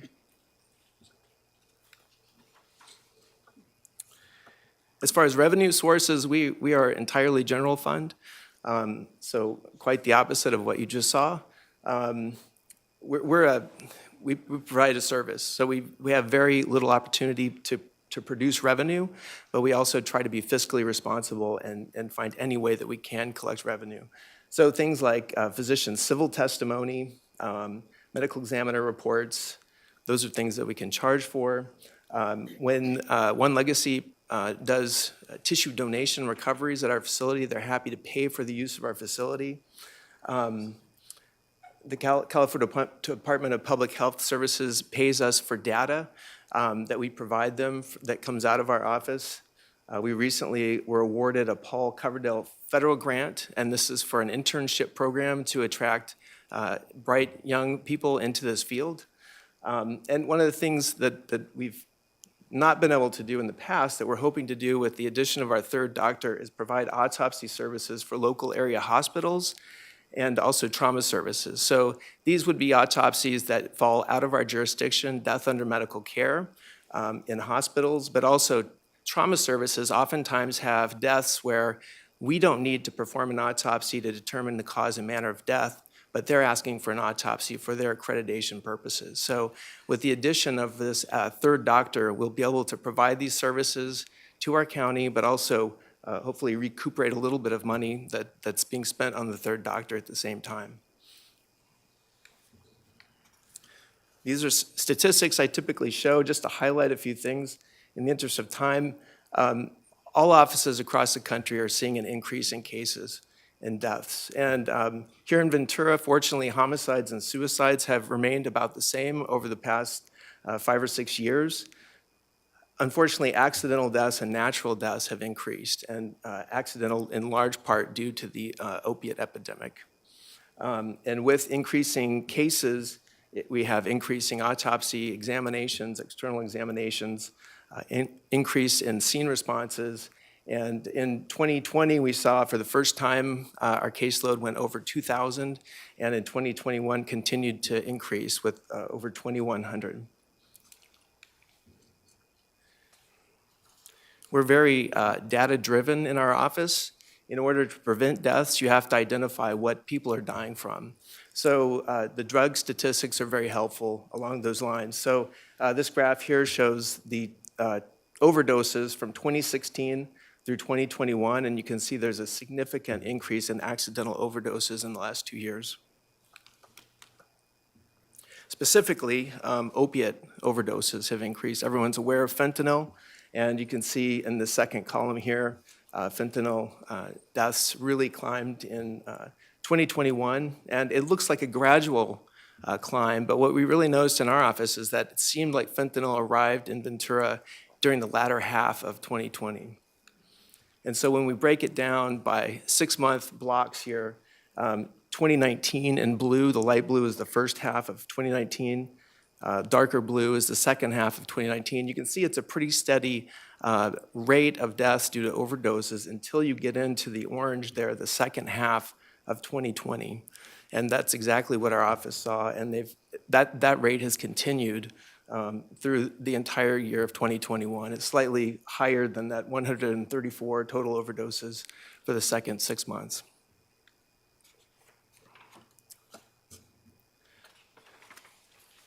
Regarding the pandemic, it's affected everybody in the county, and our office is no exception. Through the course of the pandemic, we've performed over 600 COVID nasopharyngeal swabs. We've had more than 262 deaths reported to our office that were COVID positive or COVID related. We performed 103 exams on COVID positive individuals in our office. Prior to the pandemic, we emphasized increasing the storage for bodies in our office. When I was hired, we had a capacity of only 15 bodies. And so during the pandemic, we've offered free storage for area hospitals, county hospitals, and funeral homes when their capacity was overwhelmed during the peak death rates. And so to date, we've stored more than 72 COVID-19 bodies that were not actually medical examiner cases. Just to highlight a few accomplishments. Again, pandemic emergency service storage. We've navigated an unprecedented caseload in 2021. I referred earlier to the CDPH suspected overdose detection program. I look at this as an accomplishment because we were hand-selected as one of 6 counties to participate in this. And the reason CDPH wanted us to participate is they recognized that we were doing a really good job at accurately and diagnosing overdoses and in a timely fashion. And so I look at that as being recognized for doing something well here in Ventura. Again, thanks to the generosity of the board, we were able to onboard our 3rd forensic pathologist. And then this final piece is we've been asked to participate in the California State Coroners Association. And so you might ask, well, Dr. Young's always talking about how unique Ventura is, being one of only 6 medical examiner offices throughout the state.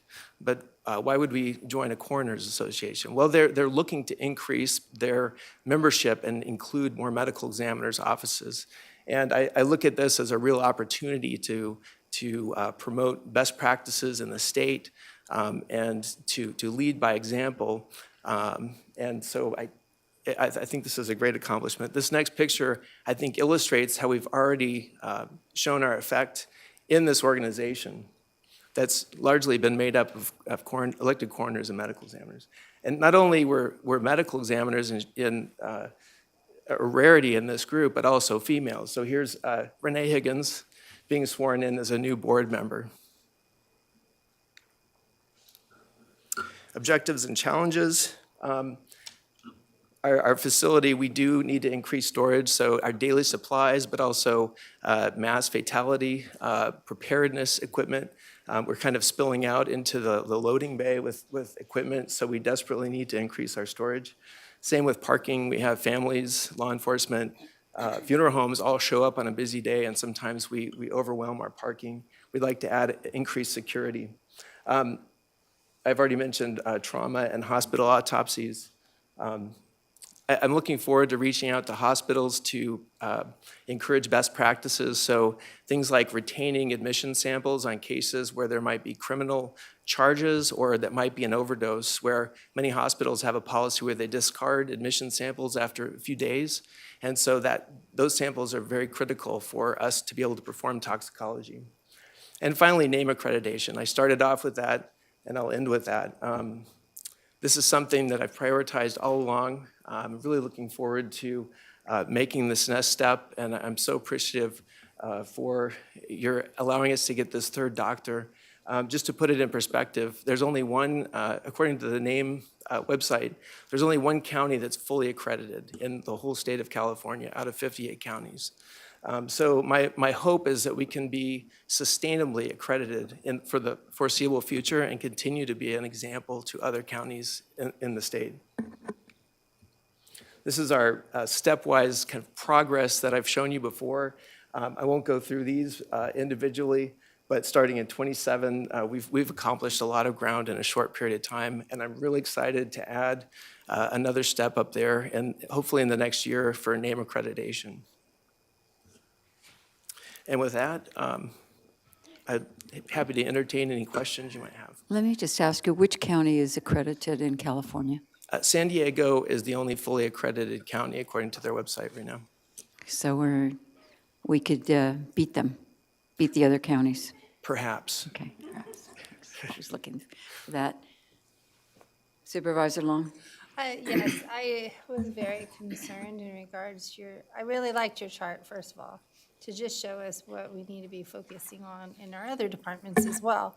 The fentanyl, that's really just alarming, the amount that we're losing. And I wanted to make sure we're recording that to the CDPH correctly, because I know there were questions that you said it was in with COVID. And some people may think that, well, if it was an overdose, but it was COVID, then it's counted as COVID. And I just wanted to make sure that those deaths that were overdoses, accidental, whatever they may, are being marked that. Absolutely, they are, yes. And the problem with fentanyl is because it is so potent that it's much more lethal than drugs that were previously in our county. So it really just, before we had it here, our death rate was much lower. And the positive side of this is the response that our county has shown. Really, Ventura County responds on their website. They show all of the work that we're doing to prevent overdoses, distributing things like naloxone. And so I would hate to think what the numbers would be without the responsible response to this epidemic that we've shown as a county. Well, and it was concerning too, because you looked at the 6-month interval.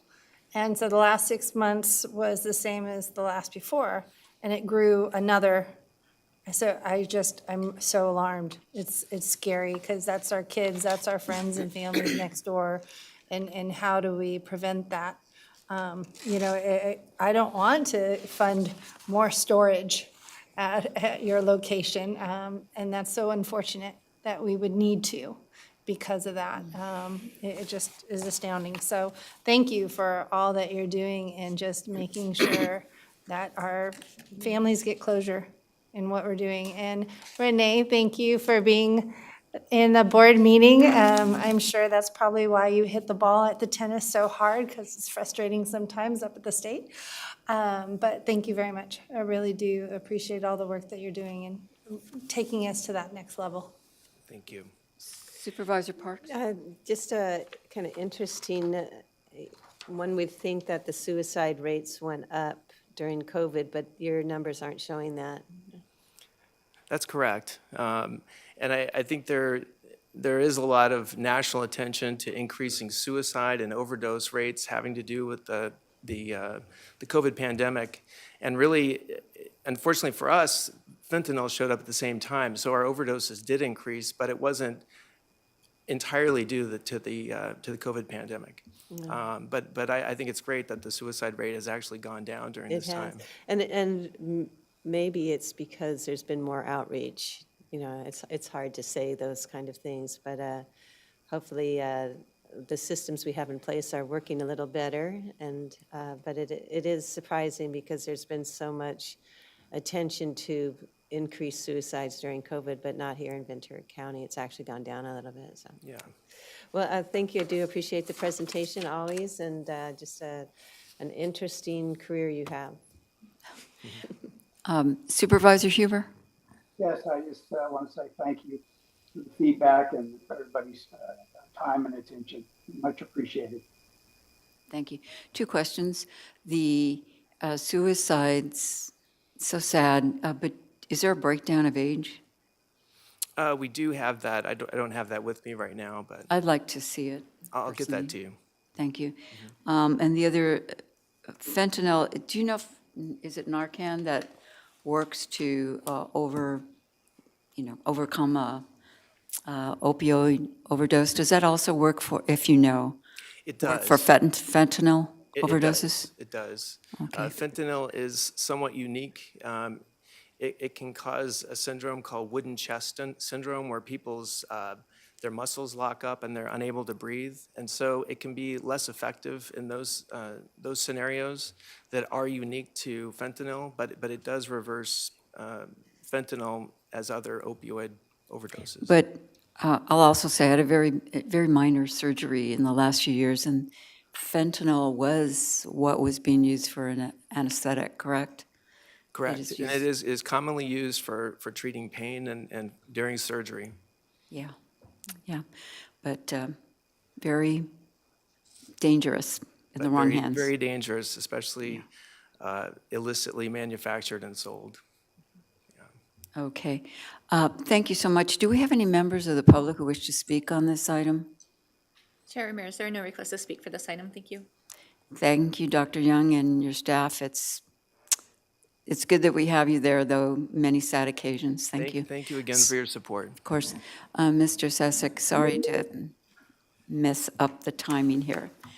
I will just note that we have an APCD meeting at 1:30, and do the best we can here. Thank you. Thank you. Good afternoon, Chair Ramirez, Good board afternoon. members, CEO Johnson. For the record, I'm Dave Sasek, the Director of the General Services Agency, and I'm here to give you an overview of our budget. Recall on March 1st, I went into a lot of detail on our ISF rates. I'll give you a slide on that, but we're really going to spend more time with a couple of my department heads talking about things that are going on in our agency for your just to give you a little bit more information about us. So first of all, our mission, and I think it's important to focus on a few parts of this mission. We're here to contribute to quality of life of Ventura County through the services that we provide, and we also foster the preservation of natural resources, through the different things we do with our environmental work in the parks and in our sustainability work that we do in our facilities maintenance. And our vision is to be a reliable, strategic, an innovative partner, trusted advisor, and public steward. So we take that very seriously in our agency, and you'll hear a lot about some of the good things that we've done across the world. So this is our agency in a glance, and you see we have 4 departments, and we're only going to focus on a couple today. Some of them you've seen earlier through rate briefs or through the fleet coming up to talk about things that we're doing in that area. So we're going to focus on facilities and materials in our administrative department. You've heard from the Parks Director earlier today. So once I'm done, we'll go into that. So first of all, let's look at our budget numbers. Our total budget is about $190 million. The vast majority of that, just like the Public Works Department, is either ISF money or enterprise fund money through the Parks Department. You see it breaks down $36 million for staff, about $120 million for service and supplies, and then we have some fixed asset purchasing that we're doing going on. And again, you see the detailed breakdown by department where that goes, and the vast majority of those resources go into our facilities and materials department, which I kind of like to say those folks are the unsung heroes of the county. You don't see much of what they do, and a lot of what they do just keeps the business running, keeps our agencies moving forward. So these are the ISF rates that we provided, that we briefed you on in March. Just so you can take a quick look at them again. Nothing has changed in that interim. And you see, this year we really got hit hard by inflation, and we're still battling with that. Fuel prices are going up, which is driving the cost of all products and services. So that's where we are there. I wanted to just give an overview of our green fleet initiatives. First thing is we've been using renewable diesel for 6 years now, and that burns about 80% cleaner than regular diesel. And you can see the amount of reduced CO2 that we pulled out of by using that over the last 6 years. Hybrid and electric vehicles, you see, we had our first hybrid vehicle in 2002. Currently, we have 115 in service right now, 32 EVs and 11 plug-in EVs across our fleet. We've mostly done that through chasing grants and being successful in achieving those grants. So you can see we've, a couple of big grants, about 1.2 million in grants across the board there. And we're looking right now, we have an application in with SC Edison for another grant that's, I think right now it's at 82 charging stations. We're back and forth with them because it needs to be financially feasible for them to invest in the infrastructure to put those charging. It's actually the infrastructure for the charging stations. The county still has to buy the charging stations, and then we have to get the vehicles to go with them. The other thing that we're really excited about is supporting the Sheriff's Department with the idle reduction pilot. We think that if that works out, we're going to save, you can see the number, 6,000 per vehicle on fuel. More importantly is 12.7 metric tons of GHG emissions will be reduced. The sheriff's vehicles, because of the nature of their business, they idle probably about half the time that they're out there operating. That just burns off gas. They need to keep all their computer up and running. They have to keep their, if you're working in the East County, it gets really hot in the summertime, so they have to take care of themselves and their equipment. But we think that this software and hardware that we're piloting is going to be really helpful for them to be able to keep their services running but not have the engines running. All right, now we're going to go ahead and move to the Facilities and Materials Department, and I'm going to be introducing my new Chief Deputy Director. Some of you have already met him. Craig Klutz joins us after a distinguished naval career, and he's been on board. This is his 7th day, and honestly, I said, do you want to give the brief? He said, I'm in charge. I got it. I'm going to run it. So again, I want to welcome Craig. I'm really happy to have him on board. He's jumped right in. That's like he's going to give this brief. He's dug into the department. He's already seen a lot of things, and we're really excited to have him. So Craig, go ahead and take it away. Thank you, and I did get to meet him, Mr. Klutz, yesterday, and he's still smiling, so it's great. Thank you. Welcome. Good afternoon, Madam Chair, Supervisors, CEO Dr. Johnson. My pleasure to be here today. Within the Department of Facilities and Materials, we have 4 different areas. The first one, maintenance, is actually led by Mr. Rob Harris, our principal engineer in charge. We have 68 different facilities staff members across the county that are pre-stationed in order to attack those 24,000 work orders funded at about $16 million across the over 3 million square feet of facilities. The accomplishments that have been made before my arrival that I'm very happy to be able to brag about is being able to transition to the new software system that's cloud-based and be able to field iPads. What a great opportunity to increase our technical capability, get into our field workers' hands those iPads so that they can reach back and touch whatever they need to inside the software system. As you can see outside in the Government Center, we have the courtyard upgrade that's underway right now. You'll actually see the new pavers start to be installed tomorrow, so we're excited about seeing that throughout this next week. And we've also, over the last 6 months, been able to partner with Vector Solutions in order to gain additional technical training for all of our field workers. Just like PWA and many other agencies, and also the architect, engineer, and construction industry, we compete for the skilled labor of our trade employees. We are aware of the aging infrastructure that we maintain, the challenges with the supply chain, and we continue to partner with our landlords and leases. Within the maintenance area, we have the capital renewal. We're very excited about the $9.5 million investment over the next fiscal year. Major projects that we've recently completed were focused on the safety, code compliance, a few emergencies that we had to attend to, and then we're actually able to attack some of the deferred maintenance and get after the items that we found during our facilities condition assessment recently done by Parsons. We're going to continue to do that as we get into the capital renewal next year, prioritizing for safety, code compliance, and prevention of future breakdowns.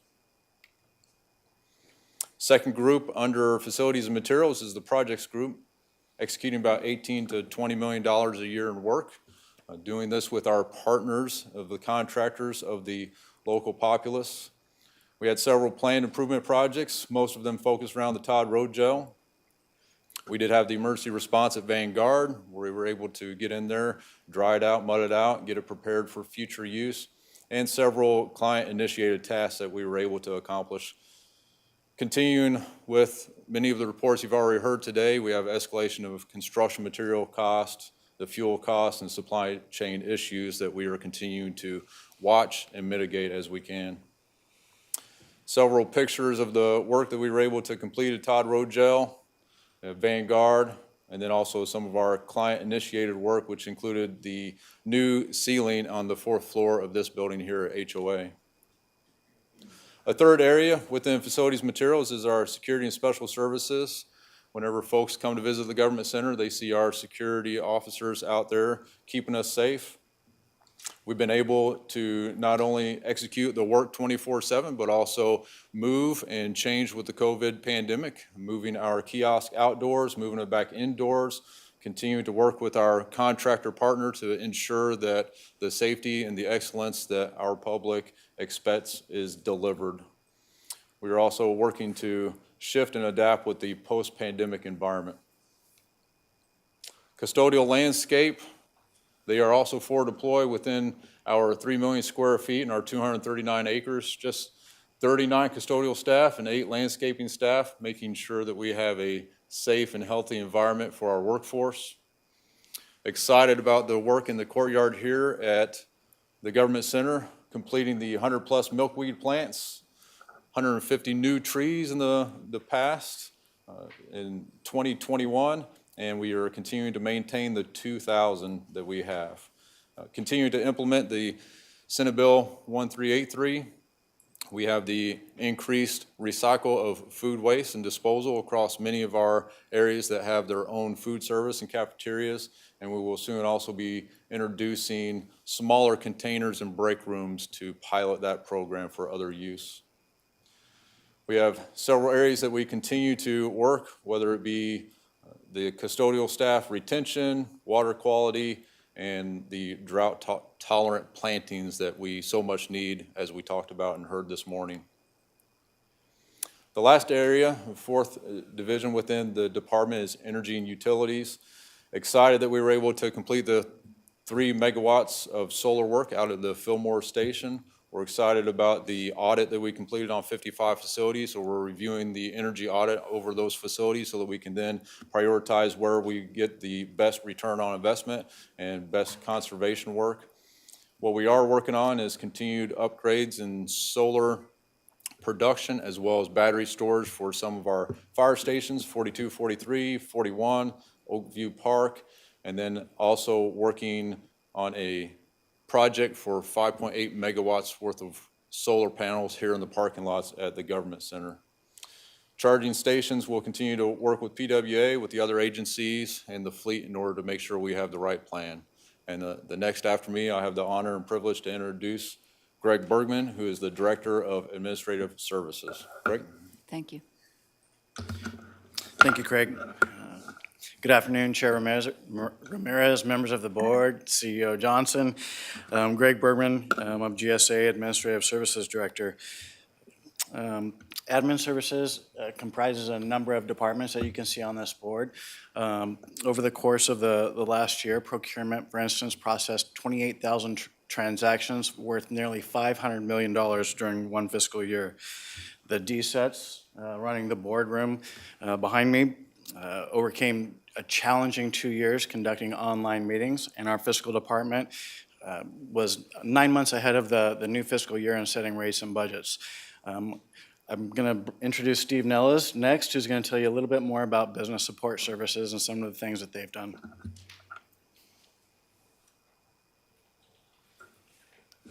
Thank you, Greg. Chair Ramirez, board members, Dr. Johnson, good afternoon. My name is Steve Nellis. I represent the GSA Business Support Division. We are forward deployed, I can use that, forward deployed to provide logistics and document management across the county. It's an honor for me to be here today to represent the women and men of business support that are a dedicated and skilled team. Our success is built on economies of scale. It's built on leverage. We need to pool and group county volume, scale and flow that through our investments in capital, technology, and production equipment, and gear that with staff expertise to deliver results for the county. Today, we're focused on 3 case studies that show alignment of our staff to customer goals and the county mission. Creative Services, our design team, we have to get the message out. We have to communicate both internally and to the citizens of the county of Ventura. So we have a design team. From annual reports to postcards to billboards, everything in between. We can do it all. Thank you. All of our content and even agency departmental content is available online. We embrace technology, online ordering storefronts linked to back-end production, complete transparency of your order. The star represents a portlet, a storefront that we scaled up to manage our COVID response with communications. You are familiar with the signage across our buildings, our testing sites, our vaccine centers, and of course, the significant effort our design team did in coordination and partnership with our Public Information Office to distribute the county's COVID response. Included in our output is print advertising, including multi-language support, web graphics, annual reports and directories, postcard mailers, which also can be repurposed into text messages or in emails and vice versa. Increasingly, postcards are also used as an on-ramp to agency websites. And a key partner as well is our healthcare agency, and some examples here for our hospital from banners to building banners. Of course, constituent outreach is important to this board, so we thank you for your business, and we help our customers communicate their messages as well. Our creative services team is small but lean. Again, the success is to leverage a small staff producing over 663 orders. Our VC print portal, bless you, processing over 3.6 thousand orders, 10 million pages of output. And with our partnership with our public information officers, so valuable. We appreciate their business so much across the healthcare agency, CEO, fire, sheriff. Our design team is recognized for their work as well. Let's talk Scan Center. To digitize paper product to content, your board will recall, perhaps 5-6 years ago, due to HSA's leadership, we consolidated 35 to 40 desktop scanners into a central service bureau with a staff of 2, leveraging capital. A staff of 2 can produce 1.5 to 2 million images a year. This year, we continue with that momentum focused on RMA, Public Works, and the Human Services Agency, including a data integration with the CalWIN program that we're honored to be a part of. We thank our customers for this opportunity. Working with Director Prilhart's leadership and Jeff Nielsen, the IT manager, we outlined some project goals, which you can see on this slide, including defining a records retention program, classification, and most importantly, to accelerate and create enterprise search both for staff and citizens. The trade secret here is to extract information from a document and put it into a database and put a web page on top of it.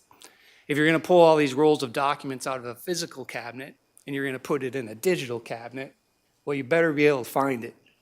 So we go to great lengths to provide high quality on that indexing. And data and digital current is the new currency for many of our operations. So we work with our customers. Our staff is skilled at business processes. We sit down, we work with our customers to prepare, transmit, index and review, and build a search engine for their content. This workflow then is translated into code, into a business application, a business process.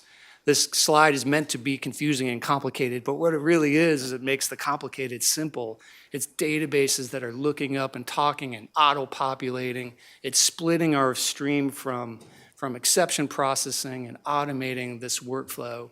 And so what that results in is easy search. Imagine you need an underground fuel tank research or a building permit or a building location. What used to take months, weeks, days, now can take days, hours, seconds. Query 10 million documents, find it in a second, the power and speed of search. So here are our RMA results. Working with our facility team, we created 12 additional staff offices. We've improved public transparency with our public records requests, made it much more efficient. And most importantly, we've created a scalable workflow for both paper and digital content into the future and enabled fast and efficient search. Next up on our case studies, libraries. We love our libraries. The libraries came to us with a distribution problem. We looked across their 14 service locations across the county, and this map, as you can see here, we overlaid that with our courier network across the county, and it didn't take much to fold those routes right into our existing system. No additional staff, no additional vehicles. Again, it's a story of leverage. Our staff worked with the librarians. This is Ali Esquivel next to some textbooks and student materials that helped the county library system achieve one of their goals of improving their patron access and their staff workflows.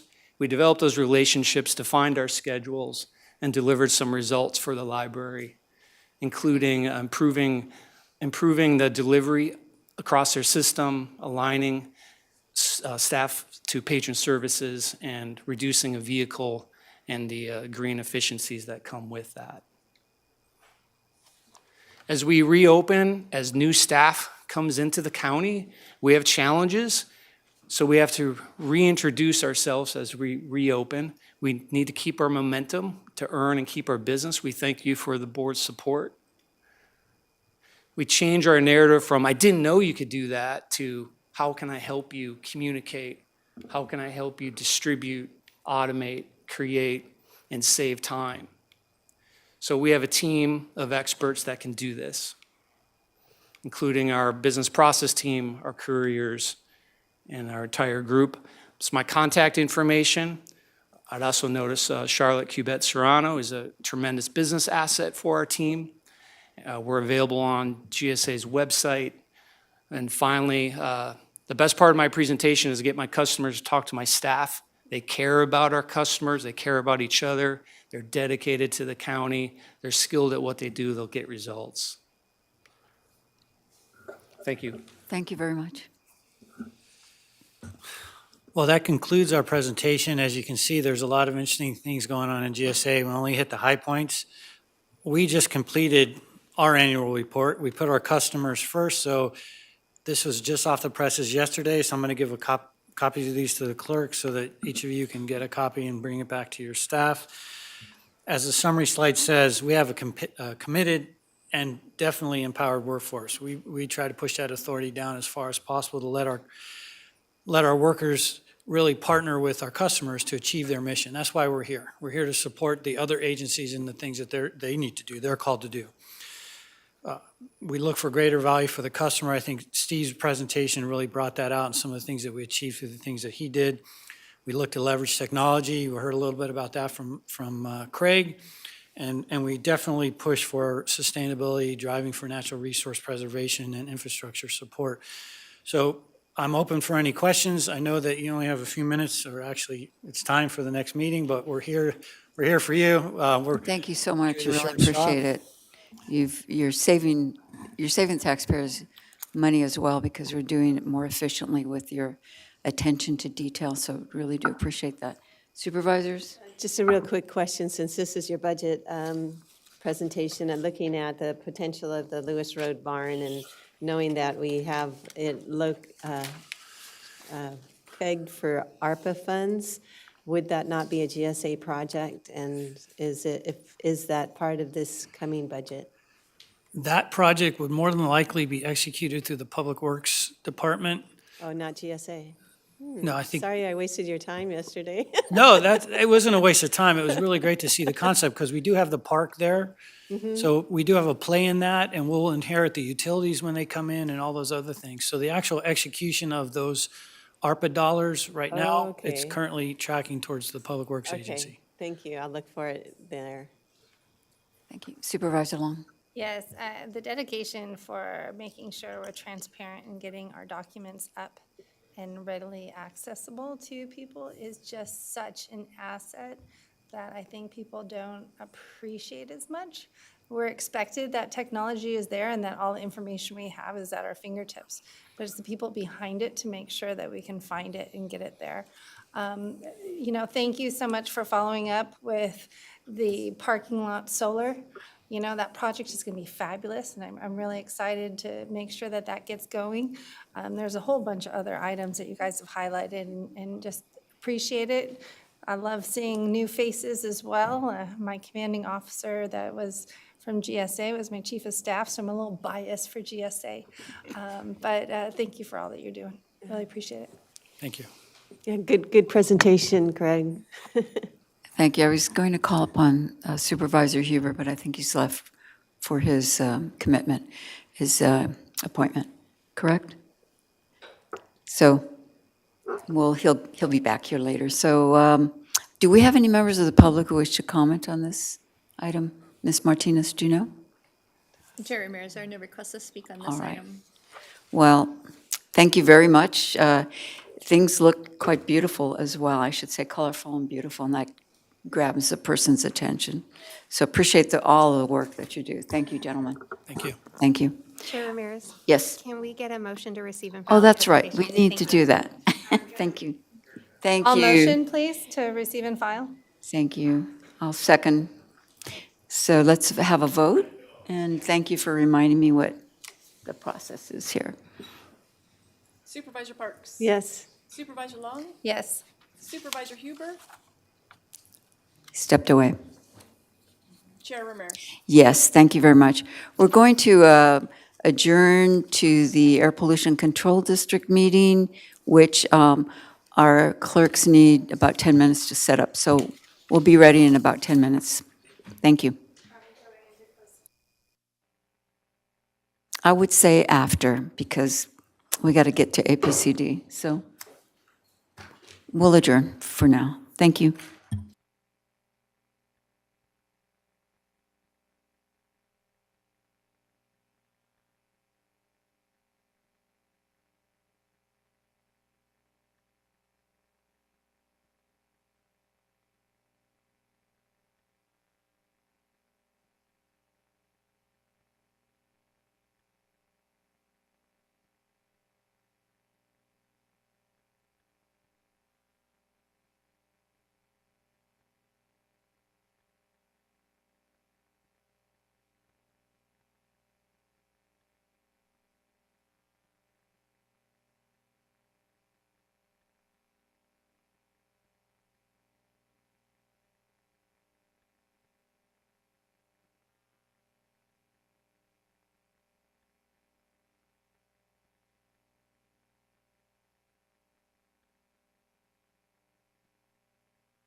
Good afternoon, everyone. My name is Lynn Edmonds, and I will be your chair for today's meeting because Matt Lavere is not available. I'm the vice chair of the Air Pollution Control Board. So I'm calling to order the Air Pollution Control Board of May 10th, 2022. And could we have a call to order? Could we have the roll call, please? Thank you. Board Member Blatz? Here. Board Member Huber? Board Member Long? Here. Board Member Parks? Here. Board Member Pollock? Here. Board Member Ramirez? Here. Board Member Rollins? Here. Board Member Zaragoza? Here. Chair Lavere? Vice Chair Edmonds? Here. Thank you very much. Supervisor Long will now lead us in the flag salute. Yes, please join me. Right hand over heart. Face the flag. Ready, begin. I pledge allegiance to the flag of the United States of America and to the republic for which it stands, one nation, under God, indivisible, with liberty and justice for all.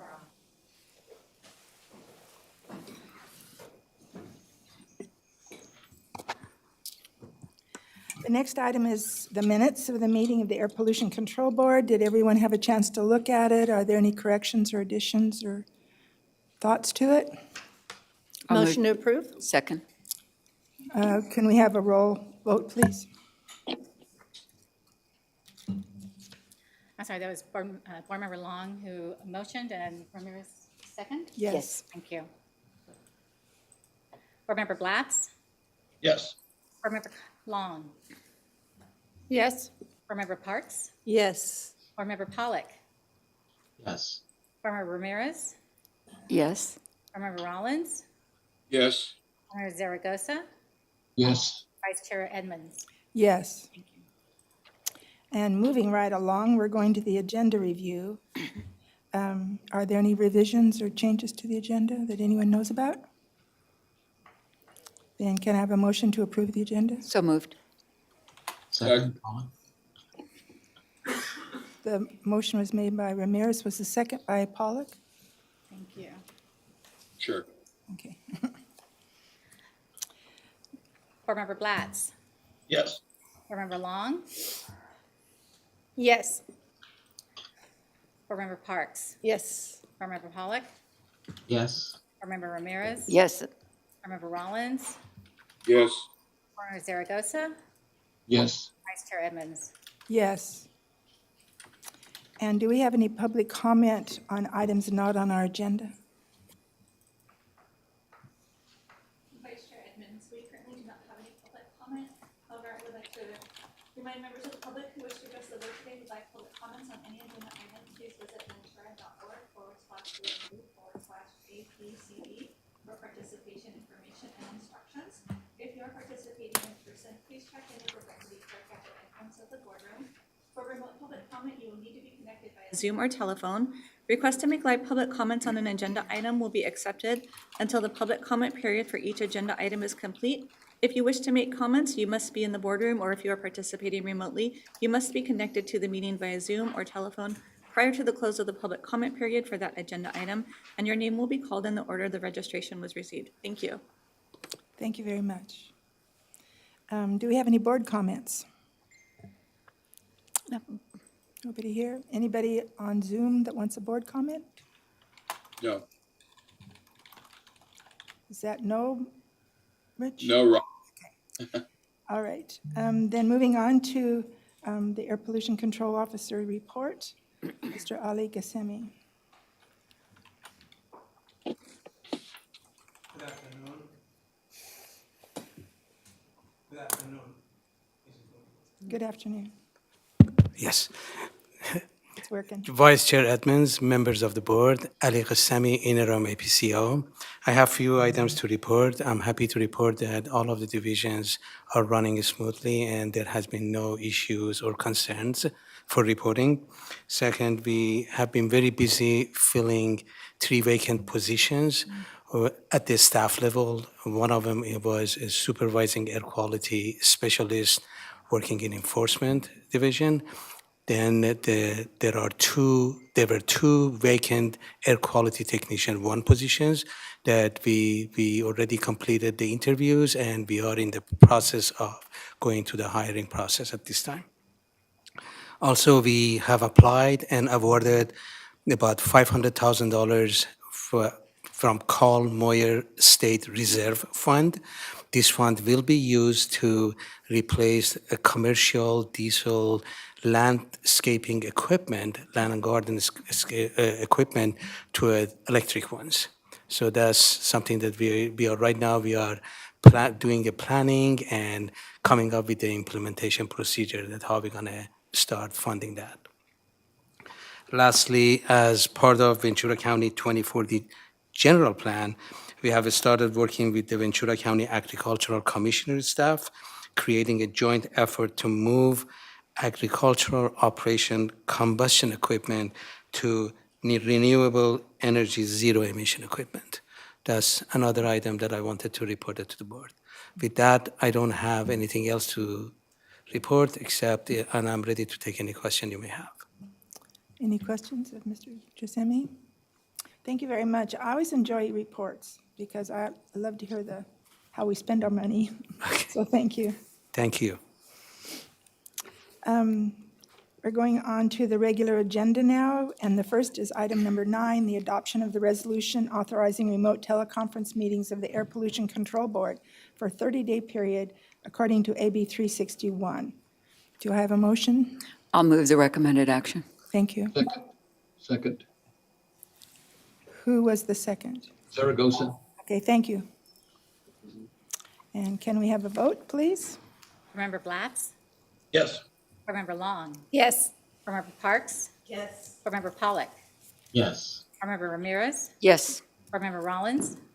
Yes. Remember Zaragoza? Yes. Vice Chair Edmonds? Yes. Thank you. And that passed unanimously.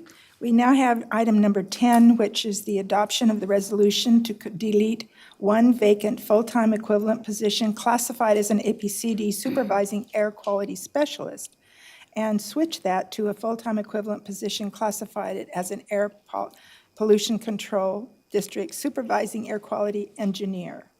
And Mr. Kasami will be leading that. Yes, this item is actually getting your authorization and approval to reclassify one of our position, as you mentioned, from air quality, supervising air quality specialist to supervising air quality engineer. The reason for that is in planning division, we are getting a lot of complex projects. These complex projects such as development of the air quality management plan, AQMP, and AB 617 implementation. Those tasks, there are tasks involved that requires a supervisor that who can lead assigned work to staff that they are working on those projects, and a reclassification of that position, it allows that person to actually authorize that person to lead that group. And we strongly recommend for your board to authorize us to do that reclassification. Any questions?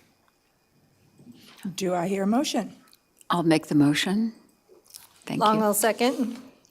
We've got this down fast here. Thank you very much, and now a vote. Remember Blatz? Yes. Remember Long? Yes. Remember Parks? Yes. Remember Pollock? Yes. Remember Ramirez? Yes. Remember Rollins? Yes. Remember Zaragoza? Yes. And Vice Chair Edmonds? Yes. And now we are moving on to the next report. Mr. Kasemi is going to be standing up here for that one too, which is to receive and file a presentation regarding the capabilities and in-field use of the gas imaging camera. And No, I think item 11 oops, is. you got it for hotspots. Yes. Yes, thank you.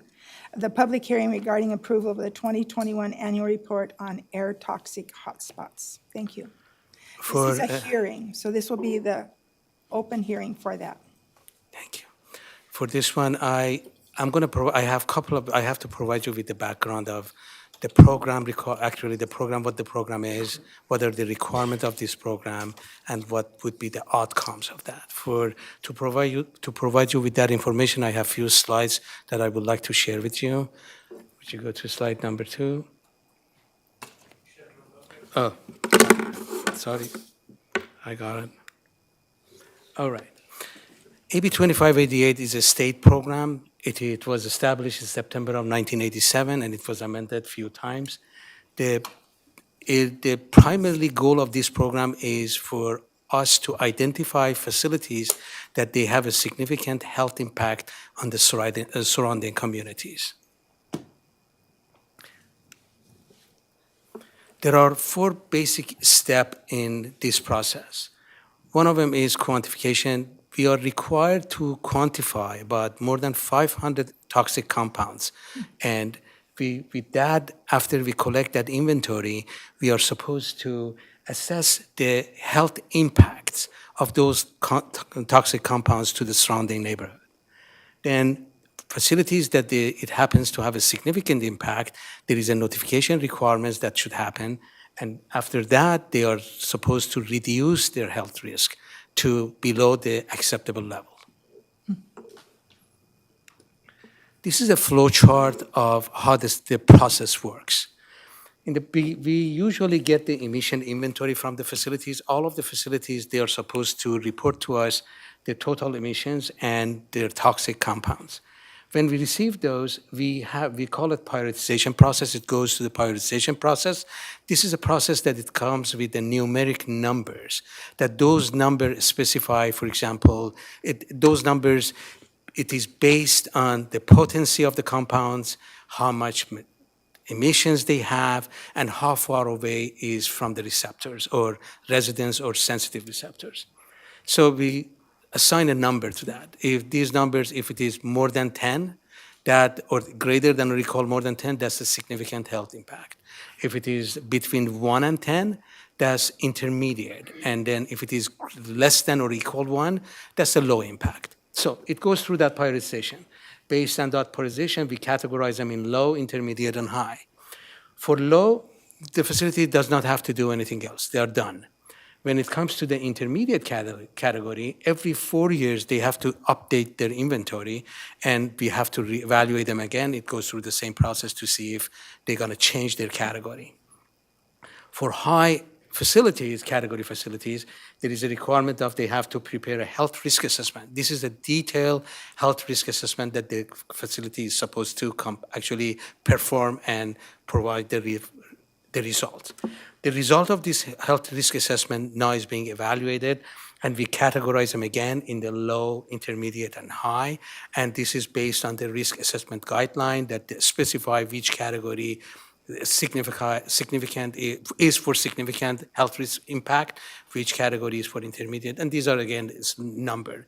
Anything greater than equal 10, they are considered to be a high, significant health effect, and intermediate, as you know, low is below 1, and then anything between 1 and 10 is the intermediate. When they come low, again, it goes back up to they don't have to do anything because they show with the detailed risk assessment that they are below 1. Then it goes to intermediate, again, goes to quarterly reporting of updating their inventory, and if they are high or significant health impact, they have a significant health impact, they have to go through the public notification, we're gonna have a public workshop, and then they'll have 5 years to reduce their risk below acceptable level. What is our responsibility? Our responsibility is to collect the information from the facility. We have to rank the facility based on their numeric numbers that they have. And then facilities that they are above significant level, they have to provide us with the health risk assessment. And then we are supposed to have that health risk assessment available for public to examine. At the same time, we are supposed to publish annual report that we have right here for your review and acceptance.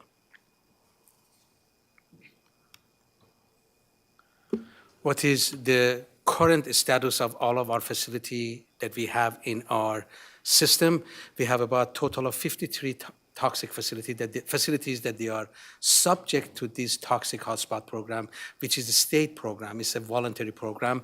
And then out of those, I'm glad to report that we don't have any high significant facility among them. For intermediate, when we do the prioritization score, we have about 24 facility. Based on the health risk assessment, detailed health risk assessment analysis, we have about 19, and low priority facility, we have about 12. There are also about 300 industry-wide. These are small facilities such as gas station, auto body shop, dry cleaners, but dry cleaners that they are using perchloroethylene. But in 2019, the last dry cleaning that they were using to perchloroethylene, they switched to petroleum-based solvent. So we don't have any. What happened? Madam Chair. Madam Chair. Yes. I'm going to, John. That's it. I think that was my. A few years back, over on Vineyard and Central, we had some hot spots there, air toxics. Was that in the high level at that time, or was that intermediate? You remember that over by the high school? Because So you're talking about this. You are talking about the SoCal gas, right? Yeah, The compressor. exactly. No, they were intermediate. They were intermediate. The risk, if I'm not mistaken, it was about 3.8 for the nearest residential. It was about 0.898 for the school across the street, and there was about 1 point something. I don't remember exactly, but there was another academy northeast of the facility. That was over on Strickland, the Strickland area. Yes. Okay, well, thank you. I just wanted to know, I'm not sure if it was intermediate or if it was high. Yes, but Thank you. remember, these are based on the health risk assessment that they performed. Right. Okay, thank you so much for that. No problem. Actually, I have a question. Sure. Since they're reporting themselves, do you ever have a doubt that they're not doing it accurately? Yes, there is a QA/QC procedure that we are building in our program. When right now we have automated that if the facility is reporting for criteria pollutant, the toxics automatically being generated. But while the facility is reporting and we put the throughput of the facility, for example, for gas usage, for solvent usage, we can pretty much say what would be the toxic compounds. Usually, in the beginning, before we get them to our program, we did the inventory for the facility based on the information we got from the facility. So we know exactly what facility would be reporting to us. Okay. Right. So you feel secure in the data that you get? Definitely so. And also, just for your information, as part of AB 617, we have another QA/QC procedure built in that we are working with the state to let them know our QA/QC procedure, and based on that, we are getting funding from them. That funding we are using for that reclassification that I just mentioned to you. So it covers the additional cost of salary and benefit that would create because of this reclassification. That was very smooth, very wise. So, okay, any other questions? Do you have more to report? Pardon me? Do I'm you have done. more of your report? Or are you finished? No, there is one more that I'm just going to go through. Yes. The last one that you mentioned. Oh, okay. If you want to go through it, and then I Yes, explain and then leave it to So now you. I will say once again, 12, number 12, to receive and file a presentation. Oh, we have to close. Thank you very much, Kelly. Okay, first of all, are there any public comments? Vice Chair Edmonds, there are no public comments for this item. Thank you. Okay, and can you get can I have a vote, a message? When you close the public comment, I am closing the public hearing. I'll make a motion to approve with staff recommendations. Second. Okay, would you do a vote, please? Roll call.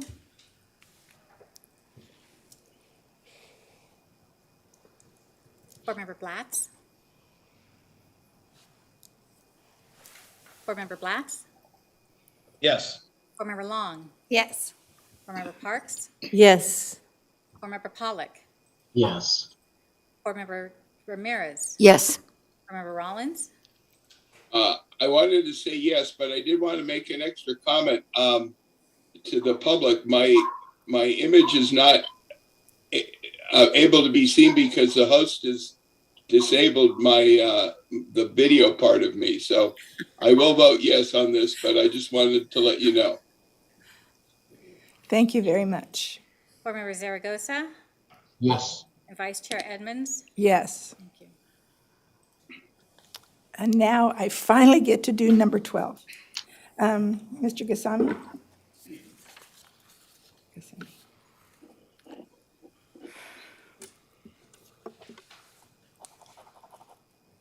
We are going to receive and file the presentation regarding the capabilities of and the in-field use of the gas imaging camera for enhanced inspection.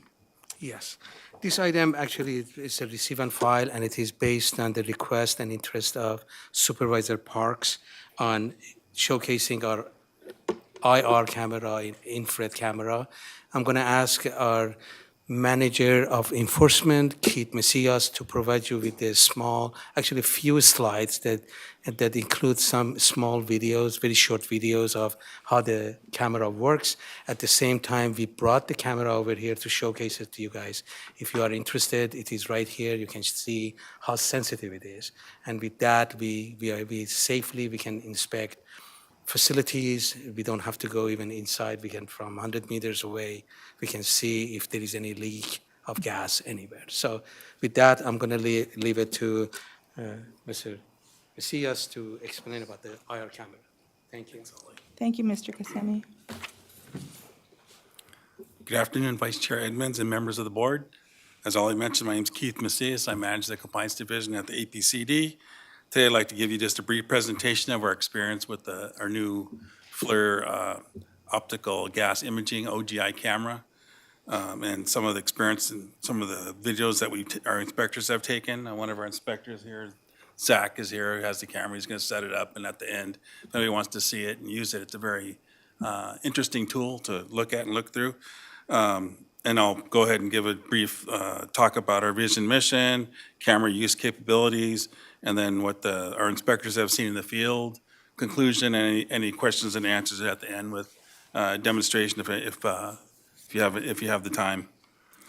As you know, for our vision and mission, we want clean air for all, and we're here to improve air quality to protect the public and the health, public health and the environment.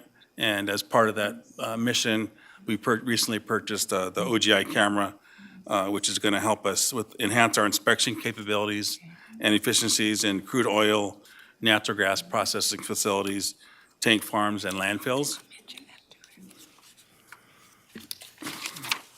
Oh, I need to, okay, hit the button here.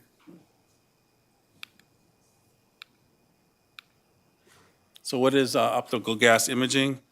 It's a camera uses a thermal imaging technology, or more simply detects temperature.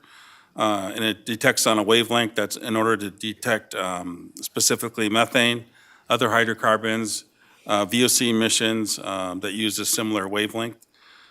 It can detect large leaks from up to 100 meters away. It can detect small leaks from several meters away. In our own training, we were able to stand back about 100 feet. We're still able to see a propane leak pretty clearly. And the camera itself can be used in most temperature ranges, anywhere from 32 degrees Fahrenheit to 95 degrees Fahrenheit, and can detect temperatures from -4 degrees to up to 248 degrees. So it detects a wide range. OGI camera capabilities provides a safe inspection process with no direct physical contact, can observe methane leaks from multiple sources. Multiple sources mean leak detection from natural gas well sites, offshore platforms, liquid natural gas terminals, and more. It gives inspectors access to difficult areas or hazardous areas that they couldn't access before. Performs additional remote inspections on large areas, meaning, for instance, some oil fields have up to 800 wells on site, and it's hard to cover that many wells on a normal inspection process, so the camera gives the ability to scan those and look for particular wells of more interest. And we're also able to quantify emissions, and we can verify if there's a leak with our normal leak checker, or what we call a FID. And of course, the camera helps us reduce criteria pollutants and greenhouse gas emissions. And the camera itself is certified for use in hazardous areas, so we can bring it directly into hazardous areas.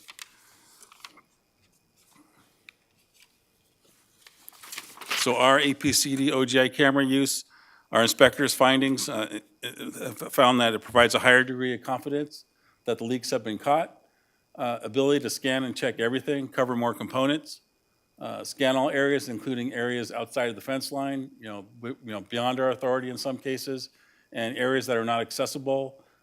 This would include, as I mentioned, areas beyond the fences or fence lines, such as natural gas transmission lines that leave the facility. If we find a leak, then we can report it, even though we may not have the direct authority over it, but we can find the leak, we can report it to the proper authorities, in our case, which would be the operator or in Ventura County, Southern California Gas, or also who oversees it is the California Public Utilities Commission, CPUC. We can report to both and make sure that if there's a leak, that it gets fixed. It also helps us with investigation of any oil and gas complaints we get, and finding any additional leaks, and which will be repaired and or maybe a violation as well. And for some of our inspections, we've already found some leaks that were repaired, and in this case were high enough where they actually received a notice of violation. And in this slide, this is on the left is a picture of a manway. A manway, by definition, is a small passageway that's designed to admit a man, or more specifically, give customer access into the pipe or pipeline.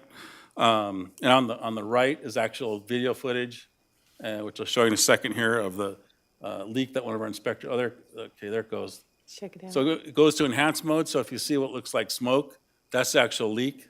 So that's what the camera detected, a leak. It ended up being a notice of violation and was repaired. This was at one of our local oil leases up in Upper Ojai. And let's see. And another leak that was found, same oil field. And on the left is the picture of the Inardo valve, and on the right is the video that's taken. And again, you see what looks like smoke coming off it when it goes in enhanced mode. That's the leak, methane emissions coming out. And again, this was also high enough where they received a notice of violation.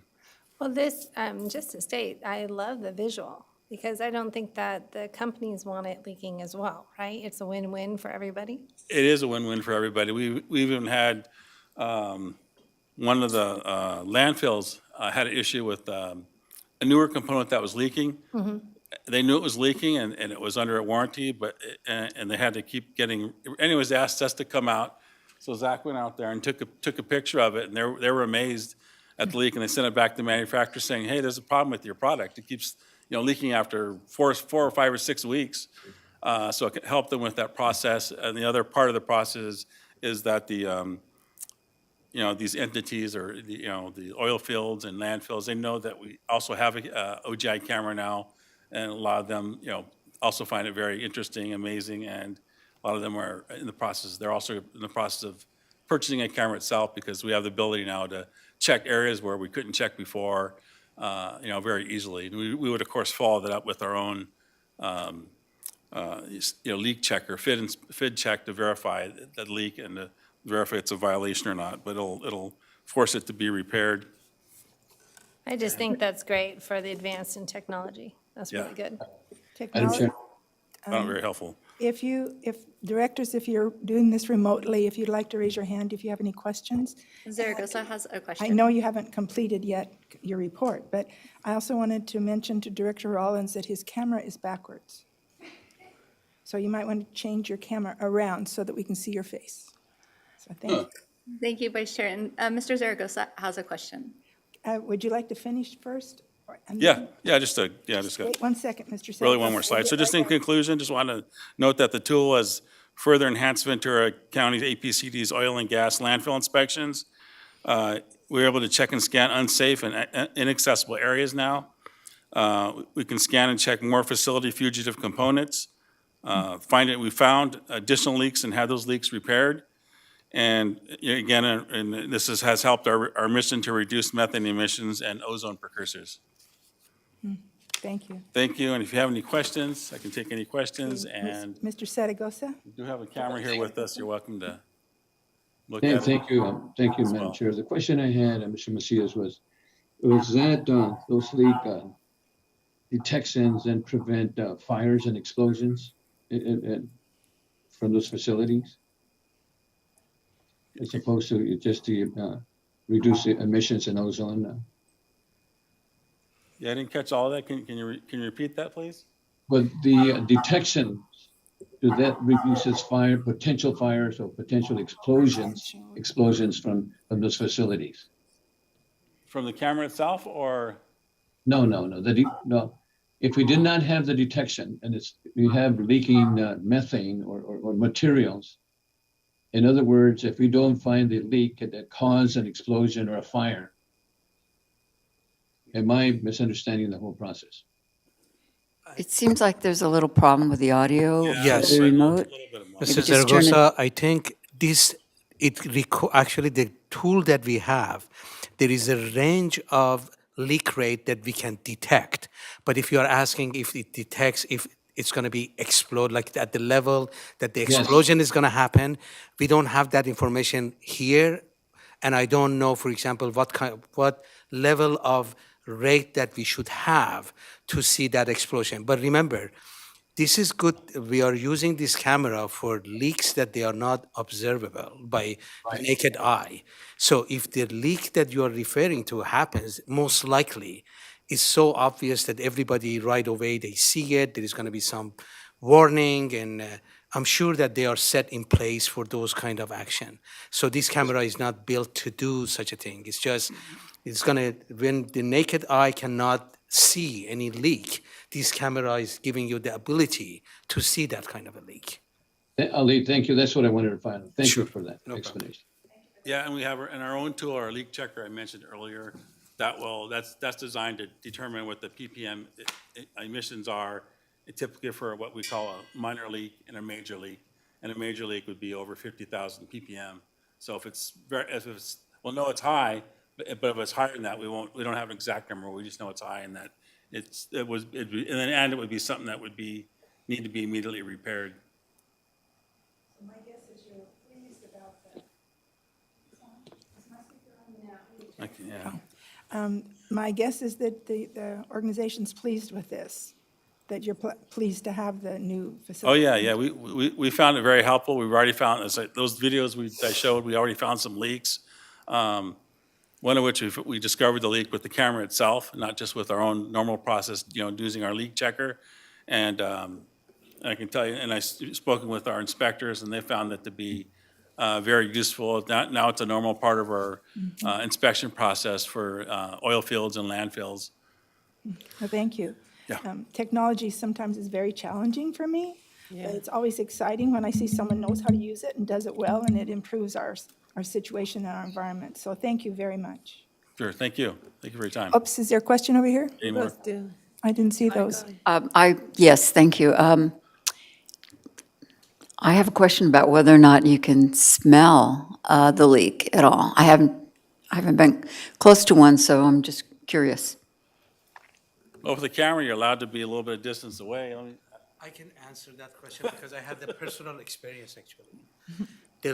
The gas leak at the Porter Ranch from SoCal Gas, I don't know if you guys recall. Oh, yes. There is a component of the gas, methane gas, that I don't remember what they, Mercaptan, yes. Odor. That's odor. So you will smell it from distance. My house was probably about 5.5 miles away from the leak, but we could smell the gas. But it depends, of course, it depends what is the rate, and then where is the wind direction.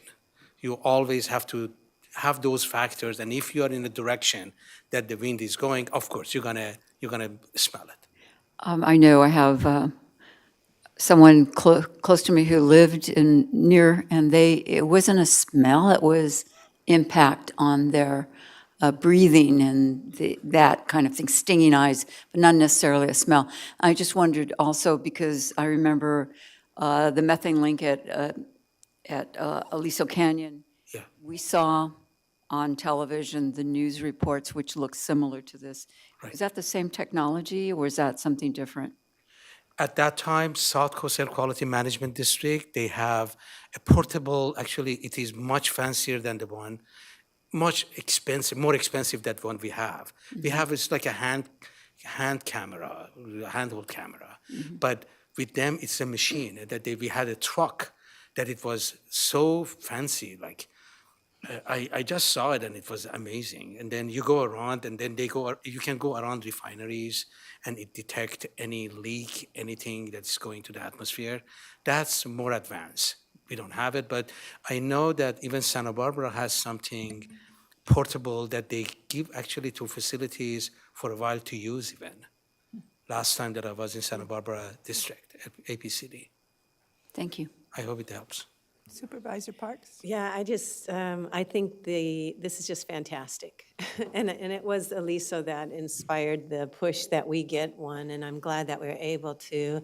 OGI, that's oil and gas imaging or infrared. Because I think of the O as Offerman. That's my staff person that pushed on this, so we call it the Offerman camera. But the questions that I have is, one, is one sufficient? Would two be better so that, like if one's being serviced, you still have the other one available? Well, right now, one is sufficient. We're still getting used to the technology. I think eventually, we'd probably like to have two, and we may want to, as an example, excuse me, South Coast has multiple cameras, and they use a similar one to this for checking for leaks, and however, they have another camera which is about half the cost of this, is not certified for hazardous environment, but it has a zoom lens, and they've used that camera to actually zoom in on oil platforms, and they found leaks on oil platforms from that camera. So that would be, between the two, it just gives you more vision, I guess, so to speak, to check and leaks. It's great to see that already that we have detected some leaks, and the idea of another one, I'm totally up for it, particularly because you can have even more expansive area which you can look at, and also in case you need to surface one also. And then another question, looking at, I guess we have a large methane source from JPL NASA, right? Right. And I'm just wondering if that scan is what we're being able to do once we get it to correct it, or are we able to identify the location and get it to that level of detail? It's a little bit different technology, but we actually do, when we go out to landfills, for instance, we'll use it to look for leaks. It's a little bit harder to check for, minor leaks coming off the ground. This Right. kind of deals with like landfills. There's seeping out a certain amount of emissions. You get kind of a plume, and NASA has to fly over, look for the plume. Oh, hey, look at this. The camera may not check the camera may not be able to zoom in. It's designed more to zoom in on kind of minute fugitive leaks coming off components and so forth. However, between the camera itself, if there's a larger leak, the camera may detect it. But we also have, again, our leak checker or FID, and we can actually take that and go disturb the ground and do a check to see if there's emissions leaking. And we've done that. Because of the NASA flyover, we've also increased our frequency of visits to the landfills. Normally we visit we have over 1,300 sources here, permits here in Ventura County. We usually try to visit everyone once per year, annually. But for these high methane emitters, we'll try to visit those twice per year, which right now are essentially, was one landfill that was, again, noted as a high methane point source under the last flyover. Okay, and do you feel like you have, with this camera, the potential to look at any gas leak in Ventura County, essentially, or is there some that are still going to be just too hard to get to? Oh, well, that's one of the nice features about the camera is that if it's an unsafe area or area we can't reach, the top of a tank, certain component, or even, we've actually had reports of someone that actually took a camera, before we had our camera, took a video using an OGI camera beyond the fence line and of the top of a tank and let us know there's a leak. We went investigate, and sure enough, there was a leak and it was fixed. Yeah, it will definitely help us check, those areas that we can't access. Yeah, I remember following a case in Colorado where they were looking at trying to determine whether a drilling operation was leaking, and they weren't allowed to go on the property, and so they were looking at using drones, and trying to grab air samples. Right. But it sounds like something like this could take care of that. You don't have to be on the property. I Right, just yeah, find that's it will, fantastic. and drone is another technology that they are using to do this, just like with the flyovers.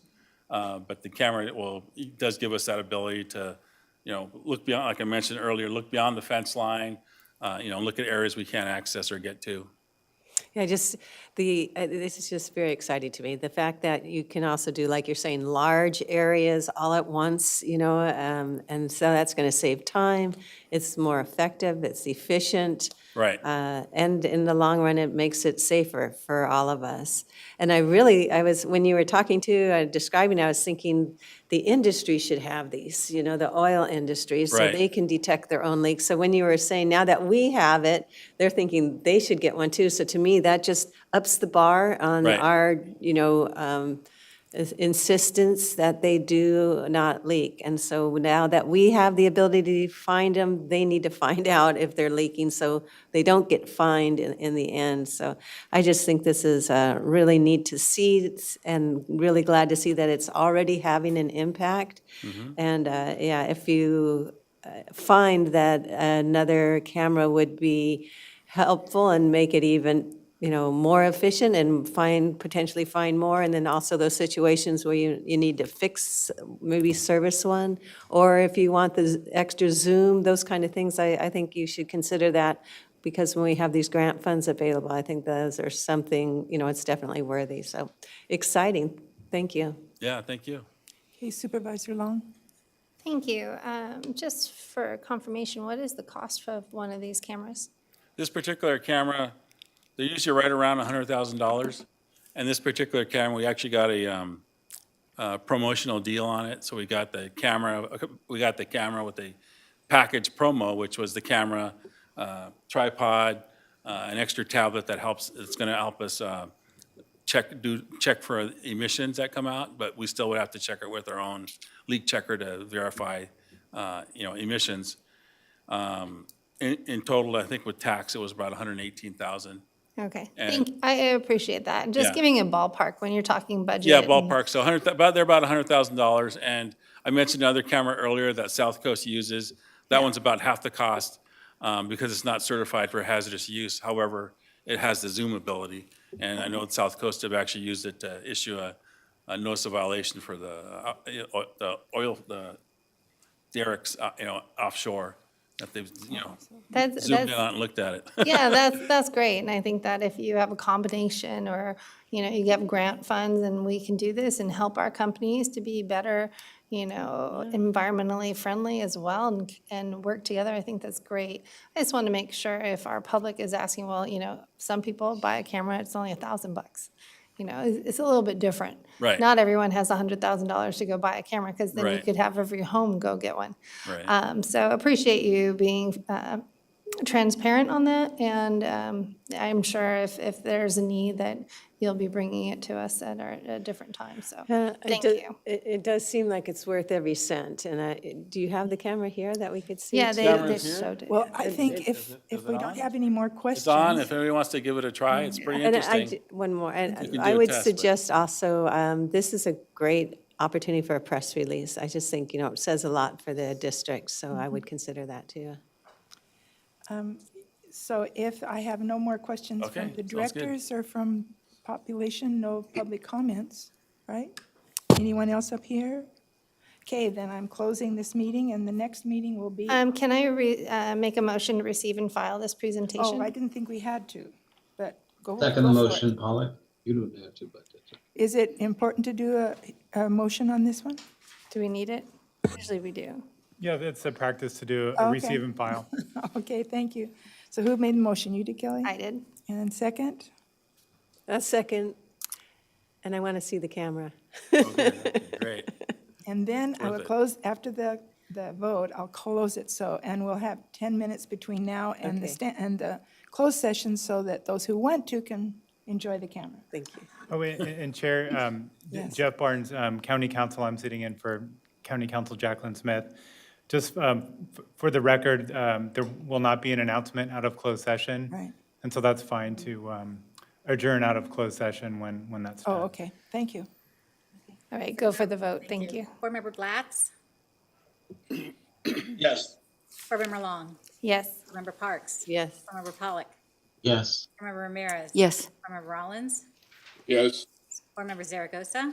Yes. Vice Chair Edmonds? Yes, Thank you. and we move on to the camera. Would you like me to bring it to you, or do you want to come down and look at I think we it? can What's your walk down preference? there. So the status is we're moving into closed session? Yes. Yes, Okay. so what is that, how are we running closed session for this? We're going into a room on the side, and they have it set up for the Perfect, thank you. remote also. Okay. And I'd just like to ask if I'm the only one who's freezing to death in this room. No, that's why I wear all these outfits. My nose is cold. We're wasting a lot of energy here. I'm on a draft. See everyone in closed session. Do you have to do anything? To close session?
Are you ready?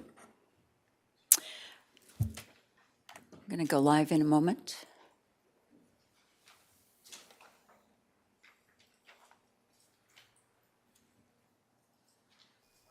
Good afternoon, we're back, and we're going to take up 2 items before we go to our public hearing.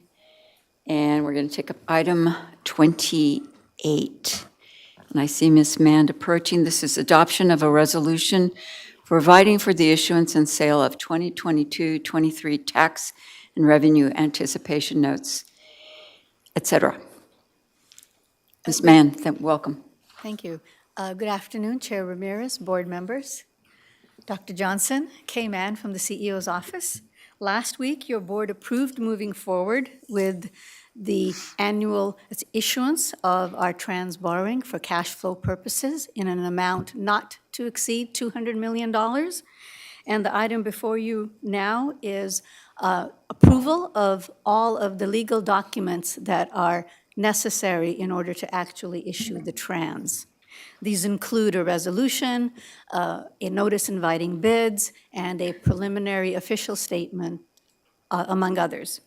And one other thing I wanted to mention was, even though the documents reference an amount not to exceed $200 million, based on our recent cash flow projections, the trans issue will be less than $100 million. So with that, I'm available for questions. Do we have any questions? Motion Supervisor Long, approved. thank you. Supervisor Long, I will second. Parks. And do we have any public comments? Chair Ramirez, there are no requests to speak. Thank you. Okay, well, we can vote then. Thank you, Ms. Mann.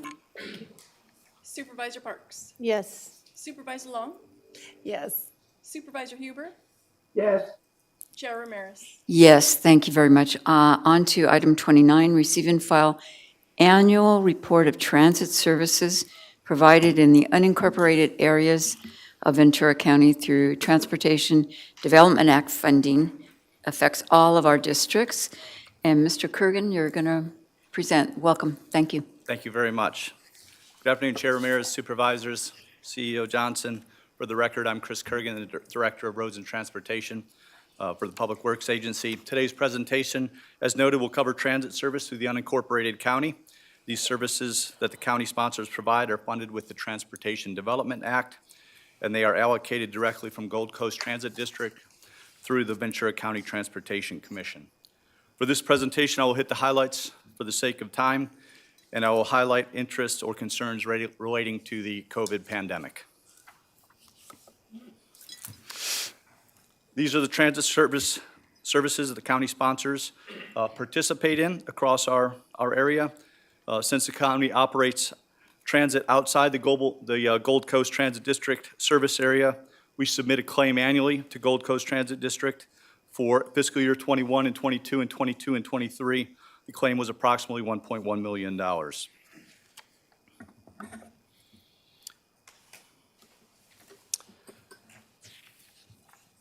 In addition, there's a city, an intercity system that also is supported, 9 different public transit operators throughout our county.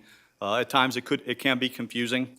VCTC recently updated their intersystem maps within their website. Certainly there's opportunities in the future for additional coordination and potential consolidation. Their new upgrades made it a little bit more rider-friendly. Dial ride services have been popular across the county.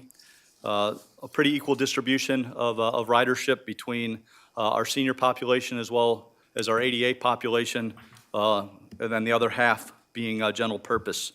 Certainly making transfers is difficult for our senior and ADA populations. What we did see is a significant decrease in this service through the pandemic, and I'll address that in some subsequent slides. Transportation Development Act is the only source of county uses for transit, but the Transportation Development Act recovery ratio historically has been a challenge which augments that across the county. One of the, I guess, few positives of COVID is that the recovery ratio was suspended through the California Budget Act. So Assembly Bill 90 and Assembly Bill 149 suspended that recovery ratio through the 22 and 23. But there are challenges for our operators associated with increasing operating costs as well as decreasing revenue, and I'll discuss that in the next slide. As noted, as a result of the pandemic, all of our operators had additional costs associated with cleaning and maintaining safe service. They continue that hygiene and that safe service to this date. I was recently out at Gold Coast Transit District watching and going through their facilities, seeing the care that they take to make sure that the riders remain safe in transit. They've also, all of our transit operators also have experienced significant increases with regards to employee retention and wages. We've been very fortunate throughout this county. Our transit operators remained in full service throughout the pandemic. They did not change their hours. They did not decrease their routes. They strove to serve the population that requires and depends on the transit service. And we've seen various escalation of costs and inflation across the county, as well as other wage rates. And so some adjustments have been made in some of the contracts. There has been some relief from the Coronavirus Aid, Relief, and Economies Securities, the CARES Act.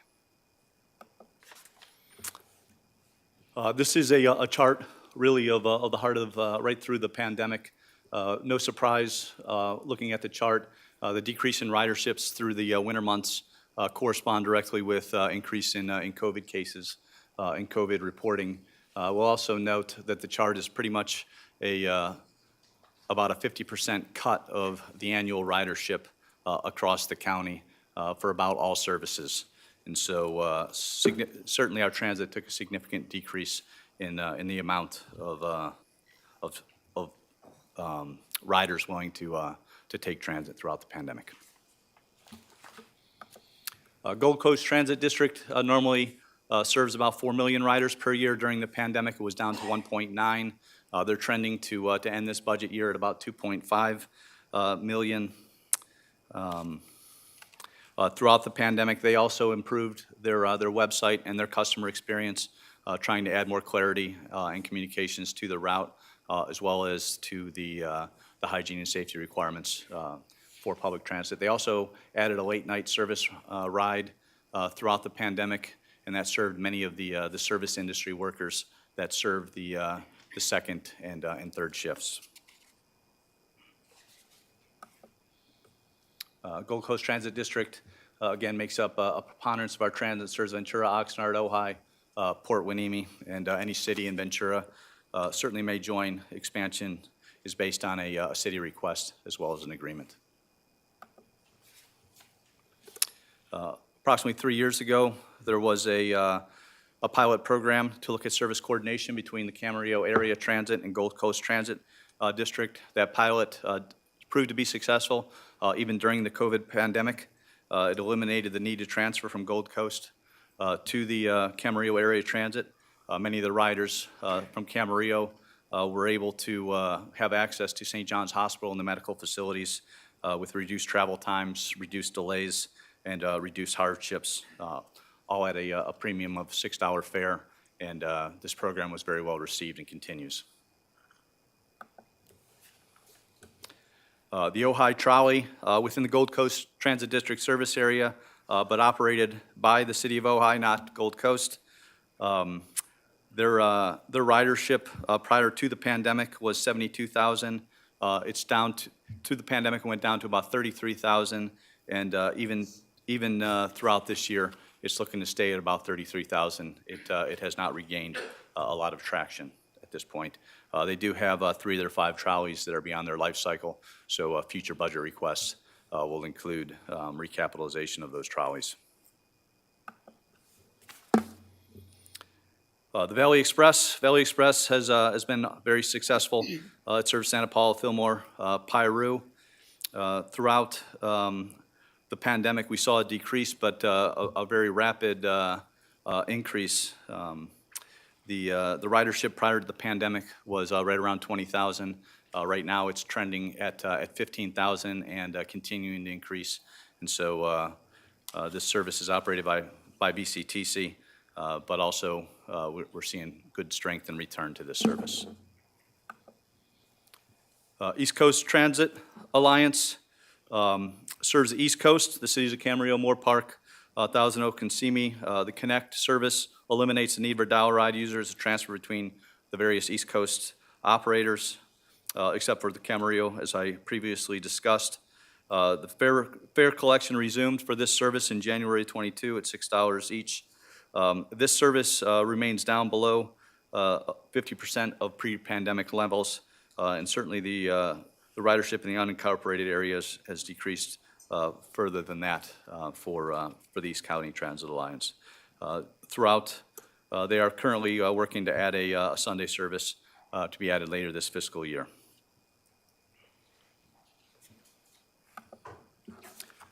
Canaan Shuttle has been very, very successful. It has a very heavy reliance in ridership from the students. Prior to the pandemic, it was trending towards 125,000 annual ridership. They ended 1920 with 103,000, and for 21-20 for this current year, it looks like it will end at about 90,000 the ridership, and so the ridership for this service has quickly rebounded after the pandemic as well. Regional service considerations, as you're all aware, the VCTC is conducting a transit integration efficiency study the initial findings should be presented sometime this fall. Certainly there's discussion of what is the most optimal solution and alternative for the unincorporated county. Our staff remains involved in that, and certainly we'll look to support whatever recommendations are made from that survey. Unmet transit needs have not changed here within the county. Those were just briefed here at the last VCTC meeting. There were none that met the 15 comment threshold, but the Heritage Valley Santa Clarita service as well as the Fillmore to Moore Park service remain documented in the unmet transit needs. And subsequent to your questions, that concludes my brief. Thank you. Supervisor Long. Yes, you stated there was a large amount in the Oak Park. I'll talk closer to the microphone, sorry. So there's a large ridership in the Oak Park. What is the success in that? I believe the success of that is the clientele on who it serves. It's primarily a heavily student population. The routes go right by the schools. It's very convenient where those stops are, and I believe that's a good amount of just a well-planned route. Could I add to that? Mm-hmm. I think in addition to what was stated, it's free. You don't need a bus pass. It's got pretty quick turnarounds, so all you need to do is go stand on a corner and get on it. And then also the way that the line is set up, it goes right along the main corridor, which is Canaan, but it's all residential with a couple of uses. So the residents can feed right onto it and then go to these main uses, like the high school is one of them, parks is another big popular one, and restaurant. And I just state that because there's another potential route that can go from Canaan and Thousand Oaks Boulevard, where the Canaan shuttle goes, and just go right down Thousand Oaks Boulevard all the way to Thousand Oaks and do the exact same thing. It goes through Agoura, which is all residential, and then hitting all these high schools along the way. But I think the route has something to do with it too. But I remember Supervisor Kathy Long saying, free works, so there is that. And the reason it's free is because the school district, the community service agency there, and the Agoura Hills City Council all put in, I think, about $35,000, $40,000, and that's all they need to have a free service. Got you. I don't have those resources, I don't believe, in the Heritage Valley to which they can get it for free, but we really do need it for free for our students to get to school. So if there's anyone out there that is watching, or any of our departments, I would love to be able to have the opportunity. And that's a disadvantaged community that really needs. And the Transportation the Commission now buses. is looking at doing that with we have free college, and they're trying to get it to free high school now, too. Right, well, I do know we just had our HPVAC, HPV PAC meeting yesterday, and, over 30% of our students use it. And, but I can't, yeah. So I would like that, if I had that under my Christmas tree, would be free bus service for my students there. I'd really appreciate it. We're also really fortunate, overriding all of this, is that you only need to contribute, I think, 10% in the Heritage Valley, 20% in our area to pay for almost $500,000 bus service. So you're only paying a small percentage. That doesn't work in other counties, but it does here. So is it 10% in the Heritage Valley? Because it's a disadvantaged community versus. I think it has to do with You know, the where county or we're city. coming up with trying to get, 90,000, you're probably looking at more like 45,000. You divide it by 3 cities, and they're like throwing in 10, 15,000, so I wouldn't give up on that, because I think it's got potential. It's 10% in the rural areas. Within our urban areas, it's 20%. Well, clearly, we need, understandably, ridership went down. It's been a real struggle to keep drivers, I understand, for most of the agencies, including Gold Coast, and even Metro, Metrolink and Metro in LA. So we've got to come back and do it better so we can get out of our cars. And I know that VCTC did a planning session that some of us attended, and that was the big hope, that we could get a more integrated system where it would just be more seamless and get people efficiently and quickly to where they need to go. So it isn't like an overnight stay to come from Simi to Ventura and vice versa. So thank you. Do we have any members of the public who'd wish to speak on this item? Chair Ramirez, there are no requests to speak. All right. Can I get a couple questions in? Sure, please. Thank you. I was wondering if you have an idea of how much we're paying per rider for the different systems. And if you could do that, maybe a following report, because I know we did that on, like, Air Pollution Control District, we get in, how much does this reduction, how many pounds of pollutants does it reduce, per dollar? And so it gives us an idea as to which are the most valuable, or where we get our biggest bang for the buck. Sure, we can provide that information to you, Supervisor Parks. Because as a couple of these, we're down to, they're down by 90% service, right? And I'm just wondering, how many people is that? Are we down to like 20 people riding the, this, I guess one is dial ride, right? The other one is, I guess it's probably also a dial ride. I mean, if you're down to like 20 people and you're paying, tens of thousands of dollars, it might be good to look at a different way to address each one of those 20 people, for example. If I can, for the record, David Fleisch with the Public Works Agency. For that particular service, the dial-a-ride, we only, unlike the fixed route where the bus is driving, we only pay for the service if somebody's using it, so the cost per rider isn't substantially different. What allowed the services to continue at that very low rate over the pandemic was the CARES Act and additional funding that came in, so it wasn't costing per se that much, and it was necessary to keep that open for the required riders. What we're finding for most of the dial-a-ride, and the reason why it's slow coming back, is an awful lot of that is the elders. And so the elder daycare and some of those places were slow at opening back up. As they're opening and people are more comfortable, and as we all know, that's the population that's most concerned about the impact of the pandemic on them. That's why we're seeing a little bit of slow return there, where we've seen a much quicker rise, for example, on the Canyon Shuttle, where we have mostly students. Excellent. But that is always a good measurement, is an idea of how much we're paying per rider, to give us an idea as we look at the services and our bang for the buck, as I would. I believe VCTC does a report every year on that. That would probably be the best place Okay. to get that, because all of the agencies report through them. And then one question, I know that always determine where the need is through our unmet transit needs studies. But there's also the potential where you can have a very successful line that it's worth investigating. And we've put down two that we're going to continue to look towards, and that's the Heritage Valley in Santa Clarita and Heritage Valley in East Ventura County. And I'm just wondering if we could put out there an opportunity to try to do a shuttle from Canaan and Thousand Oaks Boulevard into Thousand Oaks.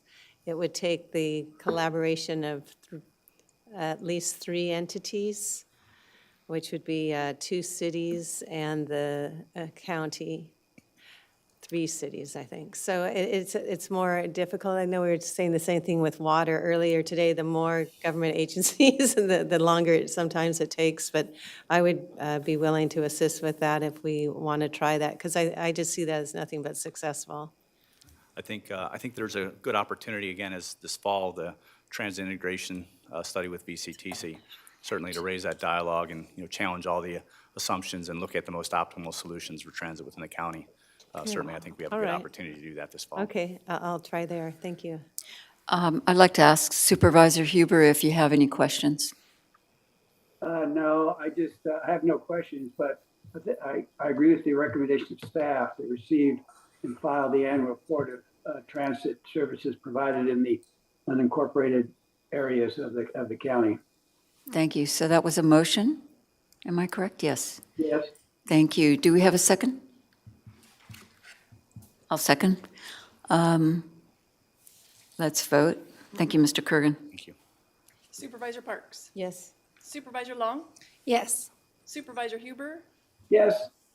Chair Ramirez? Yes, thank you. Okay, so we have a hearing.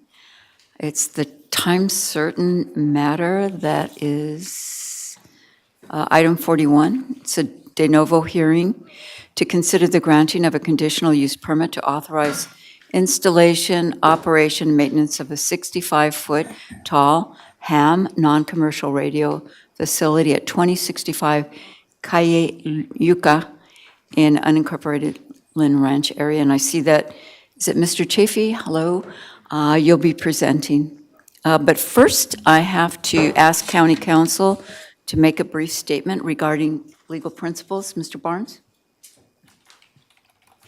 Yes, thank you, Chair Ramirez. Yes, this is an application for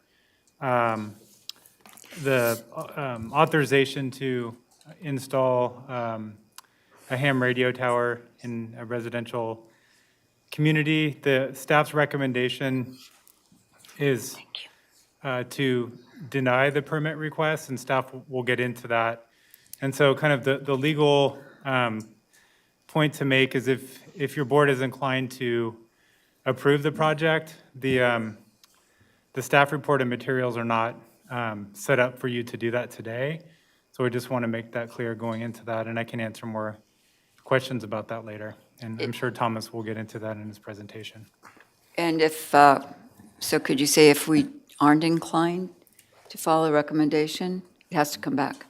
Exactly, would have to come back, and I'd advise that you give staff direction in that regard. Okay, I got it. At this time, I ask my colleagues here to make any disclosures if they've had contact with the applicant or opponent. No disclosures. No disclosure? Huber, no disclosure. And I have no disclosures to make. Thank you. So I'm going to open the public hearing, and Mr. Chafee, you're going to make the presentation for the staff. Thank you. Good afternoon, Chair Ramirez, members of the board, and CEO Johnson. My name is Thomas Chafee, and I'm the case planner on the project before you today. The project is an appeal of the Planning Commission's decision to deny a conditional use permit for the installation and operation of a non-commercial ham radio facility. This afternoon, I will be given a quick overview of the project location, project history and description, grounds of appeal, and staff responses and recommended actions. Please allow me to give an overview of the project location. The site location is within the unincorporated community of Lynn Ranch at the top of Cayegas. The site is currently developed with a single-family residence, and as you can see here, the location is surrounded by the city of Thousand Oaks. The zoning for the subject location is RO 20,000 square feet, which is single-family estate, 20,000 square foot minimum lot size. The general plan designation is very low-density residential. The site location is surrounded by existing single-family residences.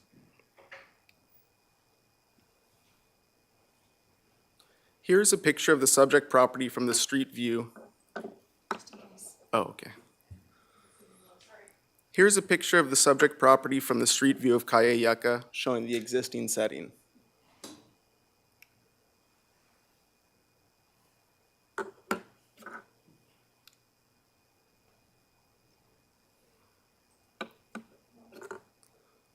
I will now go over the project description and history.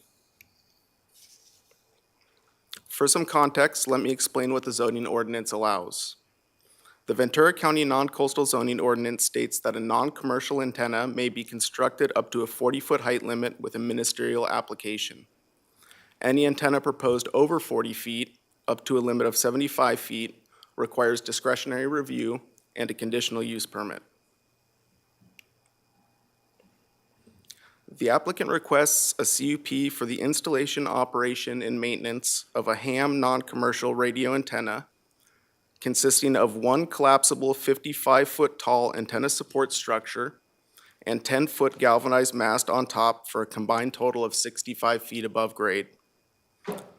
Attached to the support structure would be a 32-foot wide antenna. Please note, our board letter stated guy wires were included to help support the structure, but the applicant has clarified that no guy wires are included in the proposal. Here's the overhead I'm site sorry, plan. could you go back to that last drawing? Okay, so that is a drawing of what was brought to planning, and it didn't include the guy wires. That is correct. This was the submitted site plan at the time of application submittal, and it does not include the antenna, the proposed Yagi beam antenna or the guy wires. The Okay. guy wires are not included in the proposal anymore. Thank you. Can I ask a question on this one? So is this antenna supposed to be collapsed the majority of the time and only in one use extended? And then how does it get extended if that's the case? This one, the applicant will be able to better explain this, but with the submittal, it was informed to us that it was a manual crank up and crank down. And when the application was first submitted, it was planning's understanding that it would be lowered when not in use. The applicant since clarified that he was intending to use it pretty much continuously unless he was out of town or high wind events. Thank you.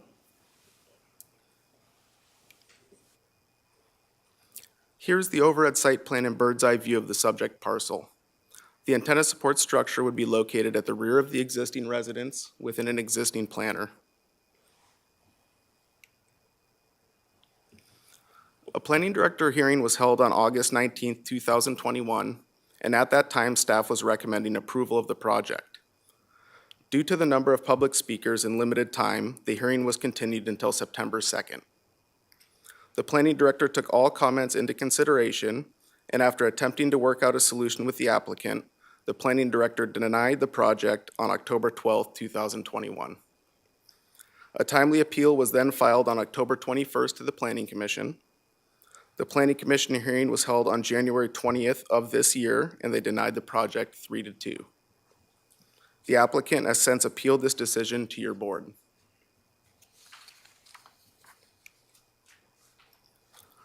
The Planning Director and Planning Commission were unable to find that the proposed project is compatible with the surrounding development, would not impair the utility of neighboring properties, would not be detrimental to the public interest, and would not be compatible with the existing land uses in the area of Lynn Ranch.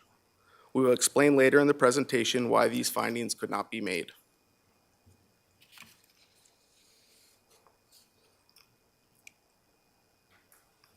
The applicant's ground of appeal indicates that the Planning Commission failed to make reasonable accommodation under FCC Regulation PRB1. In the Planning Commission staff report, it stated that the 40-foot height limit in the NCZO is reasonable accommodation, but there was no technical data provided for this conclusion. The applicant submitted a technical analysis concluding that 60 feet was the minimum height needed, and the county is required to approve the project to provide reasonable accommodation. In response, federal law requires that local regulations must be crafted to reasonably accommodate amateur communications and represent the minimum practical regulation to accomplish the local authority's legitimate purpose. A local government is not required to allow an applicant to erect a tower of any size, regardless of the tower antenna's compatibility with the surrounding neighborhood. The NCZO complies with both federal and state law because it reasonably accommodates amateur radio communications while applying the minimum practical restriction.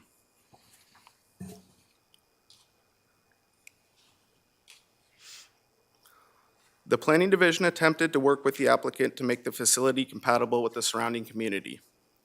A condition was proposed to have the facility retracted to 40 feet in height during daylight and retracted to extended to 65 feet at nighttime. The applicant rejected this proposal, although the applicant's own documents show that a 40-foot facility would still allow for regular international communication. After the Planning Commission hearing, the Planning Division attempted to meet with the applicant to discuss potential alternatives, but the applicant declined to meet. In order to grant the CUP, the applicant must prove that he has met all standards, including compatibility with surroundings.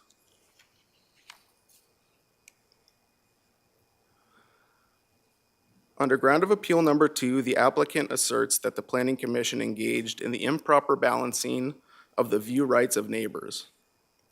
The FCC has made clear that a balancing of interests approach is not appropriate, and balancing of impacts on views and other scenic considerations is inappropriate and a violation of law.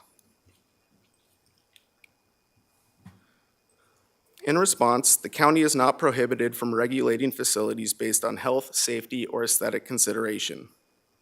The county may lawfully preserve residential areas as livable neighborhoods and forbid industrial-type antenna installations in such areas.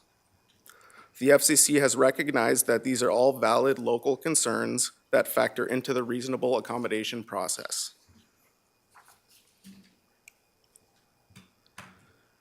In order to grant the CUP, 7 findings must be met. The Planning Director and Planning Commission could not make 4 of the required findings.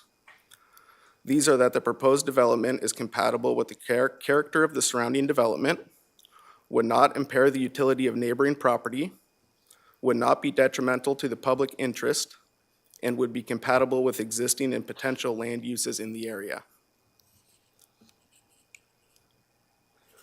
In terms of neighborhood compatibility, there are no other man-made structures above 40 feet in the neighborhood.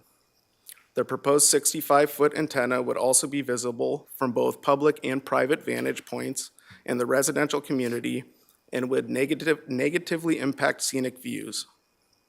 In working with the applicant to make the antenna compatible, they were unwilling to keep the antenna retracted during specified intervals.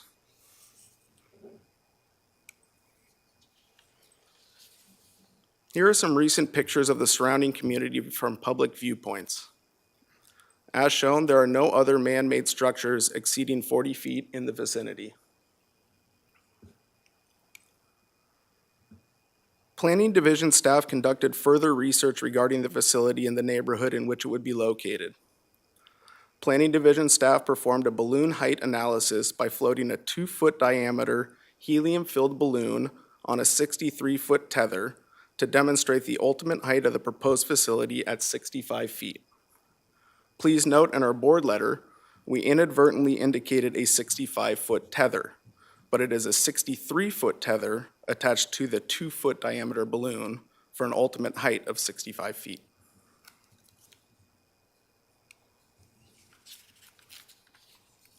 Staff further developed a photographic simulation of what the facility would look like from Cayegas if installed. This simulation displays the prominent height and width of the proposed facility and demonstrate how it significantly protrudes above other structures in the area. Also included in staff's visual assessment is a viewshed analysis based upon topography indicating the areas within and around Lynn Ranch that would have an approximate line of sight view of the facility as shaded in the salmon color.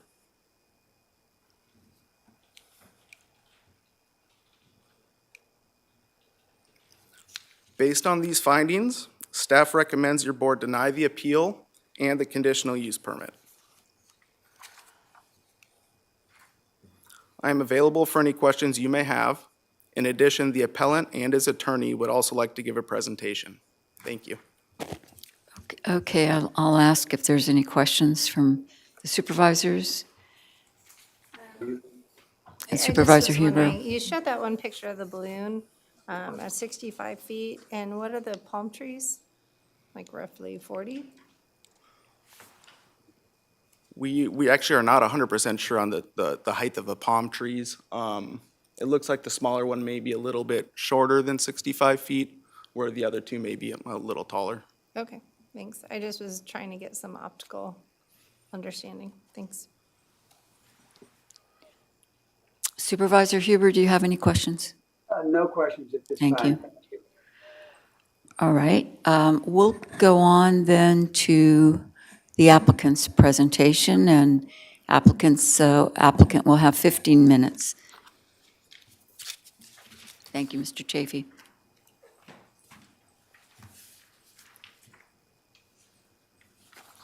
Chairman Ramirez, supervisors, thank you for your time and good afternoon. I'm Warren Wagerer, I'm the applicant. To answer your question, I use trigonometry. The tall palm tree is 90 feet tall. The Italian cypress range between 45 and 55 feet. I don't know quite how to explain the perspective on that. What I'd like to do is I'd like to start with my attorney, have him take the first lead on this, and then come back to me for the 5 minutes at closing. Okay. So with your permission, we will turn it over to He's on Zoom. Mr. Robinson. Yes, he should be on Zoom. Yeah, this is Bill Robinson. Can you hear me? Yes, Can you see me? I'm not sure you can see me. can't see you yet. Let me start my video. There I am. Well, first off, good afternoon, everyone, and thank you for your time. My name is Bill Robinson. I'm a ham radio operator myself. I'm also a senior partner with one of the big law firms. Spend most of my time doing technology litigation in federal court. Most importantly, for purposes of today, I've been a volunteer counsel for the American Radio Relay League for the past 10 years, primarily helping hams with antenna problems. Can I have the next slide, please? So in case you hadn't heard of the ARRL, it's the largest ham radio association in the country. We have 170,000 members. We represent ham radio folks before the federal agencies such as the FCC. We provide technical advice and assistance to ham radio enthusiasts. And Warren's case is a very important case to the ARRL, and that's why we're here. Okay, next slide. We have talked, you've seen a picture. Let me show you what this thing actually is going to look like. This happens to be my house in Manhattan Beach, where I'm talking from today. And this is not really an industrial antenna at all. 65 feet with the Yagi on top, which is a very directional antenna. It turns with the rotor. At the bottom is a little motor. The antenna goes up and down. It sits in a 10,000-pound hunk of concrete. The entire structure is rated for 100-mile-an-hour winds. The city of Manhattan Beach's CUP with me requires me to lower it when I'm not using it, which I do, and we'll get into that more because that's exactly what we offered to the Planning Commission. And the reason you use a Yagi is because you got to point this antenna to where you want to talk to. Next slide, please. Now, I want to talk a little bit, this gets a little geeky, but here it goes. The reason you need a tall antenna is because of the nature of international communications. The way hams communicate around the world and I've communicated as far as Madagascar on the east coast of Africa, is you bounce radio waves off the ionosphere. The ionosphere is a series of electrified layers caused by the sun, and they reflect. You skip essentially a radio beam or reflect it off the ionosphere into different places around the world. And the ionosphere, because it's sunspot driven, is really terrific during the day, which is the reason the applicant was not willing to stop daytime communication. And it changes at night. So these radio bands, depending upon the ionospheric propagation and electrification, is how you get around the world. So next slide, please. Now, Mr. Chafee mentioned topography. Topography is the exact problem that Warren faces. You can see as you look around, in addition to seeing a lot of radio towers and the like, you've got hills all around it. And so this is a very challenging environment for ham radio communications. And these slides or these pictures show that any notion of unobstructed views in this area is completely wrong. Okay, next slide, please. There's 313 ham radio operators in Warren's neck of the woods relative to the zip code. The notion there's no ham radio antennas around is simply wrong. Warren took a couple of photographs of ones that are close by, and they're right up there. And his needs are no different than the needs of these folks. And in fact, the picture on the left looks very much like what he wants to erect. These are antennas that can be swiveled to point exactly where you want to point them. Okay, next slide. Now, one thing that's very important and for the board to keep in mind, this is not about a 65-foot antenna. This is about 25 feet. Because and I think Mr. Chafee said this, there's no question, and they've confirmed this in the letter to the board, that he can build a 40-foot antenna. I mean, page 11. The zoning ordinances authorize a non-commercial antenna by right up to 40 feet. So therefore, the only issue is whether he can go up to 65 feet. Next slide, please.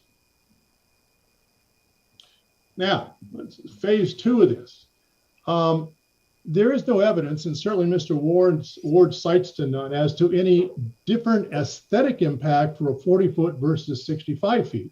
As you saw in the pictures, there's power lines in all directions.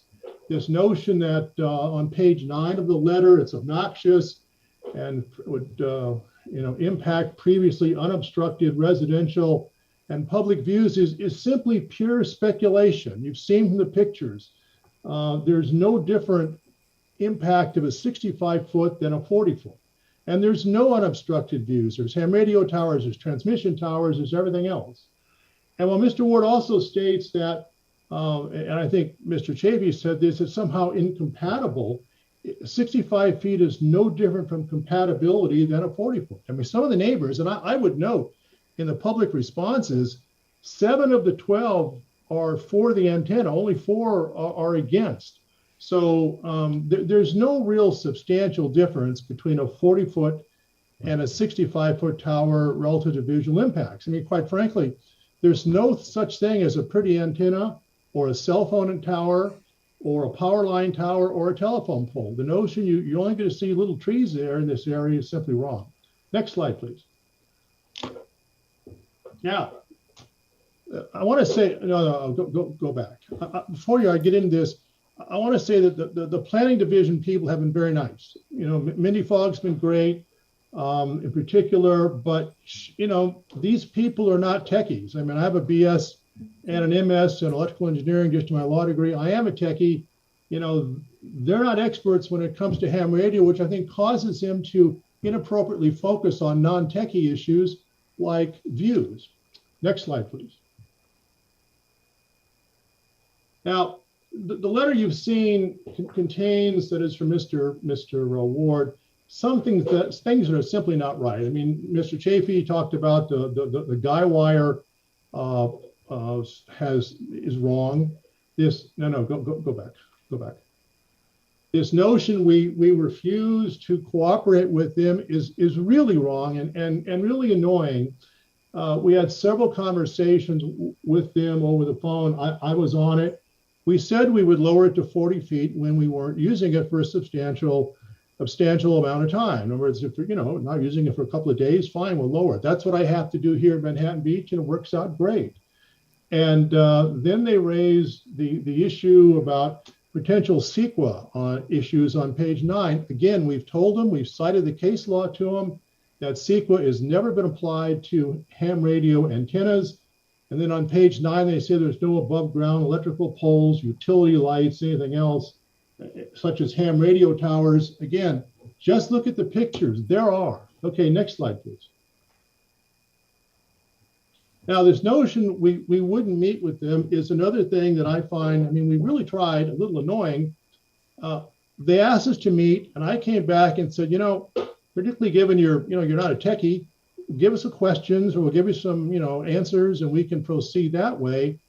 And they simply didn't want to do it. Now, I don't know why they wouldn't supply us questions, but I told them what the issues were. So I think it's a little unfair. They say, well, we wouldn't meet with them. Well, they wouldn't supply us questions that we could, expedite this process. Okay, next slide, please. Now, we have supplied a showing of technical need for this antenna. And the key concept is REL, which is reliability. How many days can you get international communication at, in 10 days? And we've said we're willing to accept 60%. There's a case coming out of Texas that imposed a 90 or 75% reliability factor as what's reasonable to accommodate ham radio antennas. So what Mr. Egan did, he looked at what Warren wants to do, which is this international DX communication, and he looked at 65 feet, actually 60 feet versus 40 feet. And he said, based upon even a very low standard of 60%, 6 days out of 10, he needs that height because height is critical in international communications, particularly because of the hills. Okay, next slide, please. So here's his conclusion. It's the conclusion that the antenna structure desired by by Warren, 60 feet is an acceptable compromise. And he goes through and he says, how it will result in improved REL, that is communications, in international communication. Now, the Ward letter and the third bullet point is important. Mr. Ward inconsistently states that a 40-foot antenna would allow the applicant to communicate internationally, and that demonstrates the required reasonable accommodation. Then they come right back at 3 paragraphs later and says it's not the staff's position that 40-foot is reasonable accommodation. So what exactly are they saying? Mr. Ward first says 40 feet is a reasonable accommodation as required under the statute, then it's not. So the issue is not any level of international communication. The issue is communication at the appropriate REL. And the uncontroverted evidence is that 40 feet does not achieve the desired REL, but 60% does, 60 foot does. Next slide, please. Now, here are the legal issues. Federal and state law, we'll go over these statutes quickly. Say local regulations must be crafted to reasonably accommodate. That means you can't say no. And it has to reasonably accommodate the minimum practical regulation. 2, balancing of interest is not appropriate. 3, there's no legal right to a view in California at all. Next slide, please. These are the statutes we're going to go over. Next slide, please. Here's PRB1, the granddaddy of FCC regulations. And this has to do with local preemption of statutes, of local zoning ordinances that would preclude ham radio antennas. They specifically recognize in the second bullet point, amateur station communications are only as effective as the antennas employed. Antenna height restrictions directly affect the effectiveness of international communication. And they go on to say, an antenna array for international communications, DX and ham speak, will differ from what is required for local shorter communications. So they say, nevertheless, these local regs must be crafted to reasonably accommodate. And the Snook decision out of federal court out of Texas says PRB1 requires a site-specific, antenna-specific, array-specific analysis. Next slide, please. This is the statutory implementation. Must reasonably accommodate. Again, that doesn't allow denial, in my judgment, of the CUP. Next slide, please. They clarified in 1990 the issue of balancing. Now, we'll get into balancing because the planning division wants to balance, and they say a balancing is not appropriate because you must accommodate reasonably amateur communications such that the rights of the ham radio operator will not be impinged upon. And they say the strong federal interest in promoting ham radio communications preempts anything that gets in the way. So next slide, please. There was even a further communication, which the FCC says we've told you these zoning ordinances that preclude ham radio are preempted, and they say using small dish antennas or little other smaller antennas are not what you're supposed to do. Next slide, please. California has gone so far as to legislatively implement PRB1, and the operative portion of the government code is that it shall allow those structures to be erected at heights and dimensions sufficient to accommodate amateur radio communications and can't preclude them. So again, shall allow means you really should allow the CUP. Next slide, please. There's no legal right to a view. I think everyone should, you guys have had enough experience that, no matter where you build a house, someone can block your view the next day and you can't do anything about it. So any notion that the CUP should be denied because of neighborhood views or balancing is just wrong because balancing is not permitted. Next slide, please. Now, here is this NC's the zoning ordinance. You saw it earlier from Mr. Chafee. It's got all these requirements. It's my view, and I think I'm correct on this, that these are burdens that are absolutely inconsistent with PRB1 because they don't reasonably accommodate amateur radio antennas and instead place burden on the applicant to prove the negative, to prove that it's not obnoxious, to prove that it's not detrimental. That's not what federal and state law require. They require a showing by Mr. Gregorer that the reason of the technical need for the antenna, and the burden then shifts to the county to show why something doesn't reasonably accommodate that, and they haven't done that. So these burdens, I think, if they're pressed, simply are going to result in the zoning ordinance being invalidated in court. Okay, next slide, please. How are we doing on time, Madam? We have less than a minute left. You have less than a minute, Mr. Robinson. All right, so again, I'll be real quick. The response to ground of appeal, number one, it's a reasonable accommodation. There's no evidence to support that. The technical evidence is to the contrary. Significant visual impacts. The visual evidence is to the contrary. They make no showing as to how this is a reasonable accommodation. Ipsy Dixit is not it. It's not, reasonable just because you say it so. Okay, next slide, and I'll wrap up here. Next slide. Next slide. And the improper balancing. Anytime they say they're taking into account, that's just a synonym for improper and illegal balancing. Robinson, and lastly, your time they is said up. in the letter that the county could forbid instruction. Mr. Robinson, Mr. please Robinson? wrap up. Excuse me, your time is up. Okay, thank you. Thank you very much. I believe we do not have an actual appellant because the applicant's appealing the denial, correct? So we would now go to public comments, am I correct? Chair Ramirez, we have about less than 10 speakers. How much time would you like to give them? Let's give everybody 3 minutes. Okay, thank you. So we are going to start with our first speaker, Michael Hasenfratz, followed by Amber Edmond and Aman Matsuda. Mr. Robinson, could you mute yourself, please? Yeah. Thank you. Okay, it looks like we don't have Michael Hasenfratz. So we are going to go ahead and go to Amber Edmond, followed by Aman Matsuda and David Arata.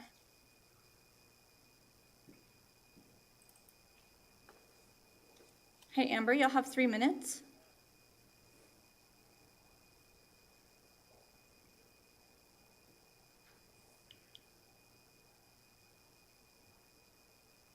All right, can you hear me now? Yeah, Yes. we can hear you now. Wonderful. All right, thank you for taking the time to listen and hear our concerns regarding this use at 2065 Kayeka. As a nearby neighbor, I'm located right across the street. I respectfully request that the Board of Supervisors deny the CUP for Kayeka for the following reasons. Reason number one, a 65-foot antenna does not meet the characteristics of this Lynn Ranch neighborhood and surrounding communities. This is an equestrian community made up of mostly single-story homes. The surrounding homes here around 2065 Kayeka have no above-ground utility poles and lines. By design, in order to maintain the beautiful views in the night sky, there are no traffic lights. There are no other ham radio tower facilities of 65 feet. There are only residential properties and one public elementary school located within Lynn Ranch. On this north side of Lynn Ranch, where 2065 Kayeka is located, it is surrounded by all sides by open space, which is protected by the Conejo Open Space Conservative Agency. This provides views in every direction. A 65-foot antenna would greatly protrude above other structures in the area, including 2065 Kayeka. 2065 Kayeka is a 15-foot single-story home. This 65-foot antenna would be located behind this 15-foot single-story home. The remaining 50 feet of antenna with a 32-foot wide antenna mounted on top would be completely visible in every direction. The proposed antenna would be the tallest structure in Lynn Ranch and would be visible by the following communities. It would be visible from Lynn Ranch, which is made up of 650 homes. It would be visible from Rancho Conejo, which is made up of over 1,000 homes. It would be visible from Lynmere, which is made up of over 170 homes.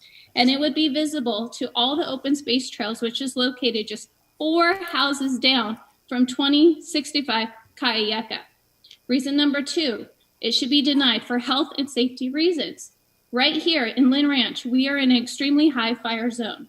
Having power lines underground helps to alleviate that fire danger. Installing a 65-foot antenna with a 32-foot wide antenna mounted on top is a huge safety concern. As we know, weather is unpredictable.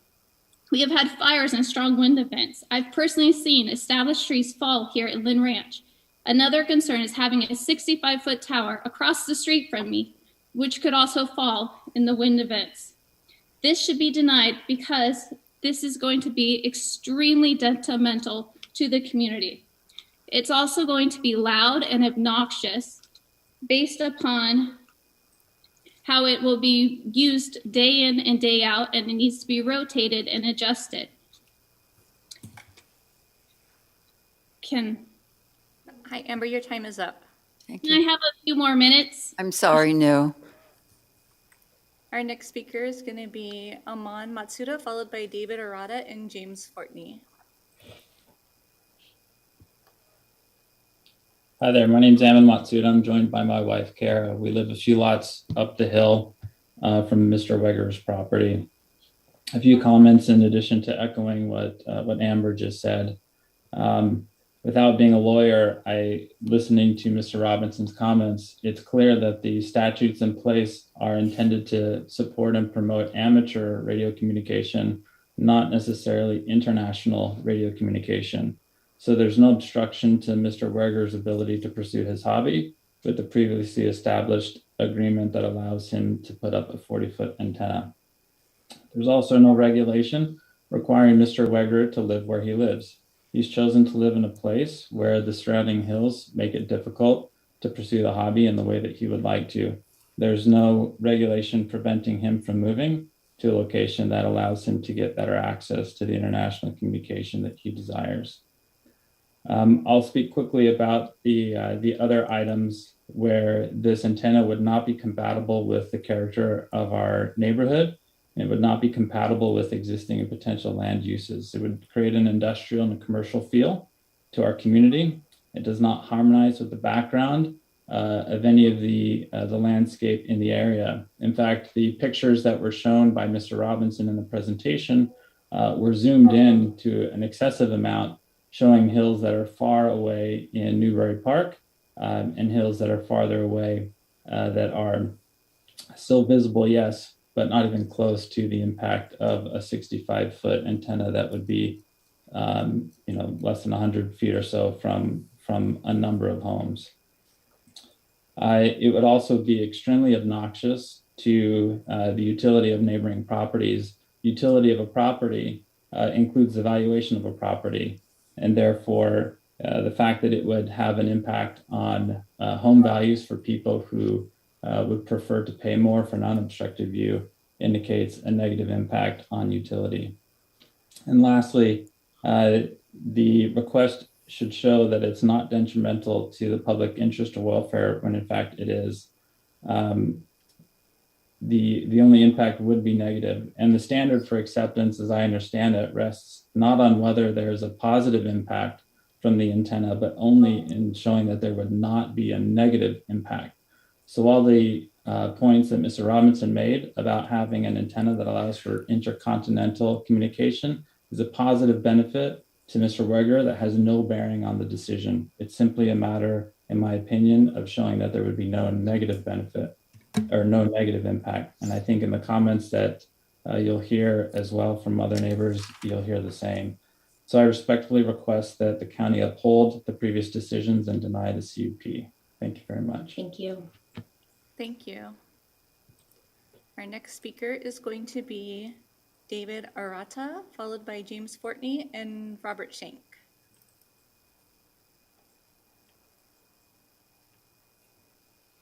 Mr. Arata, can you accept the prompt?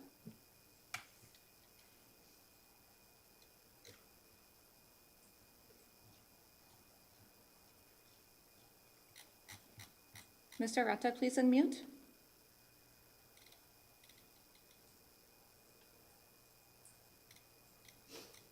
David Arata, can you please unmute? Why don't we go back to him later? Okay, so we will go to our next speaker. That's James Fortney, followed by Robert Shank.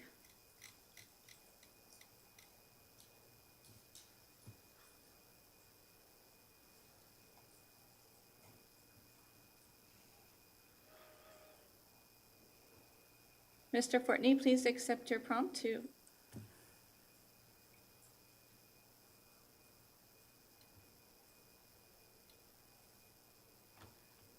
Thank you, Mr. Fortney. Can you please unmute?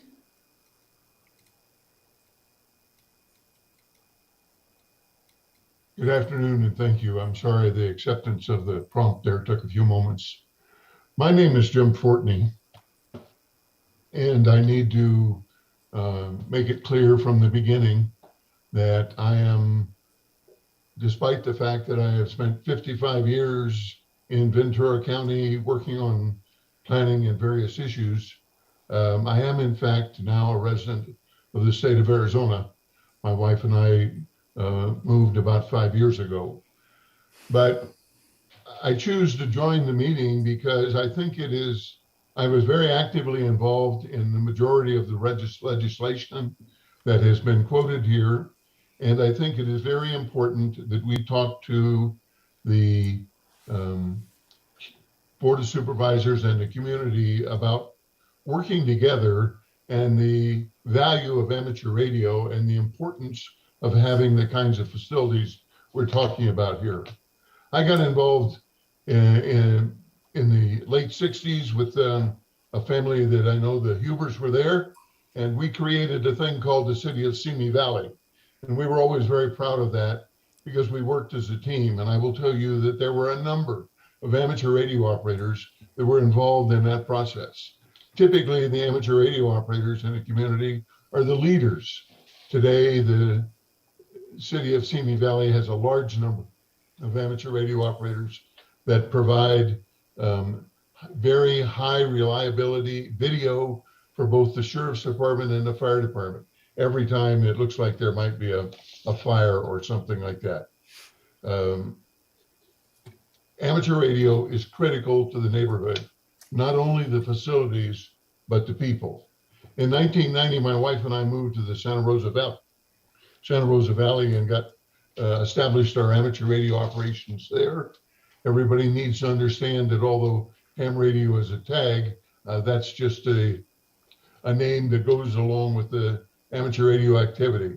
And I've been involved in general plans and community plans for at least 35 years in that area. As Supervisor Parks will, I hope, relate, she has a municipal advisory council in several communities, and a number of the very active individuals in those councils are in fact amateur radio operators. One of the things that amateur radio did was they joined the planning department 8 years ago when they were absolutely deluged by the telecommunications industry because they didn't understand wireless communications. And we worked with them very closely and came up with a set of zoning ordinances that we're talking about today. My time's going to run out, so let me make one closing comment. I have put up, in my 65 years as an amateur radio operator, I have put up many towers. Mr. Fortney, your time is up. To make sure We're going to go to our that, next in fact, speaker, and that the is Robert towers are Shank. acceptable. I'm sorry, we have to be fair here. So, Mr. Fortney, you've had your 3 minutes. Thank you. Thank you. Our next speaker is Robert Shank.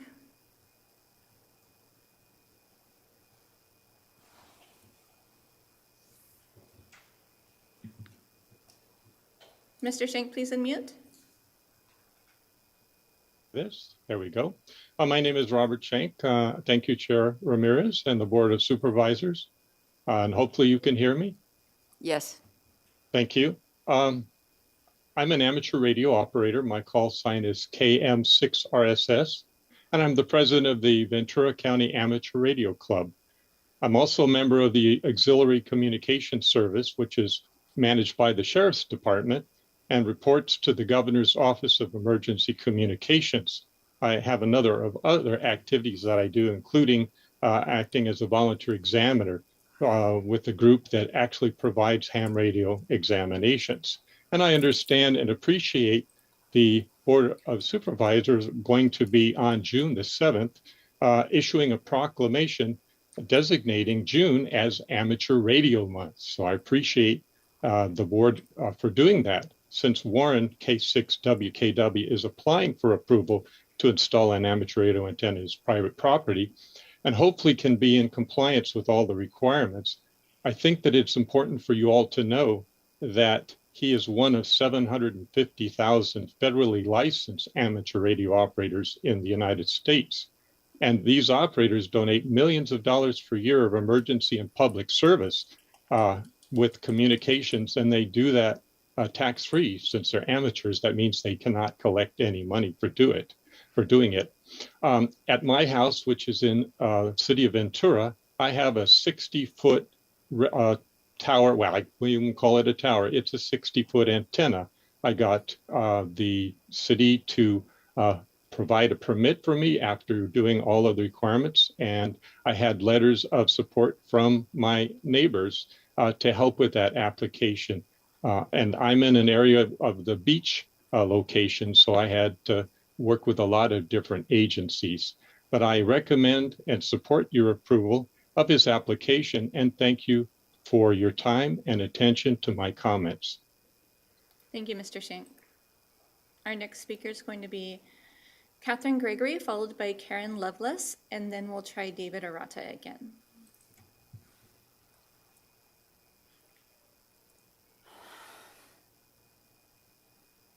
Catherine, can you please accept the prompt?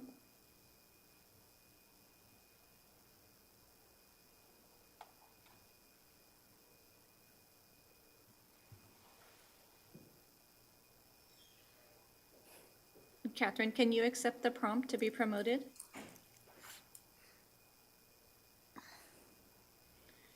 Okay. I see her with her hand up. Catherine, can you accept the prompt from IT to promote you?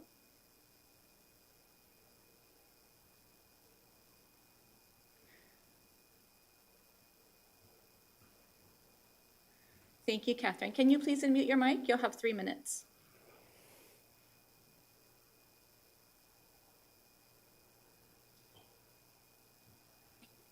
As I hear this panel, move forward here, I think it's important to note that I think every antenna permit is specific to the outer lying area of the property that is requesting that permit.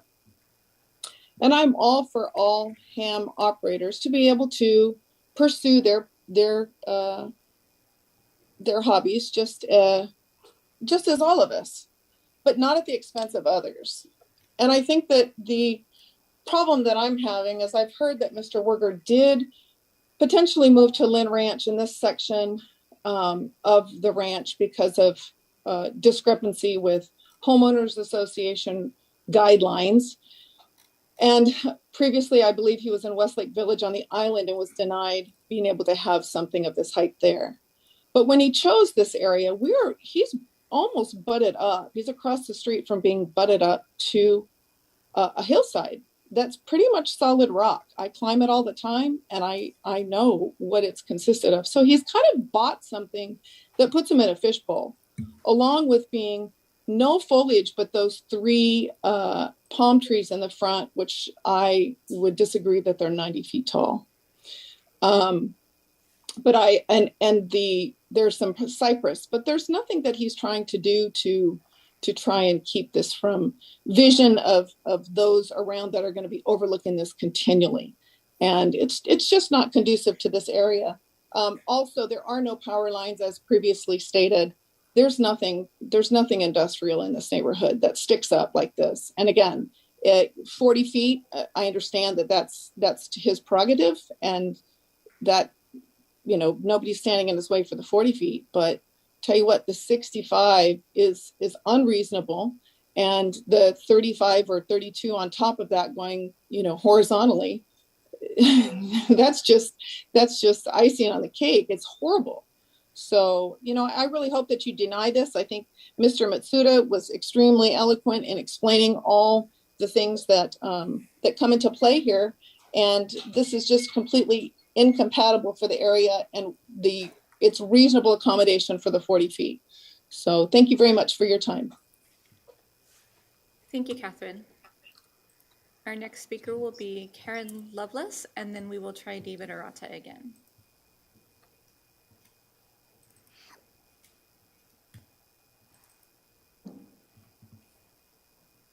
Karen, can you unmute?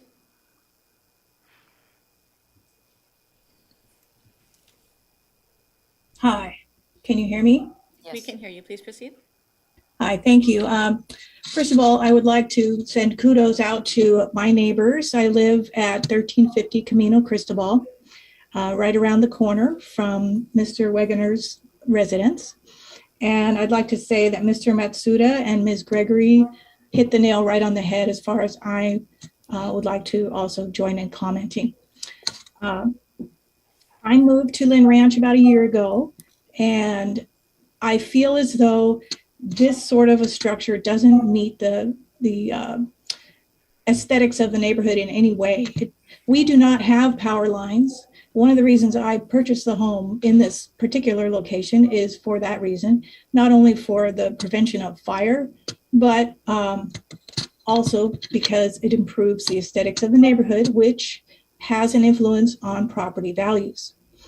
I would like to say that the pictures that Mr. Robinson presented were misleading, and that those towers that you see are much in the distance, many miles away on the mountains, and and likewise in every direction were meant to influence you in a way that was untrue. We do not have an industrial feel at all in our neighborhood. It is very residential, And I think the neighbors just want to keep it that way. When I drive into that neighborhood, I feel a sense of peace and calm and serenity.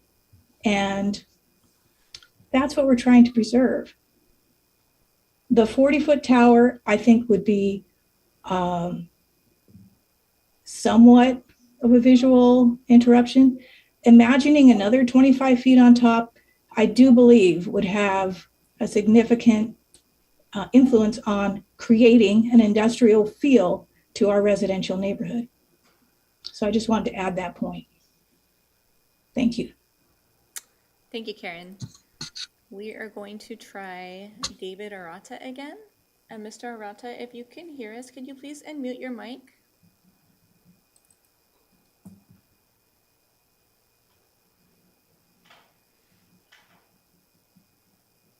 Can you unmute your mic, Mr. Arata?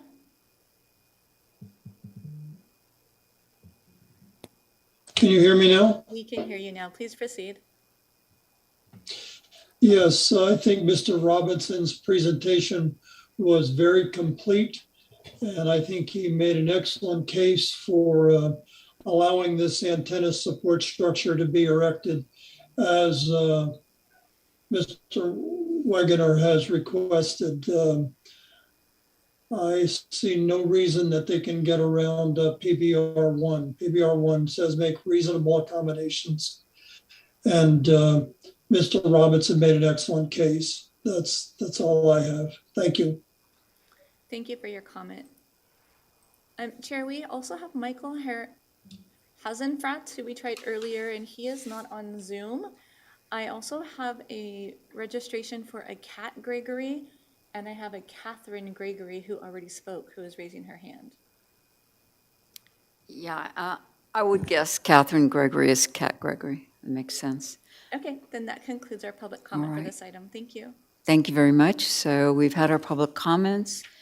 Do we have any rebuttal from the app? We've heard some negative things, some positive things. So I'll ask the applicant appellant if he has any comments. And you have 5 minutes, sir. Warren, let me jump in real quick. If you look at the last slide in my deck, I specifically addressed one of the issues that one of the residents had in an email, which is a health concern. The FCC has looked at this issue and said that there's absolutely no health concerns for ham radio. So to the extent that folks have a health concern issue, the last slide in my deck gives the website, the FCC's opinion. So Warren, it's all yours. Thank you. I have a lot to say, not much time, so I will probably be very terse. Please ask questions because I'm going to go way too fast. But I do want to say one thing. One of the stated written purposes of amateur radio is to promote international goodwill. That is one of the purposes we are there. So intercontinental communication is absolutely online. And ham is very much like the Civil Air Patrol. We spend our money, install our equipment, and use it for the public benefit. Pilots fly their planes for their pleasure, but they do a good job for other things. Hams are very similar. My attorney has explained a lot about PRB1. I'm not an attorney. I assume you're not. I look at things through a different lens. The FCC preemption of some of your regulatory authority may be kind of a difficult pill to swallow. It is the law, but I would like to try to make it just a little more palatable. I'd like to explain a little bit of the construction of this support and the antenna. I provided some pictures. The largest member in this is 2 inches. Okay, there's nothing wider than 2 inches anywhere on this thing. The vertical support structure has legs that are about 1 inch across, and it's all open. It's not like a solid tree trunk. It's open. You see through it. Think window screen, okay? So it's not this terrible thing that's going to cause a lot of problems. Photo 1 on there shows that 2-inch mast on the right-hand side from 50 feet. That's the sidewalk. This is in front of my house. The structure will be behind it. Photos 2 and 3 are showing a complete installation. It's invisible in photo 2. You have to zoom all the way in. This is about 300 feet away. Photo 4 shows a structure which is in Lynn Ranch. Mr. Chafee has been trying to find it, but it can't be that obnoxious because he hasn't been able to find it. County slide number 22, I hope you will go back to that during your deliberations. Look at the balloon. Look how small that balloon looks. And think about the fact, it's 24 inches across. Everything I have is 2 inches across. If you shrink that down by a factor of 10 or 12, you're not going to see it. Look for the tether. Look for the thing that's holding it up, okay? You can't see it. It becomes essentially invisible. Much has been made of the fact that this is a residential neighborhood. Roofs at 16 and 18 feet. So what happens if you limit me to 40 feet, okay? Have you ever seen the moon rise and how big it looks when it's near the horizon? The antenna is going to look bigger if it's lower. It's going to be in people's field of view. By getting it up, it gets it out of their field of view. Keeping it low degrades my ability to communicate. That's what the study showed. It also degrades my receive performance. There's a lot of man-made noise from all the houses around me. Getting the antenna away has a great deal of benefit. Aesthetics are to be considered, absolutely. The FCC has said you can establish zoning regulations, and you have. This is a crank-up tower, which is what you desire. That means it has to be very parallel in order to do that function. So it's slender. It's not like the Eiffel Tower. It has to have a harmonizing color, and dull gray is what the US Navy does to hide their ships. It's hidden by the house in the rear yard, and you keep it to 75 feet or less. I didn't even go for the max, okay? The FCC will let you go to 200 feet. The regulations can be applied evenly because they're uniform, but going to the judgmental position that you do with a CUP, that gets into opinion, and that cannot be applied evenly. And as Mr. Robinson pointed out, that is actually contrary to PRV 1. The FCC made a statement in its 2000 thing. It says, an amateur operator may apprise a zoning authority that the permit fee is too high and it can be impractical to comply with. I've already put out 6,000, and this is unreasonable. If I had to have an engineering company do my diagram for me, it would have been another 4,000. If this was a $2,000 project for somebody, putting $10,000 on top of it is unreasonable. Your time is up.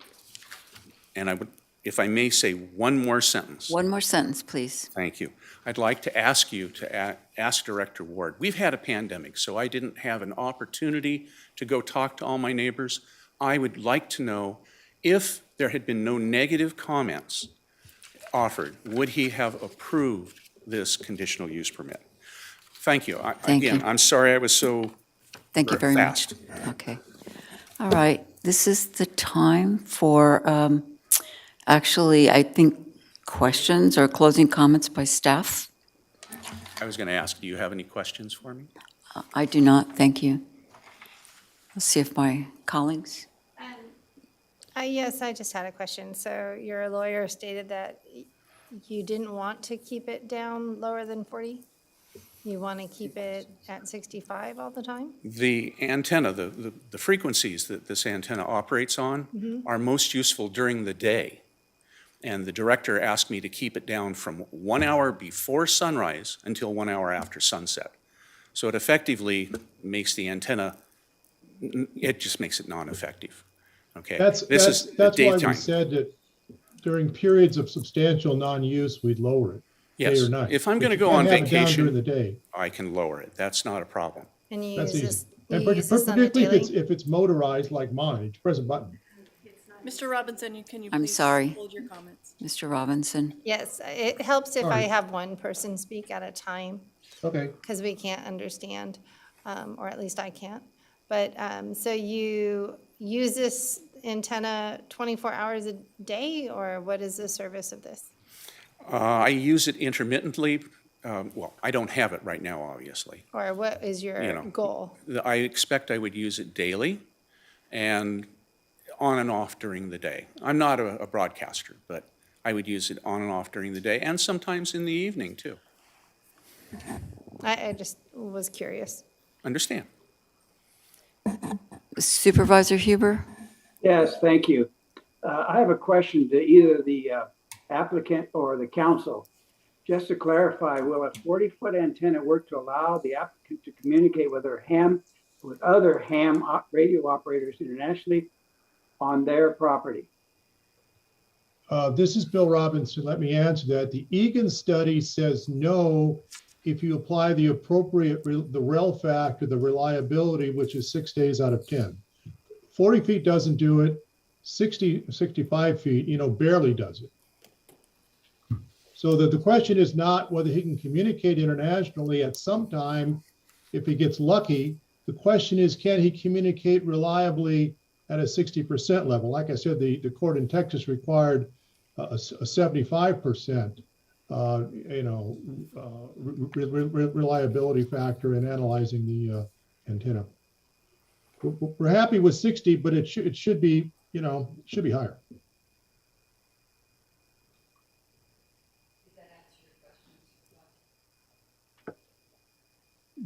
Thank you. This is the time then we can ask questions by staff or ask for closing comments by staff. Thank you. Thank you. Thank you, Chair Ramirez and Supervisors. Mindy Fogg with RMA Planning. Regarding the retracting of the facility, that is something that we really did try to get clarification on. We early on wanted to add a condition to have it be retracted, as Mr. Wegerer said, during the daytime, and we suggested that we approve it with that condition, and then he could potentially appeal that condition rather than this process of denial. But what he said, and he reiterated today, is that he would retract it during his times of substantial non-use. So that means that it's up to him to decide when that non-use is, and it's not something that would fit into a condition of the use permit. And so we just couldn't base our findings on that. If there were a clear condition that would help that facility be compatible with the neighborhood, we would certainly have welcomed a condition like that and would have liked to work with him. He's been a very good applicant, to be honest, but we just disagree about what the issue is here, that compatibility truly is an issue. And under our ordinance, that is required. The compatibility is required for a discretionary permit. Director Ward, do you have anything to add? No, I'm just here to answer any questions. And to reiterate kind of what Mindy was saying, there was a back and forth how easily this would be cranked, because as opposed to Mr. Robinson's, which is electronically controlled, this one is the crank variety. The applicant did indicate that it is quite loud to crank it up and crank it down multiple times a day. So that was kind of where we were hitting the, trying to condition it to make it compatible with the neighborhood. May I make clarification? No, I'm sorry. You've had your turn. This is a time to ask staff. Thank you. Mr. Ward. Thank you, Chair. One point I want to bring your attention to is in the staff report on page 12, we did review materials submitted by the applicant in regards to 40-foot ham tower versus 65-foot tower facility, and tried to identify what that change of height really meant for the ability to communicate internationally. And that was compelling information in our review that, in fact, quite a bit of communication could still occur. I haven't heard anything else today described to contest that, so I think that's an important point that we'd like you to consider today. Thank I have two questions. The the Yagi was it 30 feet wide? Yes. That is correct. I've It's a seen- okay. 32-foot wide Yagi beam antenna. So if you were to crank down to 40 feet, it would still have the Yagi on it, and that would still stick up above the house? That is correct. And, you know, the applicant made the case that actually the higher it is, he thinks it's less visually impacting. So under his premise, that is potentially even more visually impacting if you have a Yagi on top. That's just something that comes to mind. And also looking at, has there been another CUP for an antenna out there that has been granted? There was a picture of one. There is not, and we've seen the pictures provided by the applicant. We have requested the location of those, the pictures that were provided. We have not received the location of those. So I did go through our database and look at how many actual ministerial, under 40 feet or under, and discretionary. Within our database, we have not issued any discretionary CUPs for a non-commercial radio antenna. And there was one zoning clearance issued way up in Lockwood Valley for a 40-foot antenna. And those were the only two that I found in the last 10 years. Okay, and thank you. That's the only question I have. Supervisor Long. Thank you. In some of the public comment, there was concern of public safety due to being so close to the trails with fire. Did we assess that? Thank you, Firefighting Supervisor Long. capabilities, I have a concern on that. Certainly. No, we did not get into a safety analysis. We did review the site itself, and it did appear that it would be contained within the residential property on his backyard next to a pool, and that it did not appear to create a fire safety issue.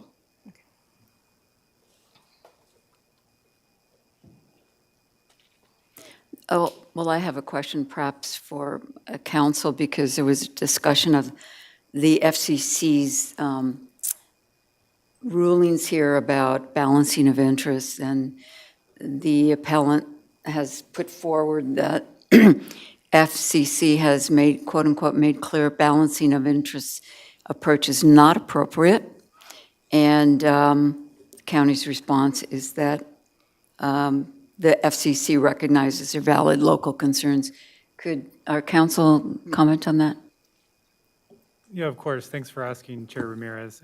So the applicant is right that the balancing is not the correct way to look at it. The correct way to look at it is the reasonable accommodation context. But I think the more important issue, and where I would respectfully disagree with the applicant and his counsel, is their position that under FCC law and even California state law, their position is that aesthetics don't matter, views don't matter, compatibility doesn't matter. The county basically has to approve this, and we don't have a choice. And so I strongly disagree with that. The FCC has recognized that local agencies have a legitimate interest in aesthetics and ensuring compatibility with the existing community, and California cases have recognized that as well under the California statute.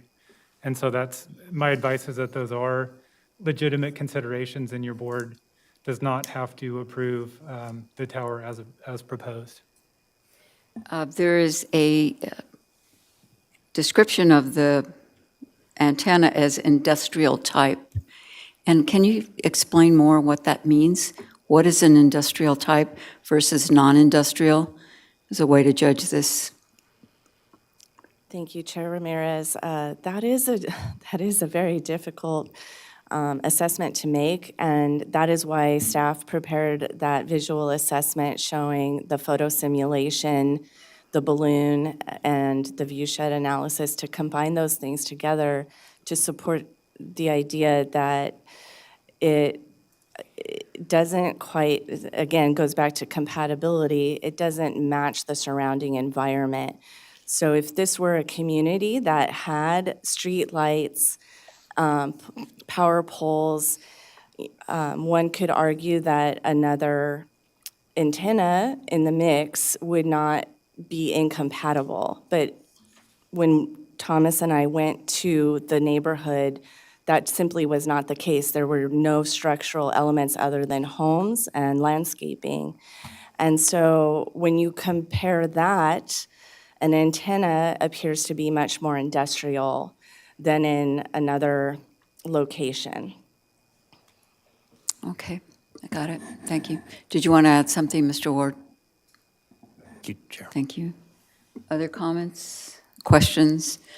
Supervisor Huber, anything further? No, thank you. Appreciate your courtesy. Thank you. So at this point, I'm going to close the public hearing, and we will deliberate. I don't know if you all are familiar with Lynn Ranch. It is very rural, a little, they call it an island in the middle of Thousand Oaks area. But it is unique in the sense that it is all undergrounded power lines there. There isn't, as you saw in the pictures, anything above ground. And I just think of this as having a visual impact. It's a scenic ridgeline area there. It's next to a Wildwood Park, which is used by a lot of hikers. So it's out of place is how I see it. It's not compatible. And I think also like his neighbors have pools like right up to the fence line, so I could just see them lying on their back in the pool and looking up at this thing. You know, it's just, it isn't a residential type of use. And I would hope that the applicant could do what others do, which is hold to the 40 feet. And at that, you've got a lot of work already done towards that. So I you know, if there's a way that we can assist you along those lines, but I do think the height is a huge issue. I wouldn't want to kind of put the camel's nose under the tent and allow for these not only very tall structure, but also the fact having the yagi on top of that. I just think that makes it even more kind of a blight on the neighborhood if we were to allow for it. So I do have those concerns. I appreciate the fact that staff has done a lot of work, and the information that we have received is that it doesn't impact the communications, and that we are doing what we can to accommodate, you know, the communications so that he will still have the ability to have international communication. And I think that's important. So it's not denying him the right of use and so with that, I feel like we need to be supportive of the high planning standards that were established. This would be prominently visible from the surrounding development areas and impede views of the mountains. And that, to me, is something that people really care about. We have a ridge line there that it will apparently silhouette against also. So between that, the homes that are nearby, the Wildwood Regional Park, that is, you know, you go there to be able to see nice views and enjoy nature, and this just would be out of place. So I would support the staff recommendation, the Planning Commission recommendation, and for that would deny the appeal. Other supervisors? Supervisor Long? I understand the right to communicate and really do appreciate our hand operators for what you do, you know, in time of need or disaster and so forth. I understand that, and it's extremely important locally to be able to do that. So I believe that our ordinances for the 40 feet allows for us to be able to do that. Whether or not the dispute of 65 feet, I have concern on that. I share with the residents some of the concerns they stated today. also with just the public safety issues, I have concerns on that. So I appreciate the in-depth conversation here today about it, and I do see the point of our planning commission and also our planning director in reviewing this. I do understand why they would be wanting to do these denials. Not stating that we want to stop the communication, but Right. just at the extremity of a 65 versus a 40. So I would like to go ahead and then make a motion to accept the recommendations of staff, I guess recommendations A1 through 5, including adopting the resolution. I'll second that.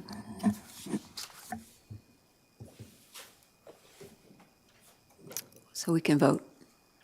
Supervisor Parks? Yes. Supervisor Long? Yes. Supervisor Huber? Yes, Chair Ramirez? Yes. Thank you very much, everyone. All right, we take care. Okay, so we have just a couple more things. One is board comments, and then we'll go into closed session. And I will, first of all, ask our interim CEO for her comments. That is whatever item that is. Don't have my agenda in front of me. Thank you. For CEO comments, Ventura County Leadership Academy graduation will be on May 12th. We want to say congratulations to our VCLA cohorts. Jess Alanis, she's a risk analyst. Robert O'Reilly, the Chief of Staff for Supervisor Ramirez. Gloria Martinez, the Economic Vitality Manager. Pin Zapanya, the Diversity, Equity, and Inclusion Officer. Becky Wilhite, Human Resources Director for the Sheriff's Office, and Casey Cerati, Executive Director for Ventura County Deputy Sheriff's Association. On Thursday, May 12th in the morning, the Peace Officers Memorial Ceremony will be held at the Government Center Peace Officers Memorial location. On Sunday, May 15th, the annual Rebozo Festival will be held at 11 a.m. at the Camarillo Ranch. This festival is a benefit event that's established to raise funds for Ventura County nonprofit charitable organizations, focusing on the cultural, social, and educational needs of the community. This cultural event promotes the rich heritage of our area by highlighting the colorful Mexican rebozo, it's a shawl, as our theme. We want to say kudos to the Economic Vitality Team, Gloria Martinez and Paul Stamper, California Coast, and the Ventura County Arts Council for the job well done on an excellent and moving event. It was their first Tourism and Creative Economy Summit at the Crown Plaza in Ventura last week. We want to say thank you to all the support from our elected officials and staff that attended, especially those from the arts community. Supervisor Ramirez, Supervisor Long, and Congressman Bennett had staff attending the summit. I'm also pleased to share that I and many other leaders, including Supervisor Long, the Public Health Assistant Director Katie McKinney, HCA Director Zimmerman, participated in the annual campaign First Five, Take Five to Read to Kids on Thursday, May 4th. We want to thank you to all who participated in this amazing event, reminding our parents and our early learners of the importance of reading. On Sunday, May 15th, the Medical Resource Foundation will be recognizing contributions in the delivery of healthcare in several forms. They're having a Day to Shine garden party. Our Sheriff Ayub will be honored as a community service advocate, and Dr. Jason Cooper with Ventura County Behavioral Health will be honored as a behavioral health professional. And then finally, on Saturday, May 21st, the NAMI Walk, the 17th annual NAMI Walk will be held this year at a new location at Port Hueneme State Beach. This is an amazing event. It raises awareness about mental health and decreasing stigma. Also provides resources for support to families that are dealing with mental health challenges. You can go online to learn more about this event at namiventura.org. That concludes my comments. Thank you. Thank you. Supervisor Levere is not here, so we will go to Supervisor Parks. Thank you. And what's nice too is if you go to my website, you can sign up to be on the Mighty Oaks team for the NAMI walk. Real easy, and you get a t-shirt, handmade. And all are welcome, and it's great to have so much of our county family that participates in this wonderful walk to help people with, families of people with mental illness. So great event. Thank you for reminding us, Dr. Johnson. I have some really nice news, and that is the fact that the state of California, through the Department of Toxic Substance Control and the Regional Water Quality Control Board, have signed an agreement with Boeing. The good news is that with the Santa Susana Field Lab, they will clean up the radiological contamination to background. And I think that's really exciting. That has been a huge issue.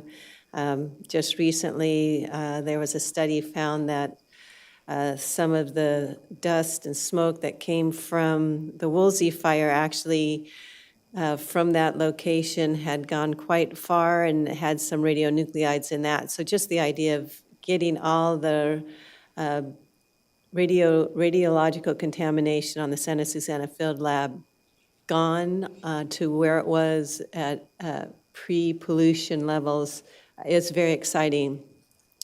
Not so exciting is working now to see that the chemical contamination is also removed to a safe degree, and there's some questions on that. But step by step, and I'm hoping that from Boeing's agreement will come the Department of Energy and NASA, who also have highly contaminated property on the Santa Susana Field Lab with radiological contamination. I would also ask that we close in honor of individuals I've submitted to our clerk, and I'd like to call a few of them out. Two of them in their 90s both ended up in the Somas or Camarillo area with lemon groves, and I know that was kind of a dream for both of them, and they both had great expertise. Yuad Aryav from Somas, and he was actually in the British Army in World War II, and Donald Latham of Camarillo, and he also was drafted to serve in Korea.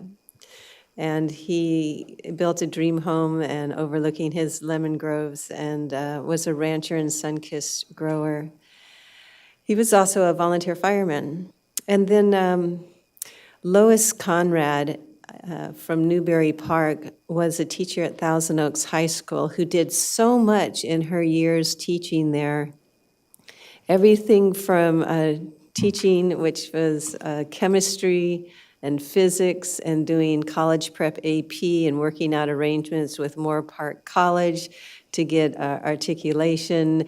Also college credit for her AP physics class. She also sponsored International Club at Thousand Oaks High School, worked out a liaison agreement with Rockwell International so students could intern there, served as a liaison for the Japanese exchange program with another high school in Japan. Just a lot of wonderful things that she did for our youth, including involvement with recovering drug addicts through the Teen Challenge, sponsoring Vietnamese refugee families through International Rescue Committee, sponsoring orphan children through World Vision, visiting ministering to orphan children in Ukraine, South Africa, Thailand, Kenya. I mean, just a total humanitarian, and Ms. Conrad will be missed. And then also, just really sad to also hear that Janet Woodfill, Santa Rosa Valley, we knew her as Gussie, just an incredible, big-hearted, very involved member of the Santa Rosa community, always attended our Santa Rosa Valley Municipal Advisory Councils. She was a veterinary technician and did a lot of volunteer work with the local shelters, and just was an incredible equestrian. There's a story about her, how well she was, what a wonderful horseman she was also, in terms of being able to keep what could have been a terrible accident from happening by keeping her cool with horses and motorcycles and things like that. So, but she will be very missed, just the sweetest gal. So I'm sorry to see her passing, as well as ask that we close in honor of all these people who did have, well-lived lives and will very much be missed. And that concludes my comments. Thank you. Supervisor Long. Thank you, Madam Chair. Today we had a very fun event. I wasn't able to be here because I was with you guys, but we had our coffee with the badges. And so thank you to the sheriff for a great presentation today as to what's going on with the department and the budget. But today they were having an outreach from 10 to 12 with the Fillmore deputies, the firefighters, and it was just a very large, great event. So thank you for everyone that attended. We also have a coffee at with the COP. That's the May 17th in Camarillo, right off of Las Posas Road, with the Camarillo Police Department. So if you weren't able to attend today in Fillmore, you have a chance to do it at Camarillo. And I really believe that this is a great service for our community to get to talk with our officers, not because you did something wrong, but because you just want to understand what's going on in the community, and you can go in person and talk to a deputy and make those good connections, or a firefighter. So it's a perfect chance for our community to get to know our sheriff deputies. Also, as part of the Mental Health Awareness Month, representatives from NAMI were at both events, or will be at the Coffee for Cops. And then also we wanted to promote the upcoming health and wellness fair in Fillmore on May 14th from 11 to 2 at the Fillmore School District Administration Building. And that's on Sespe Avenue. Valley Express bus service will be provided, and I hope to have everyone out there.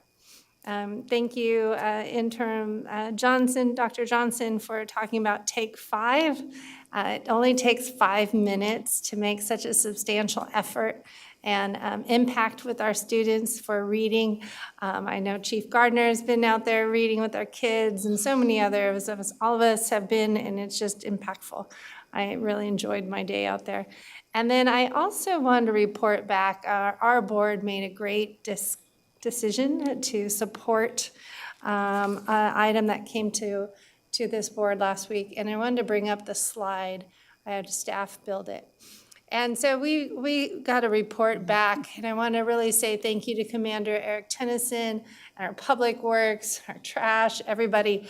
So on the left, and last Tuesday, we had Edding Road talking about homelessness and making sure things are taken care of with the agriculture, with our elementary school. So I wanted to recognize the outstanding efforts that were really with our county team in dealing with the homeless encampment off Edding Road as it dead ends into Highway 1. This was in a portion of my old district, now a portion of Supervisor Ramirez's district, and the encampment was located just blocks away, like I said, from the elementary school.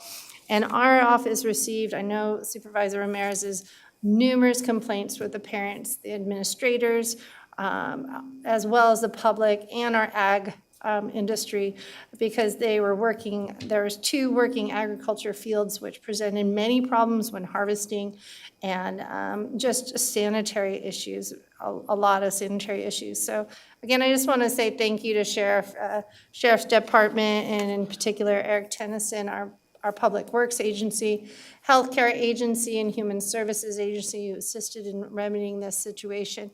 And I just want to show you, on the left there was all this trash, right? I understand it took 11 dump trucks to remove all the trash surrounding this area. And I wanted to commend our backpack medicine team, as well as our compassionate HSA caseworkers who met with all these individuals in the encampment before to offer assistance. And this wasn't just, our police department was there once or twice a day. There were a lot of not so good things going on there. And so to get people the assistance, to get it cleaned up, to keep our children safe while they're at school, to get our agriculture is a big deal. And so I just really wanted to appreciate the board in approving it, the ordinance, so that we can clean up and keep our kids safe. I really appreciate that. So with that, beautiful cleanup. I can't believe 11 trucks, big trucks, like that's huge. With that, I will also adjourn with those on the list that I submitted to the clerk of the board. And thank you very much. Thank you. Supervisor Huber. Yes, thank you, Madam Chair. May is Military Appreciation Month, recognizing and supporting those who serve. Thank you for all of your service. The month of May is also recognized as Brain Tumor Awareness Month, to build awareness and inspire hope for those impacted by brain tumors. And lastly, May is yet another blood drive being sponsored by my office in partnership with the Red Cross. The next event will be May 18th at 1 p.m. at Moore Park City Hall. We are still critically low in supplies to every donor, so it's very important. Please contact my office for more information, and thank you all for you have given. I'd like to conclude by adjourning in memory of the folks listed here that previously emailed to the clerk of the board. Thank you very much. Thank you, Supervisor. It's been a long day, but I'm just going to go back to our first moment of inspiration because I should have read this about President of League of Women Voters, Betsy Patterson. She is a retired emergency physician living in Ojai with her husband and in the midst of their Valencia oranges and excellent Ojai Pixie tangerines. When she approached retirement, she was looking for a community activity to fill her time, and she's certainly found her niche, doing work for the League of Women Voters, telling us all how important it is to vote, organizing these forums that inform the voters of the candidates, and she's been super involved in that, so I really appreciated her coming in and talking to us. This last week, I attended the SCAG 2022 Regional Conference and General Assembly, which met again for the first time in 2 years in Palm Desert.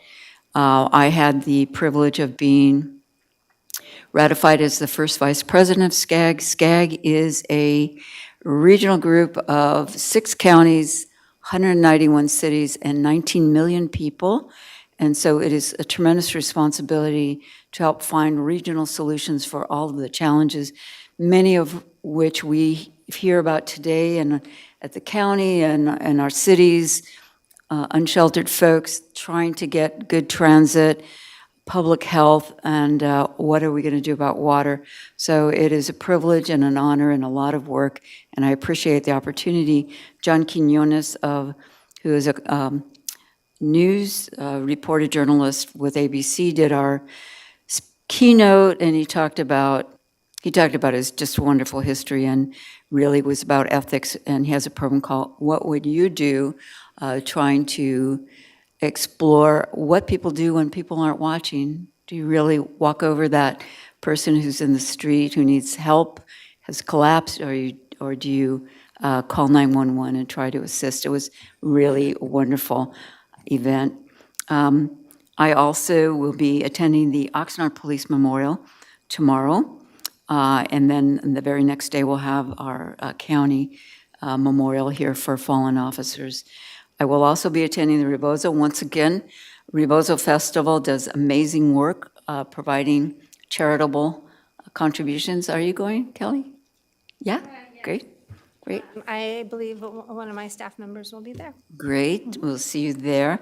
And so I'm looking forward to that. And then on Thursday morning, I'll be attending the Greater Oxnard Boys and Girls Club fundraiser, Great Futures for Our Children, May 12th at Heritage Square starting at 7:30. It is the guest speaker is Dr. Jose Hernandez.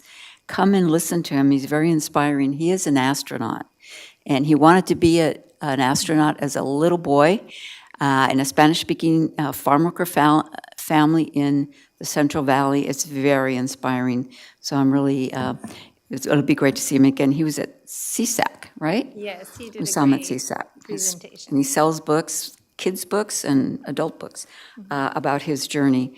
I will also want to congratulate the county and Gloria Martinez and others for the Creative Economy Summit last week. I hear it was terrific. I was at SCAG, I couldn't go, but I heard it was quite a wonderful event, which really got people excited about the opportunities to bring tourism back and culture back to back more alive since the 2 years of our pandemic. So I will adjourn in memory of the folks that I've, the list of people who've passed away in my district, and may they rest in peace.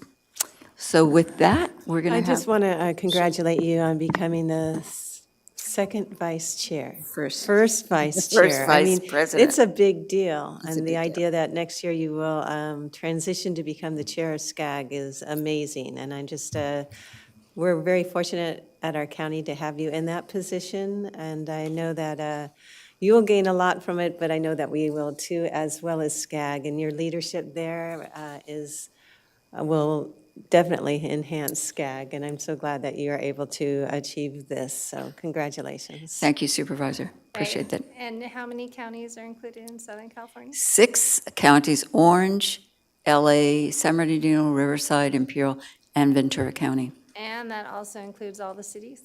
All the cities. So I say that because that's a lot of elected officials. It And is. so to have you as our representative is huge, and so congratulations. That's a wonderful honor, and thank you for serving. I appreciate that. I always say my motto is, one size does not fit all.